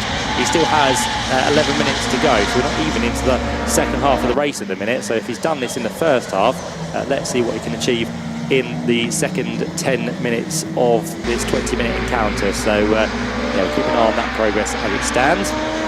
Keep an eye on what's happening with Libras as well. They are a little bit further down the order, currently being led by the 474 machine. So that's going to be Josh Evans, who heads the field at the minute, and he finds himself a good couple of seconds up the road from the second place car, which is the number 126 of Peter Hill. So the man from the Vale of Glamorgan is chasing as hard as he possibly can.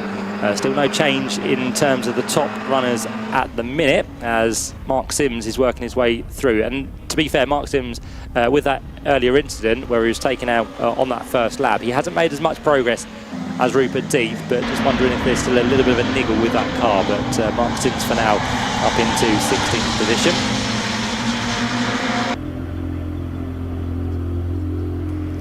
Leaders make their way down towards Surtees again. It's a freight train almost for these leaders. They're all, again, just playing ball, aren't they, at this stage of the race? There was a moment where Endalf Owens went for it and took place after place after place. Since then, we haven't really had too much retaliation, but we know Jeff Smith is quick. We know he tried to work his way back past Nick Padmore in the earlier race, but he was just a little bit stronger as Nick Padmore and managed to hold on to the line. And now Nick Padmore thinks this might be his chance to go, because if he doesn't, then Endalf Owens may possibly be away and up the road. So Nick Padmore doesn't want to be stuck too long behind Jeff. Kane Aston thinks the same as well. He wants to try and get his way through on this occasion, but it's now kind of just becoming that point where you're very bunched together, and if the car in front brakes and you miss your braking point, there could be contact. We're kind of wary about how they're placing the cars, and that could also lead to some mistakes as well. Just keeping an eye on what's happening behind the top 7. I think now Aaron Smith, no, in fact, who is in 7th place, he is the man I'm kind of keeping an eye on, because I think he has some potential in the closing stages of this third and final Mini-Miglia race at the minute. He's definitely my pick for someone to still continually make progress through the field. So Aaron Smith works his way up towards the line. We've still got a good battle going on further down. This is going to be Mark Sims still, isn't it, who is trying to keep at bay another Miglia, and also I think the Libra class leader should be in there somewhere as well. So those 4 or 5 cars about to come back onto the start-finish line. And yeah, Mark Sims ahead of what was last time the 84 machine, so that would have been Ryan Taylor. And now it's going to be, in fact, the Libra class leader of Josh Evans, who goes round the outside of Mark Sims in towards Paddock Hill Bend. So nice stuff there for Josh Evans. Doesn't really need to be in this battle with Mark Sims, but he just wants to make sure there's a couple of cars between himself and the chasing Libra there in second place, the light blue machine of Peter Hills, and he certainly is for the time being. So good fighting everywhere we look at the minute, and for the lead we're going to have a change, because Jeff Smith has now got through on Nick Padmore, and again I'm not too sure if that was a mistake from Endalf Owens or if he may have been slightly pushed wide there, but Jeff Smith does go through nonetheless. Nick Padmore goes through at the same time, and Kane Aston, can he make it 3 through on the same person in the space of one short straight? No, because Endalf Owens fights back round the outside. We're going to be almost 3 wide up towards Druid's Corner. Padmore to the inside. Smith in the middle, and Endarth Owens goes back to the lead all the way round the outside line there. Tremendous move from Endarth Owens. He has been absolutely on fire through Paddock Hill Bend through the course of these races. He's unstoppable, really. Once Endarth Owens goes to the outside, there's no chance you are ever going to get back ahead of him. So Endarth now back into the lead of the race. Jeff Smith did run wide in towards Druid's Corner, which now sees him down in 4th place because both Nick Padmore and Kane Astin were the ones who benefited from that. Ian Curley is now going to try and attack the back of Jeff Smith, so look out for the number 98 machine of Ian Curley, the 1998 and 1999 champion within the Mini Miglias. So he is looking to now work his way past this year's championship leader Jeff Smith, who just about covers in towards Paddock Hill Bend. Here comes Aaron Smith a couple of places back, almost took to the inside line there of Scott Kendall, but wasn't able to get that job done. So they again take themselves up in towards Druid's Corner. Ian Curley into the back of Jeff Smith. I think that was more of a love tap than anything else, but Ian Curley has almost lost then the position to Scott Kendall, who comes to his outside on the run down towards Graham Hill Bend, and lo and behold, Rupert Death is now with the leading pack. So we've got, what is it, 9? Yeah, we've got 9 for the lead now. So this is tremendous mini racing. We've got 6.5 minutes to go.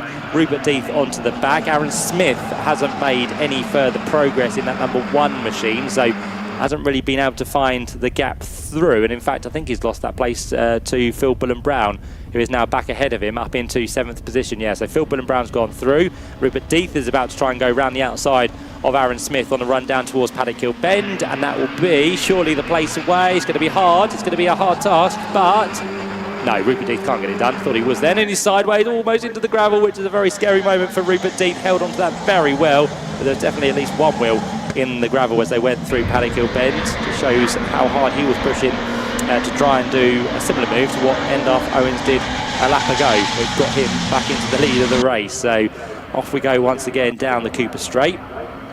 Kane Astin is still one to watch out for at the minute, because Kane, who has been on the top step of the podium only once so far this year, would love firstly to finish ahead of Jeff Smith in this final race of the weekend, but if he can win, that'll be a good haul of points as they move off to that penultimate round of the season at Castle Combe in just a month's time. So let's see if Kane Astin can do anything about the 2 ahead of him as he works his way now in towards Paddock Hill Bend. No change, I can tell you, for the top 4.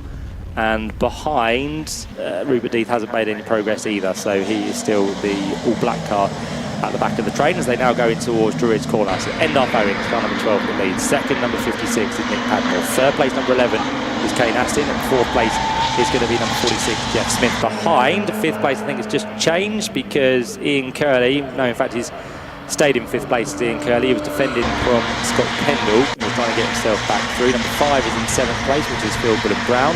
8th place, number 1 is Aaron Smith, and 9th place, still number 23, which is Rupert Death, as they turn away now on towards the completion of lap number 17. Still Mark Sims in a battle with what's going to be now the number 89 machine, so that's the car of Sean King, isn't it? Yeah, so Sean King, he is just ahead of at the minute, but it seems like Mark Sims is just dropping down the order, so I don't think this car is on the pace it should be, because normally we would see Mark Sims right up there running with the front runners. That's a bit of a bad year as Mark hasn't featured inside the top 5 for any of the races so far this year, actually, I don't think. Let's have a look. Yeah, no, he hasn't actually. So Mark Sims has had a bit of a torrid year and hasn't got much better this weekend with the incident we had earlier on, and now he works his way up towards Druid's Corner, and he might be attacked here by Peter Hills, because he is the man, I think, on the tail as they turn their way in towards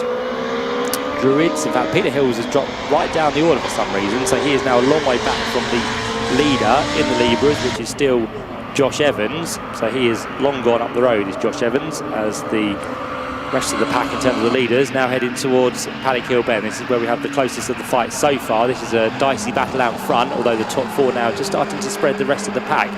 As it seems, because the top 4 just started to get into a stride, whilst Ian Curley continues to battle with Scott Kendall, who is still trying to keep at bay Aaron Smith, and also that's of Rupert Death. I think there's just been a moment there for Phil Bullen-Brown as well, because he's now dropped right to the tail after a wide moment in towards Druids, and he's got a bit of a damaged car now. The right front bumper is kind of hanging off. The right rear wheel arch, I think, is with some damage as well. So Phil Brown is definitely being bullied up on here, I think, in this race, it's fair to say. With 2.5 minutes to go, we're going to come through with just a handful of laps now remaining in this race. And for second, we might just have to change because Kane Aston gets alongside Nick Padmore with a push from behind. Kane might just get the place away, and if Jeff Smith is lucky, he'll go through at the same time because the door is left open.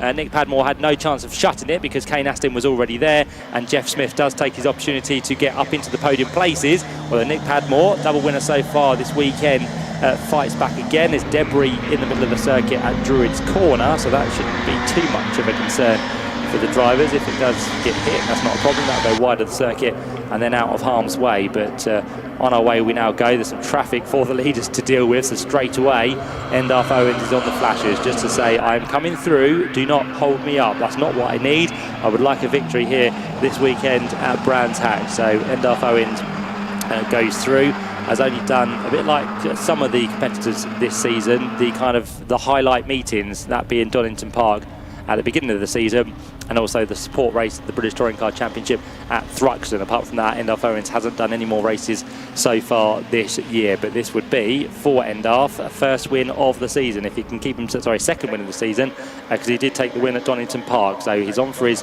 second, which would be nice for him. He's not in the championship hunt, that is for sure, but to get a win at a prestigious event like the Mini Festival, Endarth Owens would be massively chuffed, I'm sure to say.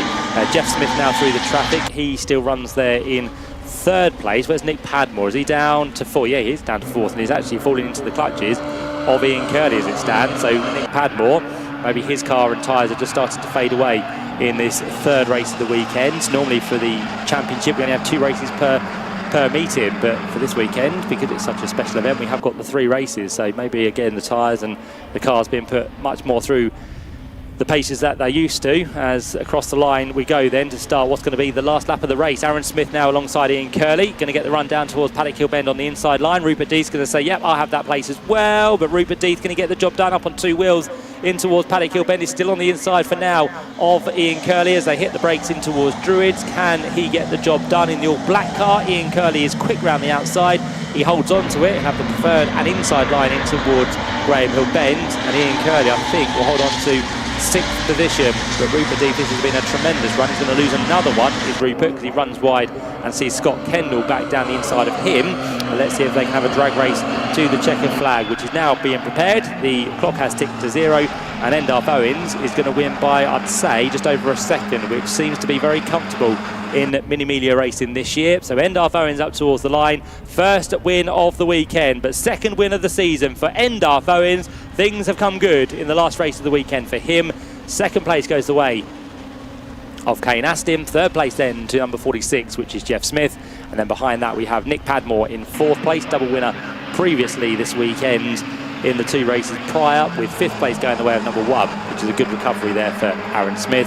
Then in 6th place is number 98, which is Ian Curley. Scott Kendall comes through in 7th. 8th place from the back of the grid of the Mini Miglias was Rupert Deeth, so a sterling drive from him. It's again just shows how competitive the field is, because as soon as you get to that group, which is the quickest, you do find it really hard to find your way through. So Rupert Deeth for 8th, 9th place to Phil Brown, and 10th place to Colin Peacock. Winner of the Libras already across the line for Josh Evans. That was a very comfortable win for the 3rd race. Second in Libras goes the way of Peter Hills, and 3rd place to the 595 machine of Julian Proctor. But for Endarth, he is your winner, not the quickest in terms of a race lap. That went to the man in 2nd place, which was Kane Aston on a 54.612. But Endarth looks very happy as he makes his way back into the pit lane. He'll be delighted with that, and he will be the man who will be on the top step of the podium for the final time this weekend in the Miglia. So Endarth Owens wins by 1.3 seconds. Kane Aston finishes 2nd ahead of Jeff Smith. Nick Padmore, Aaron Smith and Ian Curley next up, with Scott Kendall in 7th. Rupert Deeth 8th and Phil Brown 9th. Colin Peacock, Martin Wager and Alex Osborne in 10th, 11th and 12th. Then behind that in 13th place is going to be the number 29 machine of Damien Harrington. James Cuthbertson finishes in 14th ahead of Jody Lees. Joe Polly is 16th ahead of the Libra winner Josh Evans, and then Ryan Taylor, Sean King, Mark Sims, Peter Hills, Mark Cowan, Julian Proctor and Les Stanton is the last of our finishers down in 24th place. Just the one non-finisher in the end after that moment up at Druid's Corner. That was Steve Ewell in the number 24 machine after a little bit of contact. As I said, someone did ride over the right-hand side of the car, which just left some debris on the circuit. But for Steve Ewell, he did manage to get pushed by the wonderful marshals at Druid's off the circuit and into that gap, which did mean we didn't have to have a safety car, which is always really good to see. So the drivers will be celebrating in their own special way down there in Parc Fermé. I know, being down there myself in recent times, that drivers do like to celebrate with a good old chat. They do like to speak to each other how the race went. And Ednoff Owens, every time I've seen him this weekend, whether it be being pushed off the grid, down in the pit lane, walking to the podium, he's been on the telephone. So I'm not going to be surprised if he's on the telephone again, because Ednoff Owens does like to have a chat. So he'll be, as I said, to the podium with a trophy to be handed to him very shortly. And then we'll be turning our attention to the MSVR All-Comers, which have their second race of the weekend here at Brands Hatch. We've got another good dice to look forward to, I'm sure, between all of those different cars. And whether we get a podium for the Miglias, we will let you know in due course. We've still got great mini racing to come though here at Brands Hatch today. 2 further mini actions to look forward to, with the pre-66 minis in the second Samwell Trophy. And we saw just after the lunch break the Dunlop Mini 7s. We'll have them again to round out the weekend here at Brands Hatch, which is all to come on this 2024 edition of the Mini Festival.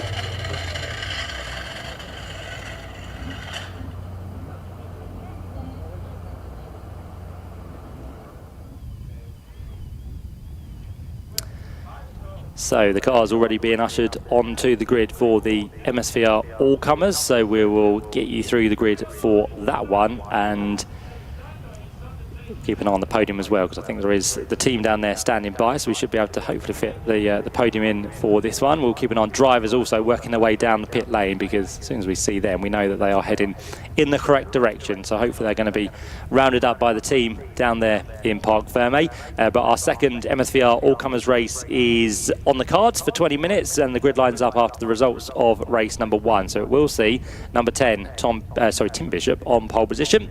Alongside him, number 9 is going to be Aaron Armiger. The second row then is handed to the pairing in the Volkswagen Golf, which is Michael Smith and Lewis Barr, and alongside them is going to be the number 177 machine of Peter Osborne, who did a great job just to fend off, or in fact beat Peter French to the line in the earlier race. So they start 4th and 5th. Peter French is on the head of the third row with number 90 Simon Parker alongside. The 4th row then sees number 507, which is William Guy, the Citroen C1 back out. And then those that failed to finish in the earlier race, we had Fabio Lufarelli in car number 70, and number 4, Laura O'Connell on row number 5. And in fact, late to the grid is going to be the number 10 machine of Tim Bishop. So he's only now just found his way to pole position, which is the last of the cars to line up. So just wondering if there was a slight issue for him in the assembly area, but he has made his way to the grid, which is good.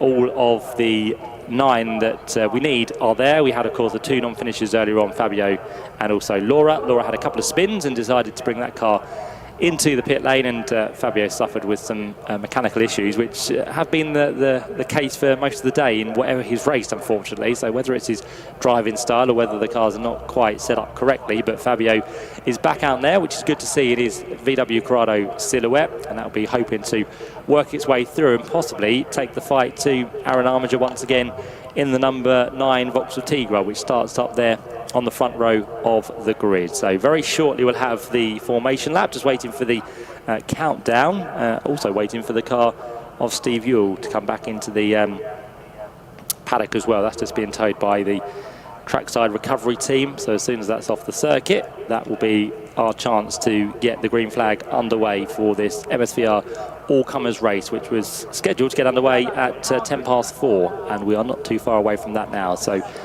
good time has been made up after the earlier delays and red flags and safety cars, so we are now hopefully going to be back on schedule for the rest of the afternoon, with 3 further races still to look forward to, starting with this one as the countdown is on. Very quick seconds here at Brands Hatch. 1 minute becomes 30 seconds very quickly, and then 30 seconds will become a green flag, as well as the safety car will lead them away and on to the formation lap, ready for a rolling start to be once again for these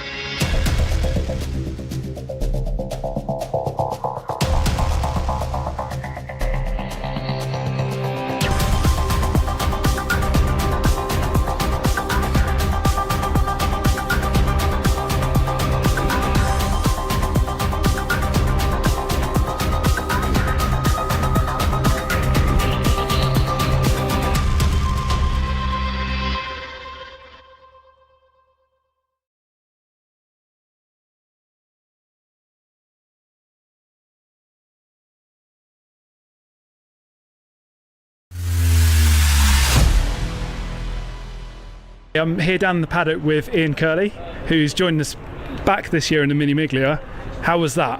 Really good race. That's been the hottest race this year for certain. No real dramas. I need to find a bit more pace in myself, but it's going good. And you were racing historics before, so it's quite a difference going to these slick tyred cars on the Mini Miglia. Massively, yeah. I mean, I've raced the Appendix K touring car for 10 years and they drift real good, and this doesn't. This just like, you turn the wheel and it turns in. So no, it's been a bit of a change of technique really, which I've struggled with a little bit, but and I haven't really raced a Miglia since like 2000, so it's been a fair while. What's the difference, do you think, now from when you were racing the MiG before? There's not a great deal. Not I mean, it's a long time, but no, I think that they're much of a muchness really. I think that's really good that they haven't really changed. So I think there's probably more competitive drivers in it at the moment. I think the mid-90s was a real golden era, and then and now I think it's equally back there, if not a bit tougher.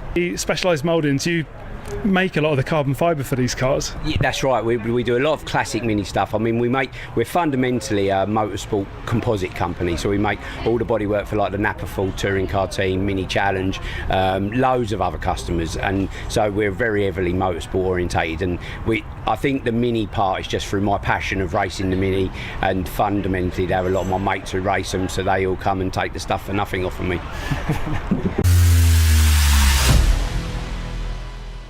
Phil, you're a familiar face in the paddock here in the Mini 7, but this is your first weekend. It is my first weekend. 20 years ago I raced with the Mini 7 club in the Mini Miglia, so this has been nice to come back, and we've had a good weekend so far. And you're racing in the Mini 7 S-Class. We all know what that means, but can you tell people at home what an S-Class is? The S-Class is designed to be an entry-level scholarship, which is what the S stands for. So a lot of basic engine components. The cars are very similar to a Mini 7. They've got controlled dampers. And it's designed to be the affordable entry level into the Mini 7 club. And it's a perfect entry. They're very competitive. It's a lot of fun. This was Tina Cooper's car and you've completely stripped it. It was Tina Cooper's car, yeah. She had it for quite a long time. It was originally the car they built in '99 at the Mini birthday. Obviously been through a few hands, but yes, it's now fresh. What have you changed? Little bits here and there really, a little bit of roll cage stuff, a bit of suspension stuff, a fresh coat of paint. And obviously convert it over to the S-Class from the Mini 7 that it was. Mini 7 racing, yes. What do you think so far? I love it. I don't race often enough. I think we were working it out earlier. I think I've driven twice in the last 5 years. So to come back to be where we are, and in the club, which is very friendly, and everybody's got something nice to say, it's brilliant. I love it. So this weekend we're supported by Mini Spares on the live feed, and also throughout the year, but specifically you, Phil, they've really helped you get back on track. They have. They've been supporting me for quite a long time in my endeavours here, there and everywhere. But here specifically, they've given me an awful lot of help, so I'd like to thank them really, and for supporting the Mini in general. It's a big market. They work really hard, and it keeps everybody like us, in bits and pieces, which is wonderful. And we're down with Ross Billison. Ross is one of the championship favourites. Yep. How does that feel? You've been around the championship a very long time. Yeah, no, it feels good. I am enjoying it still. It's just there's a lot, obviously, at risk at the moment. So I'm just trying to do everything right, pick up the points where I need to. Just keep pushing it in the right direction. So you're racing in the Mini 7 Challenge. How does that differ to the S-Class that we may have seen before? It's a more highly tuned, a 998 race engine. Other than that, there's not a lot of difference. So yeah, that's it really. What's it like to drive? Quite frantic, or? Yeah, they're so much fun to drive. I love it. I have had a go in one of the S-Classes, but I do rate the 7s as a pure race car. So this is probably the closest you've been to winning the points. What's in your mind? What have you got to do this weekend? As I say, just don't do anything stupid. There's still a long way to go in the season. Although we've got 3 rounds left to go, there's still a lot of races to do. So just got to calm down, just take one race at a time, and keep finishing on that podium. Seems like Mike Jordan, whenever he goes out, he's absolutely on fire. Is he the one to be chasing down? Yeah, I swear he's got a Miglia engine in there. I'm not sure, but no, he is fast. He's got the all-round game. He does raise the bar whenever he enters. So, but we'll try our hardest and we'll try and give him a good race. It's always quite a family-friendly paddock. Yeah. So you're here with your family. Yeah, lots of us. It's my local one here. So my wife's here, my daughter's here. Yeah, lots of the family and friends. So yeah. Anyone you want to thank in particular? Oh, a massive thank you to my team, Roy, who's over there in the blue, my uncle Stewie, and my dad back at home. Brilliant. Well, best of luck, Ross, and we'll see how you go. Thank you very much. Cheers. We're down with Kate. Kate's one of our newer drivers on the grid, racing in the Mini 7S class. How are you getting on?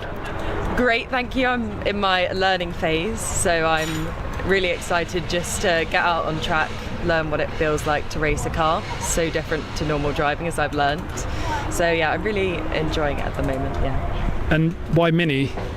Minis, I think, are a great beginner's car. Like, if you're trying to get into racing, a Mini is such a good thing to start with because you learn so much about the feel of car. You've got the sort of different ways that they can be set up and things, and they're like go-karts really in a car form. So it's been great for me to learn on this rather than, also something more dangerous like, an open wheel car or something. I'm absolutely not going to start with that. So yeah, it's really good. Do you think you're going to stay with the Minis now? You're with the Mini 7 Racing Club, or have you got other plans? At the moment, I'm definitely staying. I'd like to get a handle on this first, keep learning, and maybe, in a few years or something, I'd try something else. But I'm really liking the Minis at the moment. Yeah. Do you ever offer any advice to people that come around and say, I'd really love to join in?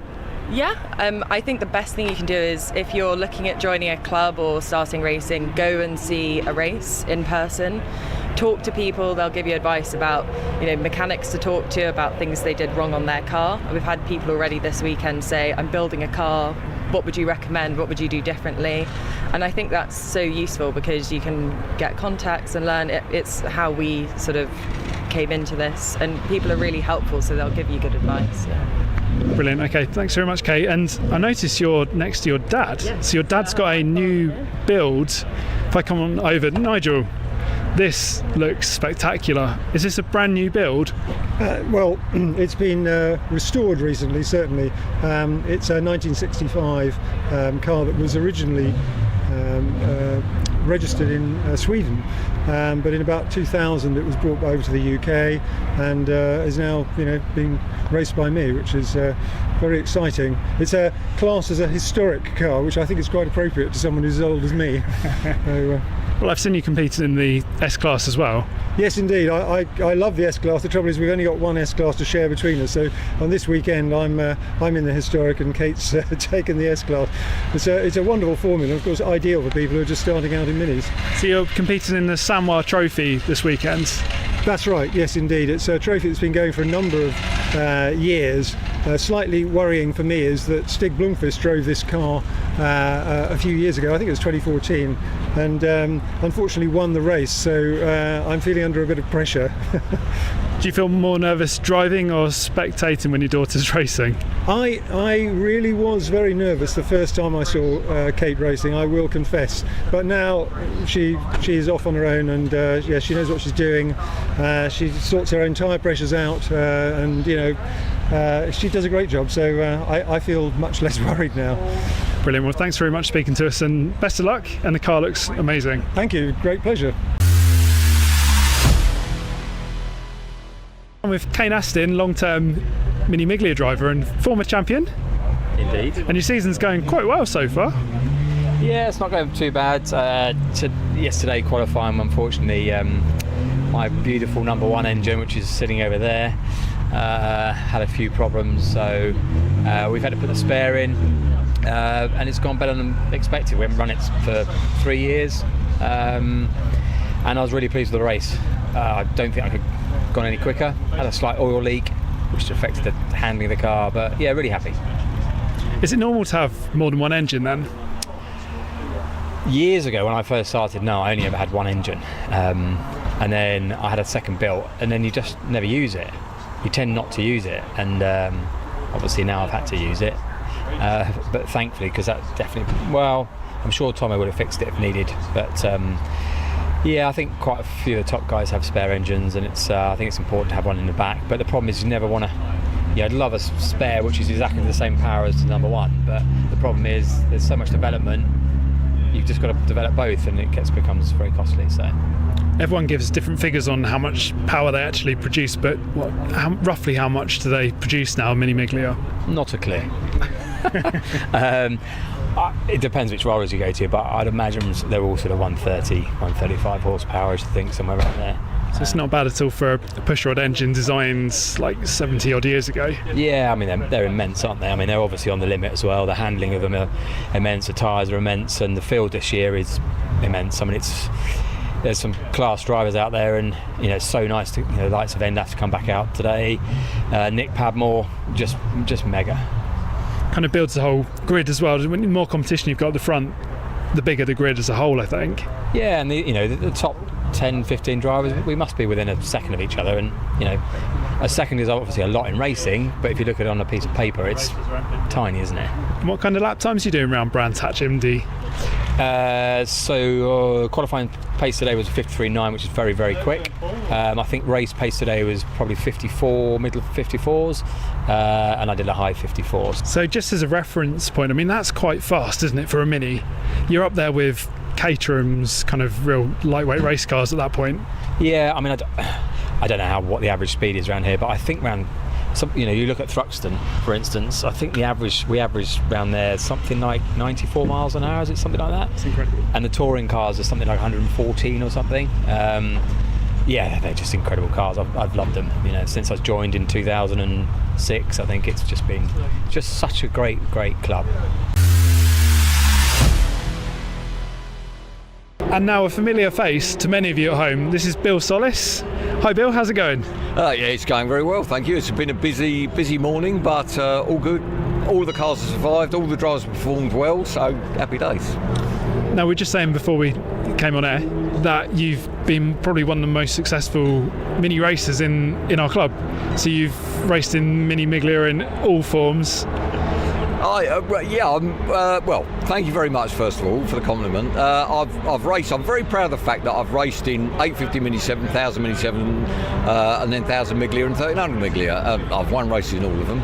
I've had a long, loving relationship with this club. This is fantastic. Mini 7 Racing Club, honestly, it doesn't get any better. And actually, this is the 40th anniversary of joining it. I'm very proud to be a life member of the club now, and I think the thing that speaks loudest is you can come back here as an old member of the club who hasn't been near for 30 years, and someone will remember you. You'll immediately reconnect with the cars, and there's just an ambience and an atmosphere about everybody here that means that you can just pop back in after a great big long time and feel like you understand you're still involved, you've been here, you're part of this, and that's why we've got so many social members, and people give up and say, that's it, I'm done with racing, and then there'll be a period of time elapsed and they'll be back. And so many of us have done that, gone away for a bit, tried other things, and always end up coming back. So, I'm here for the long term. You won't be getting rid of me soon.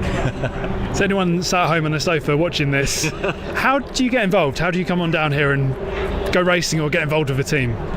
Well, I suppose old-fashioned way, you get on the internet, and is old-fashioned now, isn't it? You get on the internet, and so mini7.co.uk, and see where we're going racing, and then come to a meeting. In fact, these days you can even watch online via Facebook and YouTube and all that kind of stuff, so you can watch it. But there's nothing like actually being here. It's really cheap admission to most of the circuits. You get really close-up access to the cars and the drivers and everything else. So just come along and have a look at what you want. There are plenty of people that are involved socially, so you don't have to be a driver. Obviously, being a driver is the most expensive way of being involved, but plenty of people, there are those that can't or don't want to have the financial commitment. They offer their services and help people. I've got a number of guys here that are helping me, and they're not here to earn a week's wages. They're here because they love it. So we're not going to see you back on track anytime soon? It is actually the 28th. See, this is a date, a bit like my date of my wedding to Emma. The other date I have in my mind forever is the date of my first Mini 7 race, 28th of October 1984. Was here at Brands. I literally did not know one end of of motor racing from the other. I didn't know what I was doing. We turned up here, did my first ever race, and actually, all things being equal, I'm going to do the Mini 7 S-Class race in the winter series, which is it's only a few days out from being my 40th anniversary. So Ben Johnson's lending me his car. I'm busy building the engine that we talked about, and so I'm going to do the Mini 7 S-Class race, out of fondness. And I haven't raced an S-Class yet, so I think I'll need to add that to my repertoire. All being well, before the end of the year, we might put some videos together showing the engine build for your S-Class as well. That might be, for the people at home not sure about the technical side of things, that would be something to look out for. About 20 years ago, I did a DVD for general sale, which was how to build your own road engine, 100 horsepower, 100 foot-pounds of torque. It was really successful. I got really ripped off. It's now on YouTube for nothing. So I'll direct everybody to that. They can watch the 4-hour version, and then what we'll try and do is create a sort of subplot to that. So watch the 4 hours first, then watch this little bit about S-Class, and ultimately we'll see if it's any good when I drive it. But I shall take it to the rolling, I'll put it on the dyno, then we'll go to the rolling road, then we'll track test it, and if it's no good, then I'll have to find a faster driver to make it look good. And then if it's still no good, I'll have to give up and say, right, we'll have to further look at why I can't make this engine fast. But I think we will be able to. Hi everyone, you join us during the lunch break in the Silverstone pit lane. We've got these immaculate cars here from the Mini 7 Racing Club. The Mini Miglias and the Mini 7s are paying tribute to a long-term ambassador, 7-time champion Peter Baldwin, and we've got friends of the series that have come down. They're taking some pictures down at the pit lane, and they're going to be paying tribute. Now what we're going to be doing as well is just walking down and speaking to some of the personalities of the Mini 7 Racing Club to pay tribute. And the first person I'm going to speak to actually is Gareth Baldwin. So Gareth, we're here with Peter's car now. Just your tribute to a great man. Yeah, I mean, obviously very proud of my dad and everything he achieved. As a wee nipper going around the circuits all over the country, all over Europe, it's a lovely tribute, and obviously the Minis was his life. So for the Mini 7 Club to put this on and have this tribute is just a lovely finale to what's been an amazing month since Dad passed away. And I must say, especially after the qualifying this morning, I believe the racing today is going to be a great way to pay tribute to him also, because let's be honest, Miglia racing hasn't changed over the years. It's still been spectacularly close, fun racing. Well, I think the Minis always bring the crowds in because they're so entertaining, so competitive, so close. But there is great camaraderie in the Mini 7 Club as well, so that's a lovely thing to see. I had a little sniff of it with 18 months of being in my dad's car. I wouldn't say racing it, I drove it. So yeah, I can appreciate just how special it is. And 7-time champion as well. Obviously you feel the pride in the fact that your dad will forever be etched into the history of the club and of the series. Yeah, I mean, I think the things that have really shocked people is when they hear that he was 72 and 73 when he won his 6th and 7th title, and that even at age 80 he won in the historic Minis at Thruxton. So just things that you look back on and just feel immensely proud of what was achieved. And huge thanks to June, who's been a major part of the team Baldwin in making that possible. Absolutely. Now June, doesn't want to talk to us. That's absolutely fine. Obviously, emotions still very raw on the day, but she's here paying tribute. Yeah, I mean, June and Dad were a formidable team, and June did an amazing job looking after Dad in the last couple of years when his health's not been so fantastic. So I think from every perspective, June is Dad, and I think everyone in the paddock has been so lovely and warm in welcoming her and me back in today, and you can just tell the respect there is for Dad as well. 7-time champion, 700 odd wins and 50 championships in all of his time. It was his life, so I think it's quite a fitting end. A fine racer and an absolute gentleman. Thank you for talking to us, Gareth. Cheers, a couple of other people we do want to speak to. I'm hoping to speak to and catch Rupert Death. Yes, so Rupert, we're just chatting to Gareth as well. Your tributes to a great man. Where do I start? The reason we're here, or I'm stood here, is because of him. Got me involved helping him back in the early 90s. and it escalated from there really. I used to mechanic for him, and then he one day said to me, "Why don't you go and get your licence, Rupert?" And I was like, "Really?" So booked a session, came up here, got my odds, and went back to Peter and said, "Mate, I've got my licence." He goes, "Oh, well done, mate." He goes, "Fancy having going in that?" And there he was, pointing at his Metro Turbo. And yeah, it all started from there really.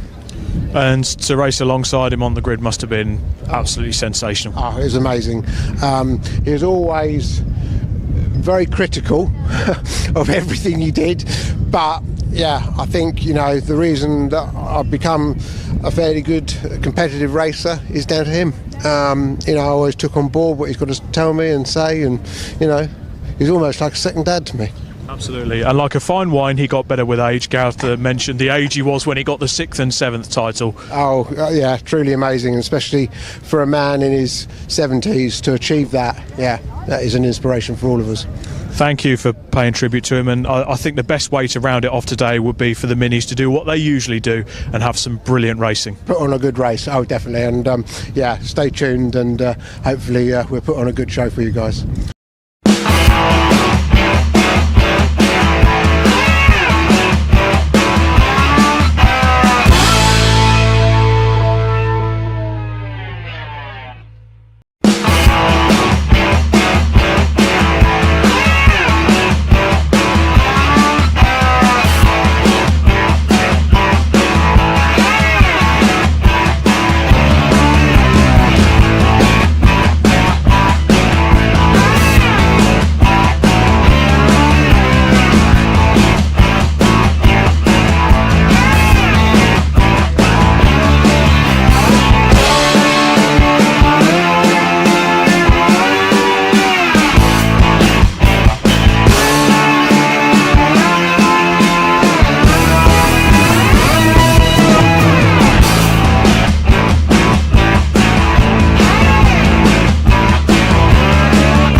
Which to me is better. Yeah, it's fine. Because he's looking at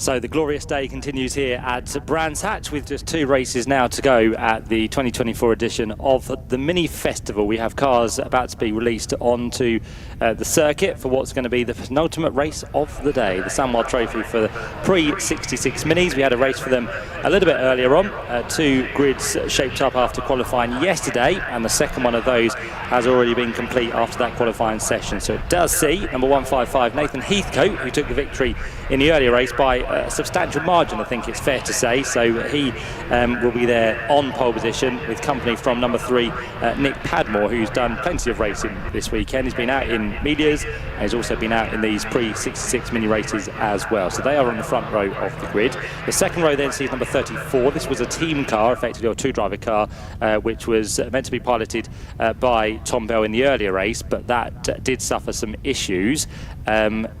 But is now all good and fixed and ready to go. Joe Ferguson hasn't had too much luck this weekend. He was meant to be out in the Dunlop Mini 7s as well, but that car had issues in yesterday's race. So Joe Ferguson is there for this race, take this car through the next 20 minutes with number 88 Bill Solis alongside. Great to see Bill in the very unique minivan that sits there in his hands for this after Nick Paddy drove it in race number 1. Row 3 then sees number 25, which is Team BMW driver in the BTCC, Adam Morgan. He is the sole driver in that now for this weekend. It was meant to be his dad, but I think his dad drove it last weekend at Croft in the pre-66 touring cars we had up there, alongside number 33, which is Matthew Page. The fourth row of the grid will then have number 76, which is Mike Jordan. He'll be joined by number 20, which is Endolph Owens. The fifth row of the grid, number 55, is going to be Jeff Smith, joined by number 193, which is Phil Bullen-Brown. On the sixth row of the grid, we'll see number 10, which is Freddie Hunt, and number 171, Dan Lewis. The seventh row then sees number 21, which is Declan Edgecombe for this one. It was Kieran a little bit earlier on, and alongside number 888, which is Daniel Wheeler. The eighth row will then have number 45, which is David Ogden, alongside him number 103, which is Amy Watts. The ninth row lines up with number 7, which is Mark Burnett, and number 85, Sam Summerhays. The 10th row is going to be number 306, which is Joe Polly. On the outside is number 93, which is Tom Wesley. The 11th row then sees number 176, which is Simon Goodliff, and number 37, Charlie Cooper. Then back from there we see row number 12, which is going to be 23, Claudio Cassina, and number 9, Neil MacArthur, which is the Wolseley Hornet, which is there as well. That was another one that suffered in the early race, but Neil MacArthur has done a good job to get that one out for this one. Row 13 then has number 102, which is the car of Rick Turner, and number 73, Nigel Fraser-Kerr. The 14th row, number 70, is Alexander Schluchter, with number 19, Benjamin Chiron, on the outside. The 15th row will then see 101, which is Alfie Woodrow, joined by number 75, Stefan Eduarda. And then to the final row of the grid, number 172, which is Jean-Francois Bardet and Rob Roodhouse in the 142 machine. So off they all head now onto that formation lap. This originated back in the day as an endurance for pre-66 minis here at the Brands Hatch Mini Festival in 2012 all the way through till 2016. But the Samurai Trophy, after an 8-year hiatus, is back this year in 2 different guises as 2 20-minute races. But they have been, so far, so good. We've thoroughly enjoyed them, and it's something a little bit different for these pre-66 mini races, which are open to all 4-seater passenger cars from the Mini family produced prior to 1966. We have the likes of the Mark I Mini Cooper S, which is the 1293cc twin H4 carburetors built to the Appendix K specification, which are running on Dunlop L section tyres. That gives you a little bit of a look at the specification of these cars. And we do have the support from the Japanese mini powerhouse for this weekend, Samurai Trading, which is Japan's first wholesale company specialising in imports and sales of mini and British car parts. Their passion to the cause is evident, and we're all excited to have them on board to create this special race once again. And after, as I said, 8 years away, it is fantastic to have the pre-66 minis once again, and what a grid they have brought to the Mini Festival for this year. Looking absolutely magnificent with the different makes out there in terms of the, as we mentioned, Wolseley Hornet in the hands of Neil MacArthur, the Austin van, which is out there as well for this race in the hands of Bill Solis, and of course the likes of Austin Mini Coopers, Mini Cooper S's, and also the bog standard Mini Coopers as well. So we've got all of them harking back to the 50s and 60s, which is brilliant to see. So an eclectic mix of minis ready to go racing once again. It was a race, as I said, won earlier by Nathan Heathcote. Can he do the job for a second time round? Well, 20 minutes of racing will tell us the story of this one, as we're about to get the final few cars into position towards the rear.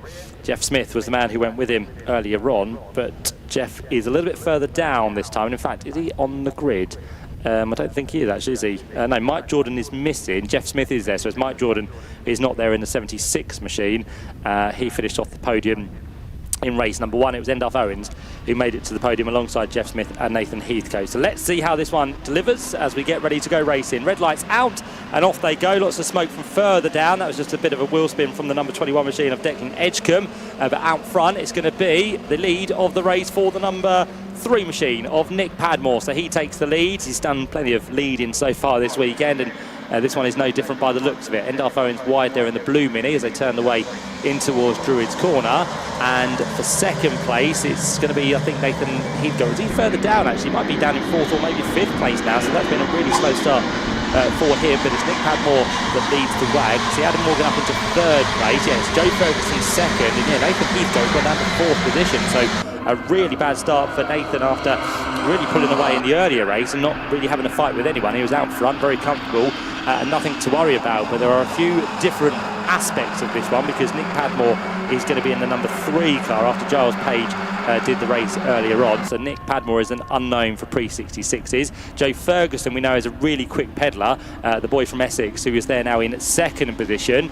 Tom Bell was unlucky not to finish the earlier race after contact with Adam Morgan, and Nathan Heathcote is responding down the inside in towards Paddock Hill Bend. He makes his way through now up into that final step on the podium, and let's see what he can do about the two ahead of him as they hit the brakes and turn right in towards Druids Corner. There is Adam Morgan in car number 25, and behind them is 193, which is Phil Bullen Brown, another man who's done plenty of racing across the weekend so far. There's the tremendous minivan, one of my favourites, I think it's many people's favourites, isn't it, with Bill Solis behind the wheel, and behind him is Endalf Owens, who is pushing on in 7th position. Can he find his way past the van in towards Surtees and McLaren? I'm sure Endalf will send one to the inside, but Bill Solis has it covered. In fact, Jeff Smith sends the one to the inside of Endalf Owens, which Endalf probably wouldn't have been expecting that, but Jeff Smith says, yeah, I need to get a hurry on. I've got people up front I need to catch. So off he goes. Number 55, Jeff Smith now up into what's going to be 7th place. In fact, he's made 2 places on that previous lap because he also went past Freddie Hunt by the looks of it, who's there in another tremendous livery, the number 10 machine with the RAF livery on it as well, which looks absolutely fantastic. Jeff Smith not content with making one move, he wants to make another one, and for the race lead we're going to have a change, I think, because Nathan Heathcote goes down the inside line. There's a bit of contact, side-by-side contact with Joe Ferguson, who was on the outside line, and Nathan was trying to get to the inside of what was then the race leader Nick Padmore, and that went a little bit awry because Nathan just missed his braking zone and ran straight into the side of Joe Ferguson. But for now they both do continue. Lots of dust being kicked up at Paddock Hill Bend, we can see as well, but through they go on this 3rd lap. Lovely sideways action. It's just beautiful to see these minis all over the road. They're just sideways every single corner. Tyres will be screeching, cars will be up on 2 wheels as well. So it's a phenomenal race that we have back with us here at the Mini Festival, as we said. But now Nathan Heathcote is the man who finds himself back out front. So 155 leads the way. Joe Ferguson is in 2nd. Adam Morgan now into the podium in 3rd place. 4th place was erstwhile race leader Nick Padmore. 5th place is still Phil Bullen Brown in 193. Then we still have the van in 6th position, which is Bill Solis. And then behind that, Jeff Smith, Endalf Owens, with then going to be Matthew Page in the 33 machine. And then Freddie Hunt rounding out the top 10 in car number 10. So that's how it all looks in the early stages of this race. They now turn away the leaders on towards the Cooper Straight. A little bit of gesticulation there I can see from the number 3 machine, because Nick Padmore just gave the kind of word to Adam Morgan, let's work ourselves together onto the top 2. Let's not fight. And although saying that, Nick Padmore almost went to the inside there and was looking to have a fight with Adam Morgan, although he was saying work together. Drivers sometimes say one thing and do something completely different, but Nick Padmore is trying to work with Adam Morgan to close the gap. They want to try and keep themselves in this lead battle, and I know exactly what happened earlier on when Nathan Heathcote did pull away and was the winner by a good few seconds. They don't want that to happen again, as Bill Solis is now under attack from Jeff Smith by the looks of it, as they work their way up in towards Druids Corner. Can Jeff Smith get his way through? No, the van is holding sway for the time being, since they're in 6th position. All of these lead cars look very similar, don't they? But you can just about tell them apart, of course, with the numbers, but again with certain features on the car. It's the grey with the white roof for Nathan Heathcote. It's the white with the black background number for Joe Ferguson, who is very leery in towards McLaren, but nice control once again for him. You've got the white with blue stripes down it of Adam Morgan, and then behind you've got the, again, slightly darker grey machine of Nick Padmore, or is that green? It's kind of grey-green, isn't it? It's an old style coloured car, traditional Mini maybe. That's there in 4th place, and then of course the white with the red background number of Phil Bullen Brown. He's just about keeping himself with the leaders for the time being. I'll keep an eye on what's happening between the gap of Bullen Brown and Jeff Smith, because that is currently at 2 seconds. But now that Jeff Smith has some clear air after passing Bill Solis, he might be able to bring himself into the lead battle once again, and he might take Bill Solis, he might take Endar Owens, and he might take the car behind him as well, which is Matthew Payne. So we'll see if those four can bring themselves to the lead battle as they head along the Cooper Straight. Further back, got a nice little battle going on further down the order. That is for the 121 machine, which is going to be the car down in 14th place, and that is now second driver, because we had earlier on what was Kieran Edgecombe, but now it's Declan Edgecombe in the car for this second race. It was a little bit slow off the line, lots of wheel spin, but of course without racing this car today, he wouldn't have really known how to launch it off the line. So that's him down in 14th position, and behind him is going to be the number 45 machine, which again I think we had a great dice earlier on with David Ogden. I think we also had in there as well the car of Ollie Burkitt, wasn't it, I think, in the mix as well. So lots of good fighting all the way down the field as it stands. But now Nathan Heathcote out front, starting to build the gap over the rest, because it's almost at a second between him and Joe Ferguson. Joe really hasn't got anything to take to him at the minute as they go in towards Surtees, and David Ogden is now just about through on the number 21 machine, or scrap that, because holding on the inside is going to be Edgecombe. So Declan Edgecombe is a little bit slow at the corner because of that tighter line. So David Ogden will have the run down towards Surtees on the outside. He's going to try and get some help from behind. That is, I think, the 103 machine in the mix there, which is going to be Amy Watts. She had a good run earlier on, but now she might be passed on the inside as well, because the 93 machine is going to come back at her, which is Tom Wesley. So that is a four-way scrap, which is going on for currently 14th, 15th, 16th and 17th place. So they go across the line for the completion of lap number 7. Leaders now in towards Druid's corner, and Heathcote's gap has built once again, 1.1 second now between him and Joe Ferguson. Still third for Adam Morgan, 4th place for Nick Padmore, and 5th place for Phil Bullen-Brown. And then Jeff Smith, as he closed the gap, yes he has, 1.5 seconds now between those two groups. And on that lap, Jeff Smith was the quickest man overall with a 57.814, and in fact he's tied the quickest lap of the race with the race leader Nathan Heathcote. You couldn't really write it, could you? Both of them have done identical fastest laps on a 57.814. Jeff Smith's was last time through, and Nathan's was the lap before, so they are absolutely identical. But Jeff Smith currently not running in a position to challenge the race leader as they go past a slower car. That's the 172 machine of Jean-Francois Bardet. So Jean-Francois steps to one side as through in towards Paddock Hill Bend go the leaders once again. The gap now extends between Heathcote and Ferguson to 1.4 seconds. So Joe Ferguson is not really holding the pack up. He is now starting to break away from Adam Morgan. So the top two just starting to go away from the rest of the field. Now Adam Morgan's having to work hard in 3rd place to keep himself on the podium, because Nick Padmore is looking quite threatening on the run down towards Surtees. We've got 11.5 minutes to go.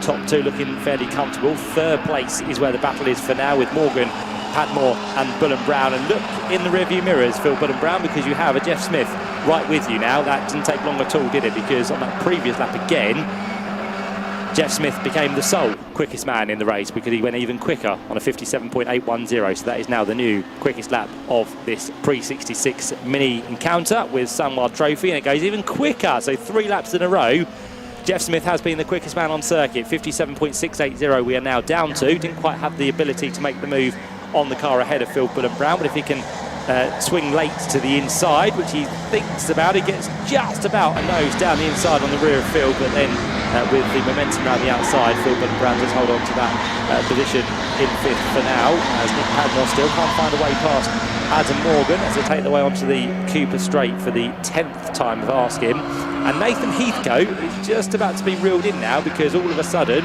Joe Ferguson has got that fishing rod out, and he's going to start to reel him in as best as he possibly can, because he's kind of forgot about what's happening behind him. So that's kind of now a distant memory, and he can put all of his attentions out front to that man who is leading the race for the 2nd time today. He took the victory earlier on, did Nathan Heathcote, and he's going to try and do his best to hold on ahead of Joe Ferguson, who continues to bring the gap down. We're now at 1.1 seconds between the two of them. Still Jeff Smith further back in 6th place, can't find his way through, so he's going to have to wait a little bit longer if he wants to find himself inside the top 5.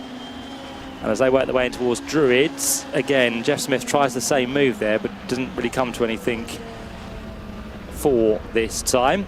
Still keeping an eye on what's happening further down, because we still have the tremendous battle between what's now going to be still Edgecombe, isn't it? Yeah, so the number 21 machine is still just about in the battle with what's going to be Declan Edgecombe holding off from David Ogden, and then Amy Watts is keeping herself in this three-way fight as well. So as we said, it is outside the top 10 as it stands. I think we've now shaken off the attentions of Tom Wesley, so he is a couple of seconds down the road. Blue flag's being waved to some of the slower traffic onto the Brabham Straight, because Nathan Heathcote is about to make his way through past them, so he will go to the outside. So does Joe Ferguson in towards Paddock Hill Bend. Adam Morgan slides to the inside of that back marker, and it does stay well out in the way. I don't blame it, actually, because there was a freight train coming through, so that was a good move to make from the inside to the outside for the slower traffic at Paddock Hill Bend. Jeff Smith to the inside of Nick Padmore and makes a slight bit of contact there, so Nick Padmore goes a bit wobbly, the back end steps out on him, and Nick Padmore all of a sudden loses 2 places because there was a very eager Jeff Smith coming down the inside line there. Not too sure if there was a gap, but Jeff Smith went for it nonetheless, and with that, Jeff Smith has now made up 2 places, because he also got past Phil Bullen-Brown on the previous lap as well. Freddie Hunt's been through the gravel at Paddock Hill Bend, so it's a dark car anyway, but it's now even dustier with that little trip through for Freddie, and he might just drop behind Sam Summerhays at the same time, because he was only a second down the road. So I think Freddie might have lost 1 position. Jeff Smith continuing to make up places. He goes past the back marker and now gets himself onto the rear of Adam Morgan, and I fear Nick Padmore could be into the pit lane, because the klaxon goes, he's missing from the track, and Nick Padmore with some right rear damage is going to be out, which is a real shame, because we had Giles Page in the earlier race who had a good result, and now Nick Padmore, who was going to try and get that car up the order, possibly look for a podium, if not a win, is into the pit. So that's going to be, for now, day done for the number 3 machine, which is a real shame. So Nick Padmore no longer, with 7.5 minutes to go. Leaders will come up to the completion of another lap very shortly, and in fact Freddie Hunt, after that mistake, has really dropped down behind the intense battle which has been going on all race long between David Ogden, between Declan Edgecombe and Amy Watt. Freddie Hunt now seems to be a little bit quicker, but of course he's found himself down here due to that mistake at Paddock Hill Bend, so Freddie Hunt can't get past Amy Watt, who is absolutely sideways through Surtees there. That is fantastic. Just seeing these cars on their full limits is really, really exciting. So Amy Watts, although she was sideways, is still looking to make a move now. She gets alongside Declan Edgecombe, up towards the line she will come, and that will see her up in 2 if she can get the job done. 13th place. Yes, it's 14th at the minute, but if she goes through, it'll be 13th. Freddie Hunt's going to try and do the same and go through, but no, that doesn't quite work for him. So Amy Watts briefly back ahead of the blue and white machine of Declan Edgecombe, but then again he fights back on the outside. Druids is the next corner. It's a right-hander. It's the inside line for Amy Watts, and that will be the job done. So she does now go up into that 13th place. So nice battling all the way through this one so far. Nathan Heathcote in the lead is continuing to be brought down in terms of the gap, because as we said, Joe Ferguson, with his mind now set on his target ahead of him, he's doing a grand job of making it less and less every single lap. So 8/10 on the previous lap, this time is 3/4 of a second. So Joe Ferguson is definitely not done, and I would love to see Joe take the win here. He's had a torrid weekend. He's been in all strife and drama. He's had car issues. He's just not really had the rub of the green, and he's a very, very quick peddler, is Joe. So let's see if he can take the challenge to the race leader, Nathan Heathcote, as they come in towards Graham Hill Bend, and they are continuing to pull away from those behind. So 3rd, 4th and 5th now just started to be dropped, with Adam Morgan, Jeff Smith and Phil Bullen-Brown. As up towards 30s, a couple more cars going side by side. It's Bill Solace, isn't it, in the minivan. He almost gets pushed wide in towards McLaren. He is battling with Endolph Owens, who doesn't really want to be fighting this low down. He was up there towards the front end of the field earlier on, but in this one it seems that Endolph doesn't quite have the pace to live with the front runners. So here he comes with his fluorescent yellow helmet, we can see within the car, in the very blue car, which we can spot out in this race because it's very distinctive. and they've just come up on a back marker through Paddock Hill Bend, so Bill Solis might get the run back drawn the inside here. It's going to be close. Both of them have their lights fully ablaze as they head in towards the braking zone at Druids, and it's Van back ahead of Carr. So Bill Solis is putting up a great fight at the minute. Endalf Owens then gets a good run down towards Graham Hill Bend and thinks about the outside line, but that doesn't seem to work for him. So 4.5 minutes to go as on towards the back straight lane now head. Freddie Hunt has managed to get his way past the car of Edgecombe, so through he has gone on Declan. And for the lead, we are almost 2 as 1 because Joe Ferguson was 4 tenths back. Now it's going to be even closer shortly. It's down to 2 tenths of a second. And Joe Ferguson, this is his chance. He's done a grand job to put away from those behind. He's just gradually built himself into a rhythm. The laps have got quicker. They've been better than Nathan Heathcote. And this is his chance to try and go. Does he go early or does he wait? Well, he hasn't got much time. 4 minutes left on the clock. So he needs to think about this quite sensibly. Doesn't want to be held up and then fall back into the clutches of those behind, but then he doesn't want to kind of spurt on Nathan Heathcote to go even quicker, which would then open the gap up. But I think definitely Joe Ferguson has got the car pace here and definitely the skill within that number 34 machine.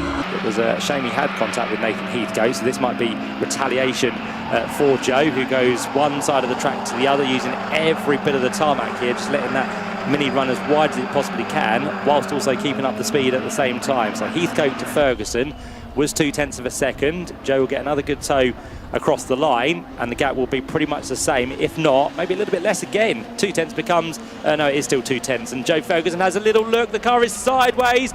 Great control from Joe Ferguson there, but that will lose him time through the middle of the corner as he loses the momentum. But Joe Ferguson was on the ragged edge once again. It was just cut off short, I think, because Nathan Heathcote turned back across to cover the line, and then Joe Ferguson was very late on the brakes and he just kind of missed where he needed to turn in, so the car was all over the road. But it was a great control that Joe continuously has that does keep him just on the rear of the race leader. So off they go once again. 2 minutes and 50 seconds to go. Any further changes lower down? Doesn't look like it. I think we've still got the 3rd, 4th and 5th place cars as they stand. Adam Morgan, who is a current BTCC racer, up against ex-BTCC racer Jeff Smith. So they're going to have a great battle, I'm sure, as they come towards what's going to be 3 laps to go by the looks of it. So still chance for Joe Ferguson to send another attack to Nathan Heathcote. There goes across the line Phil Bull and Brown, as into the pits now comes Joe Polly. So Joe, again, hasn't had the best weekend. She's had her problems, so she will leave this race and not take any further part. Got a good fight now going on for what's going to be 11th place. So Amy Watts has continued to make her way through. She got past Declan Edgecombe, she got past David Ogden, and she also made sure she was ahead of Freddie Hunt. So all of a sudden, Amy Watts now is onto the back of the number 7 machine. So let's see if she can find her way past Mark Burnett as they turn their way in towards Paddock Hill Bend, and they're not too far back actually from the number 171 machine as well, which is just there. Dan Lewis ahead of them in the kind of navy coloured car. So all these cars together, Amy Watts might potentially get herself inside the top 10 before we see the checkered flag. So downhill they go once more. This is the 19th lap of the race for them, and the leaders will go through now onto the penultimate lap, as we're going to have a change potentially for the lead. Joe Ferguson tries the outside on this occasion. Nathan Heathcote keeps the inside line, but Joe does have the momentum up towards Druids Corner, so if he can brake late and keep the outside line, it would give him the next corner, which would be the inside. They get very, very close, just about give each other enough room as they head downhill in towards the left-hander. Joe Ferguson is going to take the lead away shortly, but no, Nathan Heathcote is strong around the outside, and now Joe Ferguson does finally get his whole car ahead. Nathan Heathcote drops down to 2nd place, and Joe Ferguson, just when it matters, has taken the lead away from Nathan, who has done most of the leading, most of the winning this weekend in pre-66s. But for now, Joe Ferguson has something to say about that, and after the demise of Tom Bell earlier on, who was in this car after contact with the car of Adam Morgan, this would be a fantastic reward for that team and for that car, and Joe Ferguson is determined to bring it to the checkered flag first, which is not too far away. 30 seconds to go as the last lap board now is out, and Nathan Heathcote is going to try his hardest on this last lap to do the best lap he possibly can, just to try and give something back to Joe Ferguson. And with traffic up the road, it might just come back to Nathan Heathcote here in the 155 machine. So Joe Ferguson always a bit wide at Druids actually, so he needs to be careful. He needs to find his way through the traffic nicely, not get delayed, not be under pressure. So the flashing starts. Joe is a little bit wide, which is not really where you want to be. So now this traffic might be a concern. They haven't really, now they've seen the blue flags, so one of them pulls out the way. Joe Ferguson goes through in towards 30s. He needs to cover the inside line in towards McLaren, which he does. Sits nicely in the middle of the road. He now just needs a good exit on towards Clearways and Clark Curve, and surely he'll be able to hold on to this one. So the boy from Great Dummo in Essex is going to get a win this weekend. Joe Ferguson is going to hold on in the Samwad Trophy for pre-66 minis. Joe Ferguson is your winner. Second place goes the way of Nathan Heathcote. The gap between them was just a quarter of a second, so a phenomenal race for the pre-66s. Third place goes the way of number 25, which is Adam Morgan, so great to see the BTCC driver on the podium. Fourth place for number 55, which is Jeff Smith. Philbin and Brown comes through in fifth place. Sixth place for Endarth Owens after featuring in the earlier race towards the front. He only manages that sixth position. He gets ahead of the van though of Bill Solis in seventh. Eighth place goes the way of number 33, which is Matthew Page, and then behind them to complete the top 10 is Sam Summerhays and the 171 machine of Dan Lewis. That has been an absolute spectacle this weekend. It was a well-deserved return for the pre-66 minis, and thank you very much to the support as well for Sanwa to give us the Sanwa Trophy this weekend. It's been absolutely phenomenal. Thoroughly enjoyed that one. So well done to Joe Ferguson. He does go away a winner at least this weekend. It's been hard, not just in this category where he qualified the car yesterday with Tom Bell. And of course Tom took the start for the first race but ended in a DNF, and Joe took the start in this one, and it looked like he was just falling away from Nathan Heathcote, but all of a sudden he got back into his stride, pulled away and caught back up with Nathan. So Joe Ferguson is your winner ahead of Nathan Heathcote. Third place for Adam Morgan, Jeff Smith and Philbin and Brown inside the top 5. Endarth Owens and Bill Solis next up, with Matthew Page, Sam Summerhays and Dan Lewis, with Mark Burnett and Amy Watts down there in 12th position. Further back in 13th place is the car of number 45, David Ogden. He was ahead of Freddie Hunt and Declan Edgecombe, who had a race-long battle. Alfie Woodrow and Tom Wesley next up, with Simon Goodliff, Charlie Cooper and Neil MacArthur. Alexander Schlupter next up in 21st, with Rick Turner, Nigel Fraser-Kerr and Claudio Cassina down in 24th position. And then the final finishers just behind the last three, in fact, will be that of Stefan Edouard, Rob Roothouse and Jean-Francois Bardet to complete the 27 finishers in that Sanwa Trophy for the pre-66 minis. Fastest lap did go to Jeff Smith on his way to bring that gap down. He did a grand job actually. He was a couple of seconds adrift, and once he got to that group ahead of him, he did start to make up places as well. So Jeff Smith, the quickest lap, 57.680, and that does bring a close to the pre-66 minis for 2024, and hopefully they will be back with us next year as well, because that was one of the highlights of the day so far. But well done to Joe Ferguson, a victory in the end by a quarter of a second. One more race to come at Brands Hatch this year for the mini festival. Again, I don't think we've got too much to clear up. I think everything is actually a-okay after that one.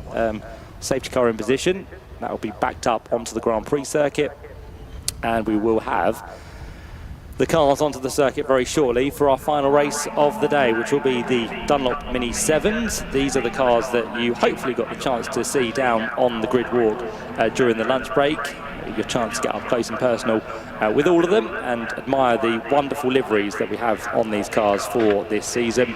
And of course they sat there very patiently waiting for their first race of the day, which happened just a couple of hours ago, but now we are good to go for that final race of the weekend. 3 races in total for the Mini Miglias and the Mini 7s this weekend. And of course the Mini 7s will be joined by the 7Ss also, so we'll take you through how they're all going to line up. Predominantly we have Mini 7Ss, which will be towards the rear of the field. They'll have the separate start compared to the Mini 7, but again it's going to be a nice entertaining race to look forward to as the last few cars now work their way into the assembly area. I can see Gareth Hunt just about getting himself into position, and that's been a bit of a scrabble actually, because I think that was the car that lost the wheel on the run towards Paddock Hill Bend, and of course the wheel was on the left hand side of the circuit whilst Gareth Hunt pulled the car up into the inside of Paddock Hill Bend. So he's a late joiner to the assembly area, but he's made it, and once they're all there then the marshals will be very happy to get them onto the grid and get, as we said, this final race of the weekend underway, which currently is ahead of schedule. So again, well done to all the race officials to make sure that we've got everything running smoothly and no major delays. We have had a few problems with red flags, but again, good work by the marshals and the recovery team to make sure that everything is cleared up quickly and we can make sure that we get all the racing in that is needed here on the final day of this year's festival. We do have the Mini Car Club parade lap, so if you are a Mini driver and you're still here, then hang around because you get your chance to head onto the circuit in around about half an hour's time, and that'll be a lovely close to the weekend just to see all the Minis that have made the journey. We've had, I think, 1,000 Minis in total join us here today at the circuit, so a massive thank you to all of you. I'm sure everyone's enjoyed having a look around the cars on display, and as I said, you can have one final look at them when they do a parade lap of the Indy Circuit after this final race of the weekend. So cars just being started up. We now have, I think, the signal from the assembly area yet to head the cars onto the circuit. So the marshals are in position down on the grid ready to go, and once we get them onto the grid we'll run you through how they'll line up with, as we mentioned, the Mini 7s starting ahead of the Mini 7 S class, the two classes. Just to remind you, we have the original car, which is the first ever Mini that used to race, was the 850cc Formula Mini 7, which took place here at Brands Hatch back in 1966. Nowadays we have this 1 litre Mini 7, which provides plenty of acceleration and entertainment for the drivers, and then within the Mini 7S class it's a kind of milder tuned 1275cc S class machine, which is a bit more standard, a bit more budget friendly, and it's the introduction into mini racing where you can then adapt your car and change it to race within the Mini 7. So we'll see how this plays out. There's also chance for the drivers to aim for the Graham Hill Memorial Trophy, which is for the leading under 17 driver within this field as well. So onto the grid they start to come, and the way the grid lines up then for this final race of the weekend is going to be as follows. We'll see number 1, Mike Jordan on pole position. His quickest time from the earlier race of 59.142 sticks him there alongside number 29, which is Damien Harrington. So they do occupy the front row. The second row then sees number 80, which is Joe Thompson, joined by number 21, which is Aaron Smith. The third row lines up with number 3, which is Ross Billison. He'll have on the outside number 73, which is Spencer Wanstall. The fourth row of the grid is number 38, which is Stephen Hopper. He'll have number 14, James Payne, to his outside. Then onto the fifth row, where you'll find number 16, which is Andrew King, and number 26, Nigel Davies. And then the final row of the 7s, without number 37, Gareth Hunt, and 20, Darren Thomas. And someone is in the wrong position. Yeah, Gareth Hunt needs to reverse, which he now does, which means Nigel Davies is missing in the 26 machine. So we're one light in the 7s. The 7Ss, where we will see the majority of the cars, are going to be number 717 on pole position in that one, which is Philip Annim. He'll have number 796, which is Michael Winkworth.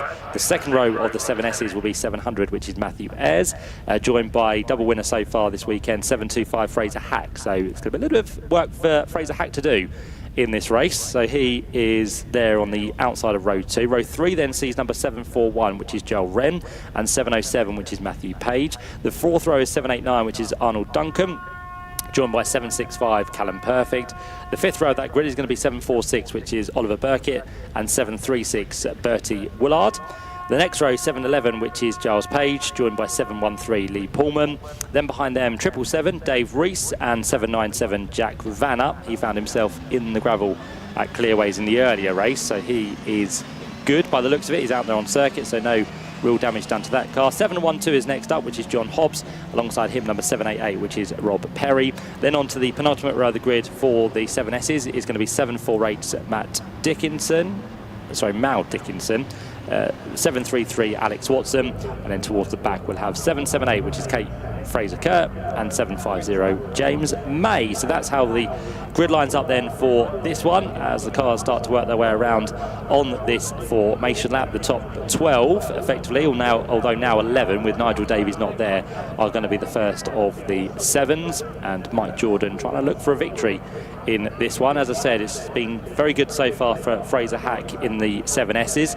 He finds himself fourth on that grid for this final race, but can Mike Jordan hold on to the win in this Mini 7 race, or can we have the likes of Ross Billison, who came to the weekend here at Brands Hatch as the championship leader, he potentially has lost that lead. There was only 14 points between him and Spencer Wanstall, but the theme of this year has been that we've only had drivers kind of do the select few rounds. So the likes of Mike Jordan has done the big meetings, the likes of Joe Thompson has done all the rounds, but it's only recently he's really kind of got his A game going. He had one off weekend at Thruxton in that second race where he was a non-scorer, but since then Joe Thompson has done really well, and this weekend he's taken 2 victories, and he also took the last win at the last meeting at Anglesey. So for Joe Thompson, he is on a good run of form as it stands at the minute. Ross Billison, the championship leader so far this weekend, has had a second and a third, and then the other podium finishers include Mike Jordan, who got a second in race number 1 yesterday, and Damien Harrington, who featured on the podium in the earlier race that we saw just after lunch. So we've had a few different people grace the podium, but it has been mainly Joe Thompson, who has some work to do, as I said, this time round from what's going to be the second row of the grid. But if he can find that gap and not find himself too far back on the first few laps, then Joe Thompson is definitely going to be one to watch with the pace he has shown so far this weekend. So we'll get 2 separate grids, we'll get 2 separate starts as well, because the 7s will go off first. There'll be a slight delay before we release the 7Ss. I think everyone is present and correct. I think Mark Sims is in the right position. Do we have one into the pit lane at the end of that formation lap? Yes, I think we have. Yeah, Gareth Hunt has worked his way into the pits, and we might have another one actually as well, because we are going to see potentially one of the 7S cars into the pits also. But barring that, we're going to be good to go. The 5-second board has been held aloft. In fact, we're going to have a start delayed by the looks of it. So have we lost a car around the circuit? Let's have a little look. Nothing at Druids, I don't think, unless there's something that's happened on the back straight. Not too sure, but we have got a start delayed. The reason for that, possibly because there is a car which has entered the pit lane, has in fact stopped in the pit lane. So that is never ideal, and we are going to need the flatbed for that car to be recovered. So we're not quite going to get this final race underway. If only that driver could have just turned right into the assembly area, that would have been handy, but it hasn't happened, and I think it is the Gareth Hunt car, isn't it? There is another one in the pit lane by the looks of it. So Gareth Hunt we have lost. I think we have lost one of the 7Ss as well. Just trying to work out who it might be. In fact, yeah, Nigel Davies wasn't meant to be there anyway, so all the 7s are present and correct. But yeah, Gareth Hunt is missing, as we said, and he's the one who has just blocked the entrance to the pit lane, which is never good, is it? So he should be able to get a tow, but it's again taking quite a while. Gareth now runs away from the car and leaves the marshals and recovery team to sort that out, so that's never ideal either, but Gareth Hunt runs away. So we are going to have just a delay, as we said, for this final race. So we may get another formation lap, and then we should be good to go here at Brands Hatch for the final race. What I will tell you before you leave Brands Hatch this weekend is that we have some more great events still to come at the circuit over the next few weeks and months, because in just 1 week's time we're going to have Festival Italia here. So if you like your event themed meetings, then Festival Italia does return to Brands Hatch this month to celebrate Italian automotive culture. For 1 day only, the historic racetrack will transform into the Temple of Speed when it flaunts the best of Italy. Impressive displays will include Ferraris, Lamborghinis, Fiats, Lancias and much more on the circuit, and as always we'll have some great car displays to feature across the course of next Sunday, the 11th of August. So make that a date in your diary if you want to come and join us for something a little bit Italian. And then as we move through towards the end of the month, we have of course the bank holiday weekend to look forward to. They'll be racing here on what's going to be Monday the 26th of August. It's going to be Brands Britannia, which returns for a summer bank holiday celebration of the British motoring industry. The Kent circuit will commemorate the country's greatest automotive achievements with a Great British Race-Off and a gleaming display featuring the best loved UK manufacturers as well. So a good weekend of racing to look forward to from the CSCC. That'll be here Sunday and Monday, but it'll be Brands Britannia on bank holiday Monday. There'll be lots of great English kind of lawn games, I believe, happening on the Monday as well. So if you fancy that, then check out the website brandshatch.co.uk for all the details. And it's going to be the season finale this year for the British GT and GB3 Championships on the Brands Hatch Grand Prix circuit. And for the first time since 2009, The British GT Championship finale will be staged in Kent on the full Brands Hatch Grand Prix circuit. So the supercar season will come to a close with an intense 2-hour race which will decide the 2024 champions.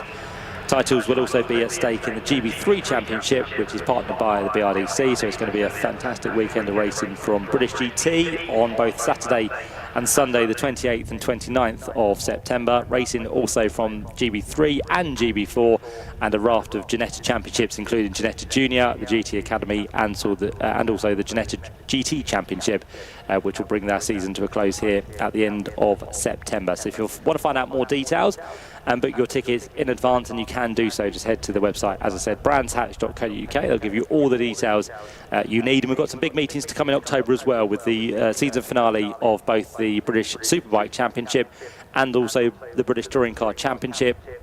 And if you were with us yesterday, you would have seen some fantastic Formula Ford racing, and they have, of course, the annual Formula Ford Festival here at Brands Hatch in October, and the final meetings of the year come in November with the hugely popular British Truck Racing Championship, with a season finale meeting, 5 races from them, and of course a spectacular firework display on the Sunday as well, which is always great value for money. So if you want to check out the details, as I said, head to the website, get your tickets booked. That one does always sell out, so I would not hesitate on getting yourself booked on that one, 3rd and 4th of November for this year. And there's some great club events to come throughout the course of this month into all September and October as well. So there's a little bit of a delay while we wait for the recovery still of Gareth Hunt's car in the pit lane, and the drivers patiently wait down there on the grids. And what has been a glorious day weather-wise and such, 22 degrees we are now just topping as we head into the latter part of the day. I think cars are now starting to be fired up, because is the countdown now on? Yeah, 3-minute board has been held aloft, so they're anticipating the car in the pit lane to be cleared pretty quickly. And with that, it does mean that we are going to have the race beginning where it probably should have begun anyway, 5:20. We're not too far away from that, so that is going to be the scheduled start time. We're going to get the full distance of 20 minutes. A shame we did have that delay with the car into the pit lane. As I said, if it could have just made its way into a safer place or further down the pits, that would have been ideal, but not the case. And the countdown continues. A minute board will be shown very shortly, and then it'll be for the drivers to set their sights on that final race of the weekend, as Gareth's car now is clear from the entrance of the pits, so we can get this quicker countdown now on. 2-minute board is there. I think we'll have the 1-minute board fairly quickly, and we might actually now have a problem for another car on the grid, because Damien Harrington on the front row is not looking to be fired up, so the marshals are standing by to give that a push. It's been a long weekend for them, hasn't it, with qualifying yesterday, a race yesterday and 2 races today. They do become quite troublesome in the end, but Damien Harrington will get the help of some marshals to fire it into life. And are we going to have the 1-minute board, hopefully, very soon?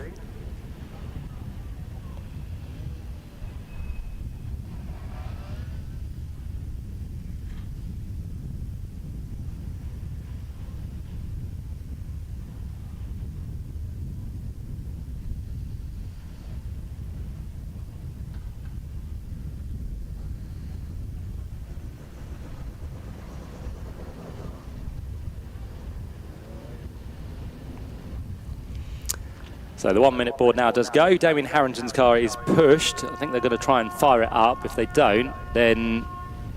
No, I think they have, yes. So Damien's good. Gives the thumb out the window. So thanks, marshals. They are now dispersed back to their posts. And Damien Harrington just has to keep that car going. And he'll just have to wait for Mike Jordan to go past him. Then he can start the formation lap. So we have had a few issues this weekend with minis, but it wouldn't be a mini festival without those issues. So green flag now does wave. So Mike Jordan does head off. Damien Harrington will get into line behind, and let's hope, fingers crossed, that the rest of the field do get away as well. All the 7s have gone, 7Ss are on their way, and that is the grid clear, which is good. So just to reiterate the grid then for this final race of the weekend, Mike Jordan on pole with Damien Harrington alongside. Joe Thompson, double winner so far this weekend, with Aaron Smith on row 2. Row 3 then sees Ross Billison and Spencer Wanstall. Row 4 headed by Stephen Hopper and joined by Jamie Payne. Row 5 is now just with Andrew King. Row 6 is just with Darren Thomas. And then to the 7 S's, we have Philip Anning and Michael Winkworth, Matthew Ayres and Fraser Hack, double winner for him so far this weekend. Joel Wren is next up with Matthew Page on the outside. Then we have Arnold Duncan and Callum Perfect. The next row is going to be Oliver Burkitt and Bertie Woolard, with Giles Page and Lee Pullman next behind.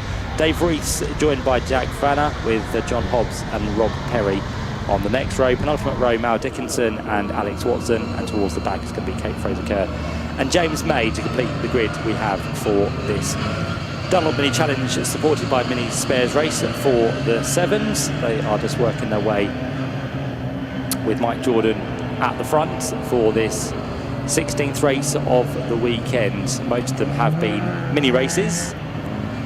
We've had a few interlopers along the way, but this final 20-minute race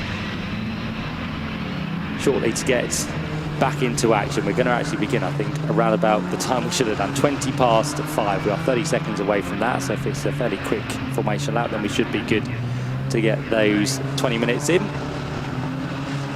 It's going to be a long 7S grid to assemble, of course, as we see Ollie Burkitt work his way through the final corner. Mike Jordan is, again, not too eager to get to his pole position, not as eager as Damien Harrington, who is there first, so doesn't really want that car to falter again, does he? So he wants to try and keep the revs up as best as he possibly can.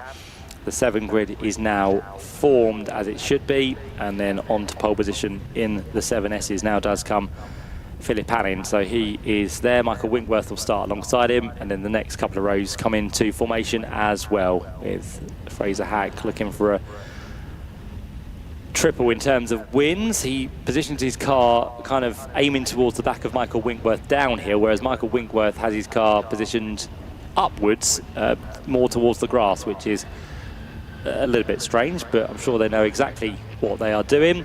So the warm-up lap has been completed. The final car in position now at the back. The green flag does wave, and 20 minutes of the final mini racing of the weekend is about to get underway. 5-second board has gone up and down. Red lights on, and off we go for the final time. Good start from Damien Harrington.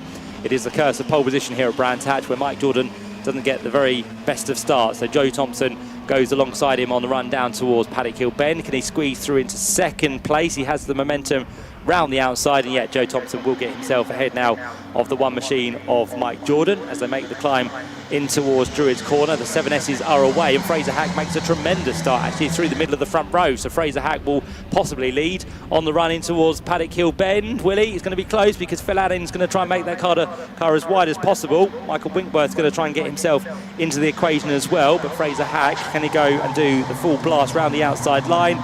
Philip Anning is still just about hanging on there, and he does, because Fraser Hack has to settle for that second position. Michael Winkworth will lose out to Matthew Ayres for third place as the 7S's turn away in towards the Cooper Straight for the first time. The leaders, though, up to the completion of lap number 1, and it will be the green machine of Damien Harrington that leads the way. So he'll come through ahead of just about, I think, Mike Jordan, who's back now ahead of Joe Thompson as they make the plunge in towards Paddock Hill Bend. So Harrington leads, Jordan leads Thompson. Fourth place will be the erstwhile championship leader prior to the weekend, which is Ross Billison.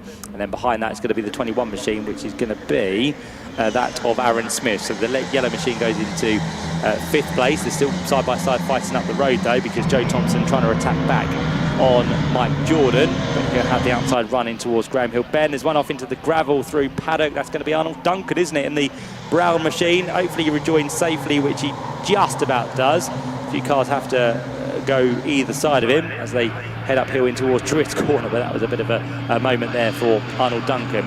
Right, for the 7s, Joe Thompson is now ahead of Mike Jordan. Almost used a handbrake there to get through the corner by the looks of it, but he slides his way sideways in second place on towards Clark Curve. Mike Jordan down to third. Fourth place now for, is that going to be Mark Sims? I think it is, isn't it? So the 20 machine of Mark Sims, no, it's Darren Thomas, so it's in the similarly livery colouring of Mark Sims, but Darren Thomas is in that green machine as he heads down in towards Paddock Hill Bend. Oh, and out wide goes Damien Harrington, the back end almost swapping around on him there as he got one wheel into the gravel. He doesn't want to give up the lead also to Joe Thompson, but I think it's going to be inevitable on the exit of the corner as out wide goes the number 29 machine, but then does have the inside for Graham Hill Bend. So back for now, out front goes Damien Harrington. What they have to be aware of is if Joe Thompson gets out in front, where he has been for most of the weekend, he's very hard to catch. So they are all eager not to let him through, but eventually Joe Thompson has taken over the lead of the race. Mike Jordan has gone through at the same time, and Darren Thomas was also looking to make that green car through on the slightly lighter green car of Damien Harrington to get himself onto the podium, but it doesn't work. So back in line they all go. Ross Billison now down into 5th place, 6th place at the minute for the number 21 machine of Aaron Smith, and the new leader, as we said, is Joe Thompson. He hasn't got the quickest lap of the race though. That has come from one of the 7S's by the looks of it, because the 7s have been fighting so hard that the 7S's have found them with some quicker lap times at the minute, and the quickest lap does currently stand with Michael Winkworth on a 60.048, but we would expect the 7s to go quicker. I shouldn't see them down into 59s before too much longer, as they work their way now through Graham Hill Bend, with the order being Joe Thompson ahead of Mike Jordan, so 80 leads 1. 3rd place for number 29 is Damien Harrington. 4th place now is number 3 Ross Billison. So on this lap he has found his way through past Darren Thomas. Then behind that we have number 21, which is Aaron Smith. And then further back it's going to be the car of number 38 in 7th position, which is Stephen Hopper. So that's how the order currently looks at the completion of what would be now the 4th lap. Still for the 7S's, it's going to be Philip Anning by the looks of it. He's ahead of Matt Ayres now, because Fraser Hack has dropped down to 3rd within that class. So Fraser Hack having a bit of a task this time round, I think it's fair to say. So Fraser Hack has got some work to do. He has got a buffer though over Michael Winkworth, who is 4th still in the 7S's, and then behind that we have the 741 machine at the minute, which is in the hands of Joel Rem, the man from Waltham Abbey. Sits there just inside the top 5 places as the 7S's work their way in towards Druids Corner, and the door is almost left wide open for Fraser Hack to go through there, but at the last minute Matthew Ayres does close the door in his face. So 1st, 2nd and 3rd, as you were, down towards Graham Hill Bend with 15 minutes now left on the clock. The 7S's work the way on towards Surtees. The 7s, the race leaders overall, coming across the line once again, and we could have a change this time actually, because Joe Thompson is about to be passed surely by Mike Jordan as they work their way in towards paddock. No, Mike Jordan didn't really fancy going to the lead there. He did have the pace, but felt it was better to stay behind Joe Thompson and just maybe follow that car for a couple of laps. Temperatures probably some of the highest we've seen of the day, so cooling is still needed for these cars. So Mike Jordan not really looking to dive out of the toe and get some cool air through that car, but sits in 2nd place as a run now down in towards Graham Hill Bend.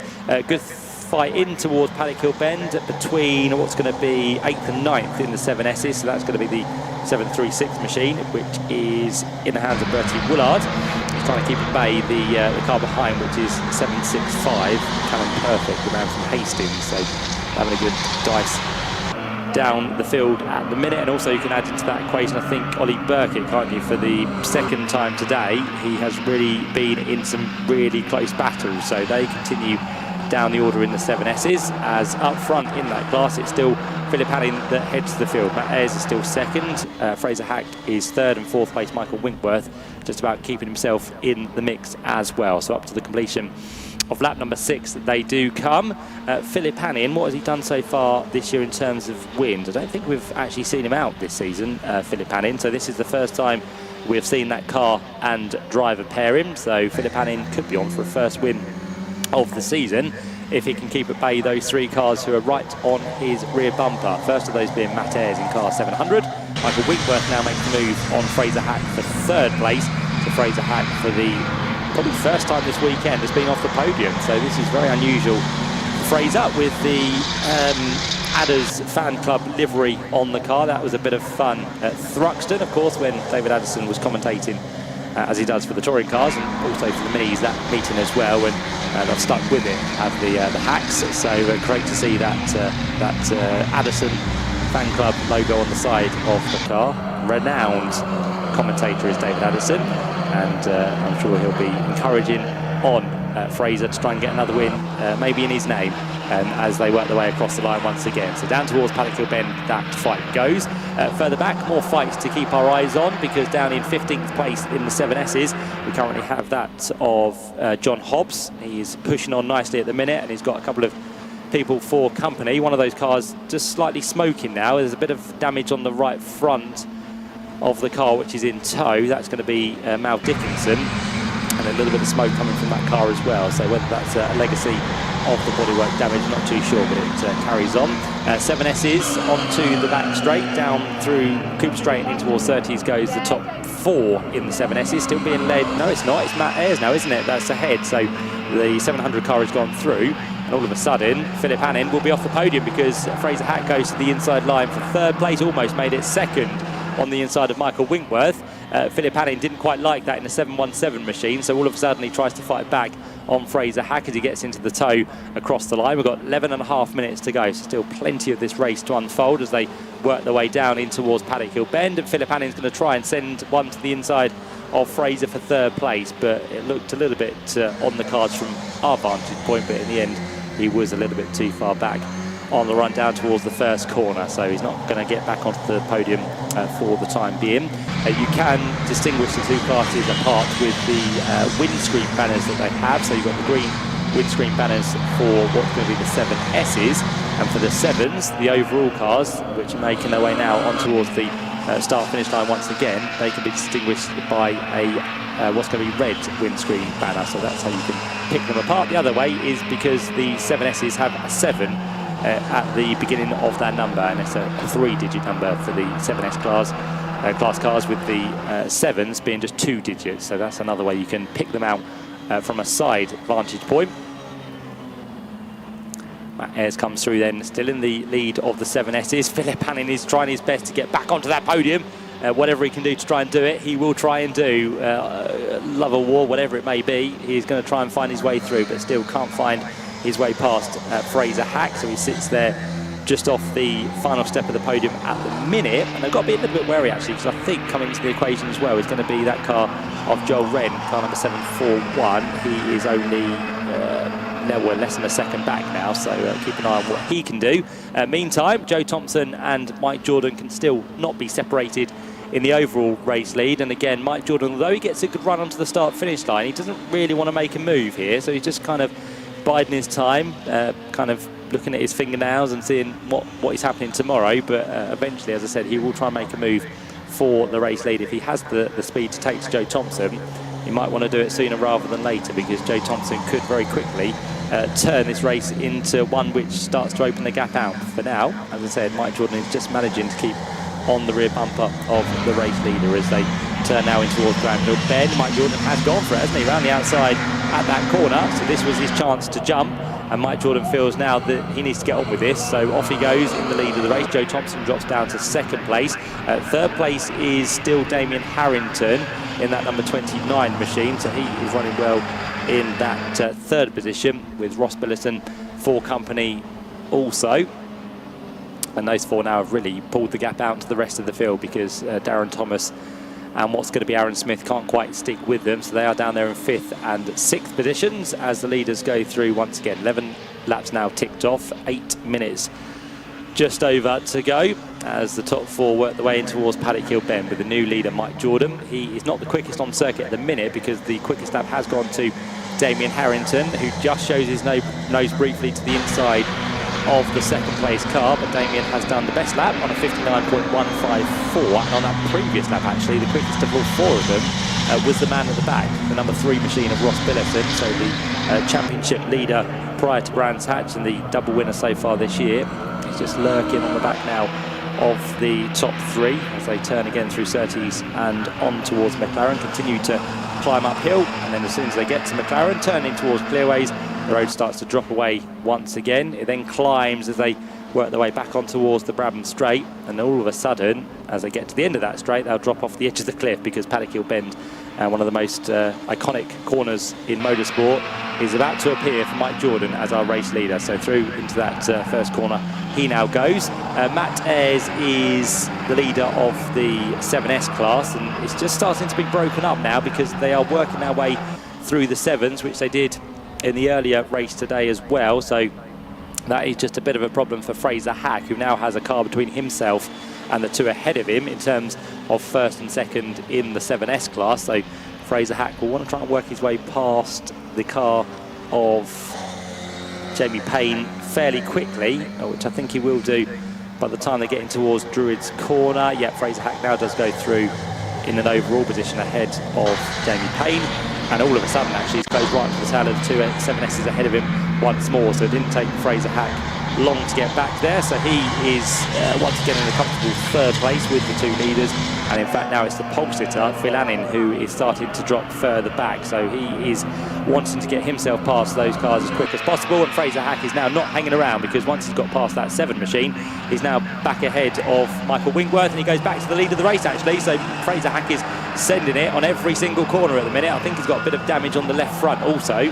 When I say damage, I mean missing part of the car, because the left light has disappeared completely. So it is the final race of the weekend, so you might as well throw everything at it. You haven't got to use these cars for another few weeks. You can do a bit of fine fettling and repair work after Brands Hatch and get them ready for the next meeting at Castle Combe. So Fraser Hack is bearing that in mind, and as I said, has lost that left front light, which might be a little bit of a lighter Mini now, which might have just aided him to make his way past those 2 cars on that previous lap. Michael Winkworth is also not hanging around, because he knows now that Fraser Hack has got on with the job, back to the head of the order, and wants to try and stay with him as best as he can. But it was just 2 wheels onto the grass there, which then leads you to be wide at Graham Hill Bend, which then will just slow your momentum surely on the run down towards the next corner. So a gap of around about a mini car length now has been formed between the top 2 in the 7S's, but again on the brakes that gap comes right down between the top 3. And all of a sudden actually Philip Annin, who was down and out behind the 2 7s, which they were trying to work their way through,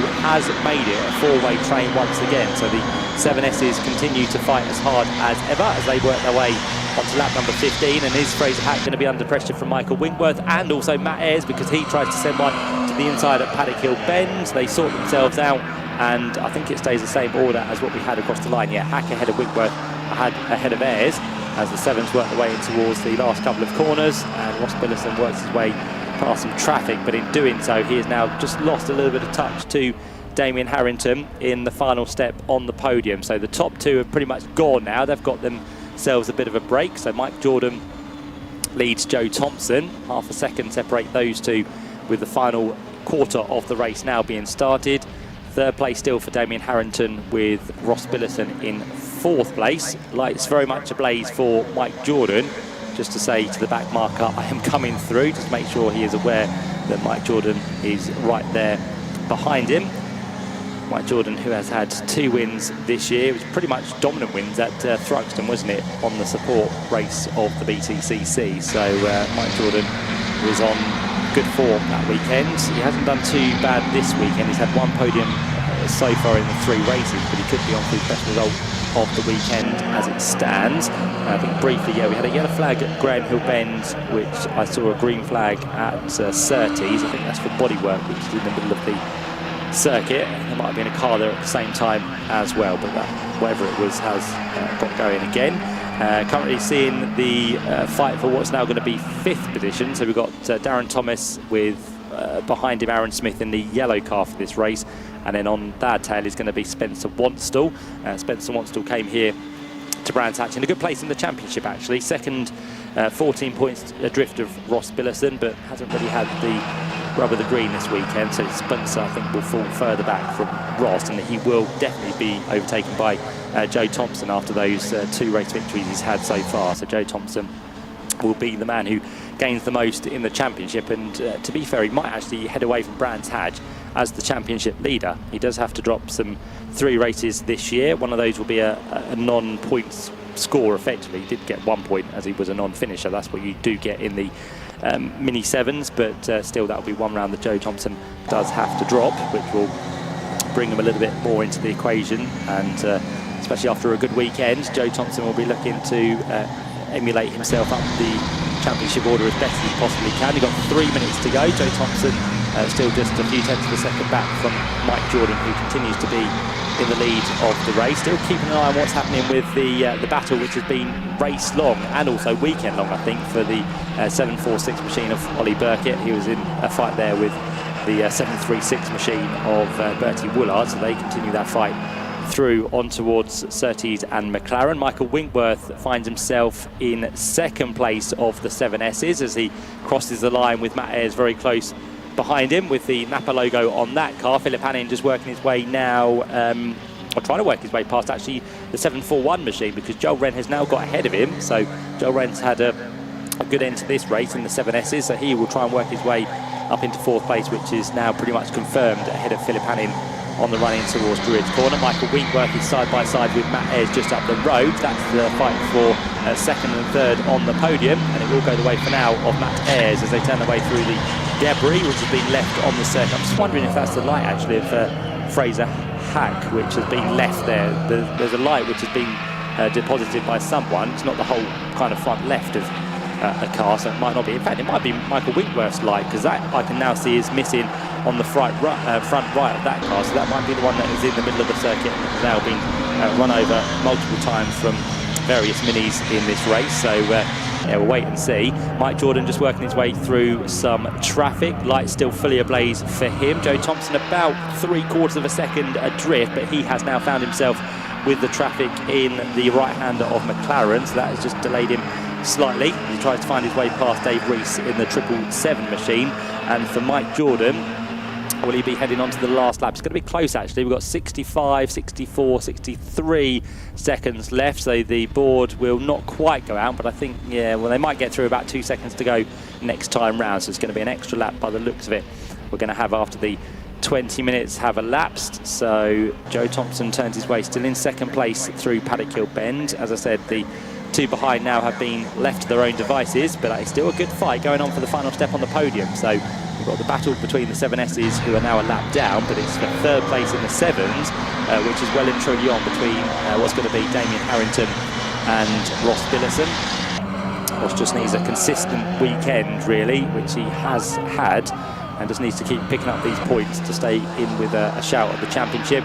He's going to try and look to the outside of Damien in towards 30s, which doesn't work, and now they've got the small matter of these two back markers to work their way through, which they do. So through goes Damien, through will go Ross Billison, I think, on the exit of Clark Curve. Still can't quite get himself past, can he? He's kind of willing that car on as best as he possibly can. They do get the checker flag this time, because we were just within the margin of the time running out. So Mike Jordan goes through, didn't get the last lap, but they do get the checker flag this time. So Mike Jordan takes the final win of the weekend. He picks up his first win of the weekend as well after a double for Joe Thompson earlier on. He comes through in second place. Third place goes the way of 29 Damien Harrington. He gets the final step on the podium by half a second.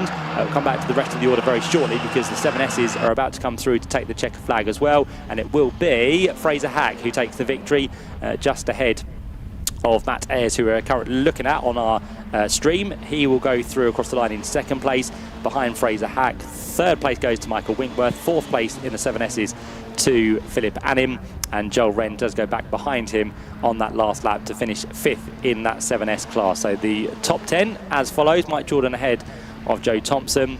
Third place to Damien Harrington with Ross Billison behind. Then we have number 20, which is going to be the car of Darren Thomas, isn't it? Yeah, he gets ahead of Aaron Smith.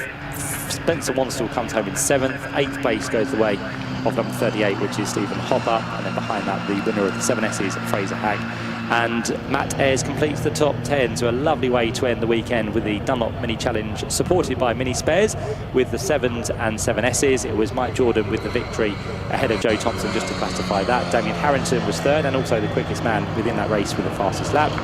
Ross Billison comes home fourth, with Darren Thomas, Aaron Smith, Spencer Wanstall and Stephen Hopper inside the top 8. Fraser Hack was the first of the 7Ss, with Matthew Ayres, Michael Winkworth and Philip Annim down in 12th position. Behind them, Joel Wren and Callum Perfect. Jamie Payne completed the top 15, with Andrew King, Matthew Page, Ollie Burkett next up. 19th place for Giles Page and Bertie Woolard. 21st for Arnold Duncan and Dave Rees next up. Jack Vanna got to the end in that race, with Rob Perry coming through in 24th position. Then we saw further back from them in 25th and classified as a finisher Mal Dickinson. John Hobbs was in 26th, Alex Watson was 27th, and Kate Fraser-Kerr came through in 28th place. That was the last of our finishers for that final race of the weekend. So great way to end the Mini Festival for 2024. We do have coming up for you the Mini Car Club parade laps. We've got the show and shine cars, which are already making their way down the pit lane, ready to go onto the circuit. We have an array of cars who have been here with the display clubs today over there on Colin Chapman Way, are already lined up, ready to work their way onto the circuit as well. Just need some of the vehicles to be ushered off the circuit in terms of the telehandlers and recovery vehicles, and as soon as that is clear, we will have the cars onto the circuit for the final bit of action today. So do enjoy all of that. We will have a podium, I think, off air for the Mini 7s. Those drivers will make their way down to the podium in due course. But we just want to say a massive thank you to everyone who's been here this weekend. Thank you for coming along, and hopefully you have enjoyed the second day of action, but the main event for the Mini Festival for this year. It's been a great day and some fabulous racing out there on circuit as well. Big thanks to the marshals as ever for that sterling work around the circuit, giving up that time this weekend to make sure all the drivers are looked after and we get through the racing in good time. And thanks also to the officials to make sure that we finish on curfew, because we are well ahead of that and we have finished just about 5 minutes behind where we should have done with what has been a very frantic day and busy day with a couple of red flags and also safety cars to get through as well. Just want to say that I have been on my own this afternoon, so apologies if we've missed anything or done anything a little bit wrong, but unfortunately Jack, fellow commentator Jack Werrell, was taken away with some medical issues, so I wish him all the best. Hopefully he recovers fairly quickly and he does get himself home nice and safely and is not in too bad a position. But just want to say get well soon to Jack Werrell. I've been Matt Sucklin. Thank you very much for being here this weekend at the Brands Hatch Mini Festival for 2024. Have a wonderful rest of the weekend. Do enjoy the Mini Car Club parade laps that we have coming up for you, and we do look forward to welcoming you back here at Brands Hatch in the near future. And of course we look forward to a wonderful Mini Festival in 2025. But for now, good night and a safe journey home.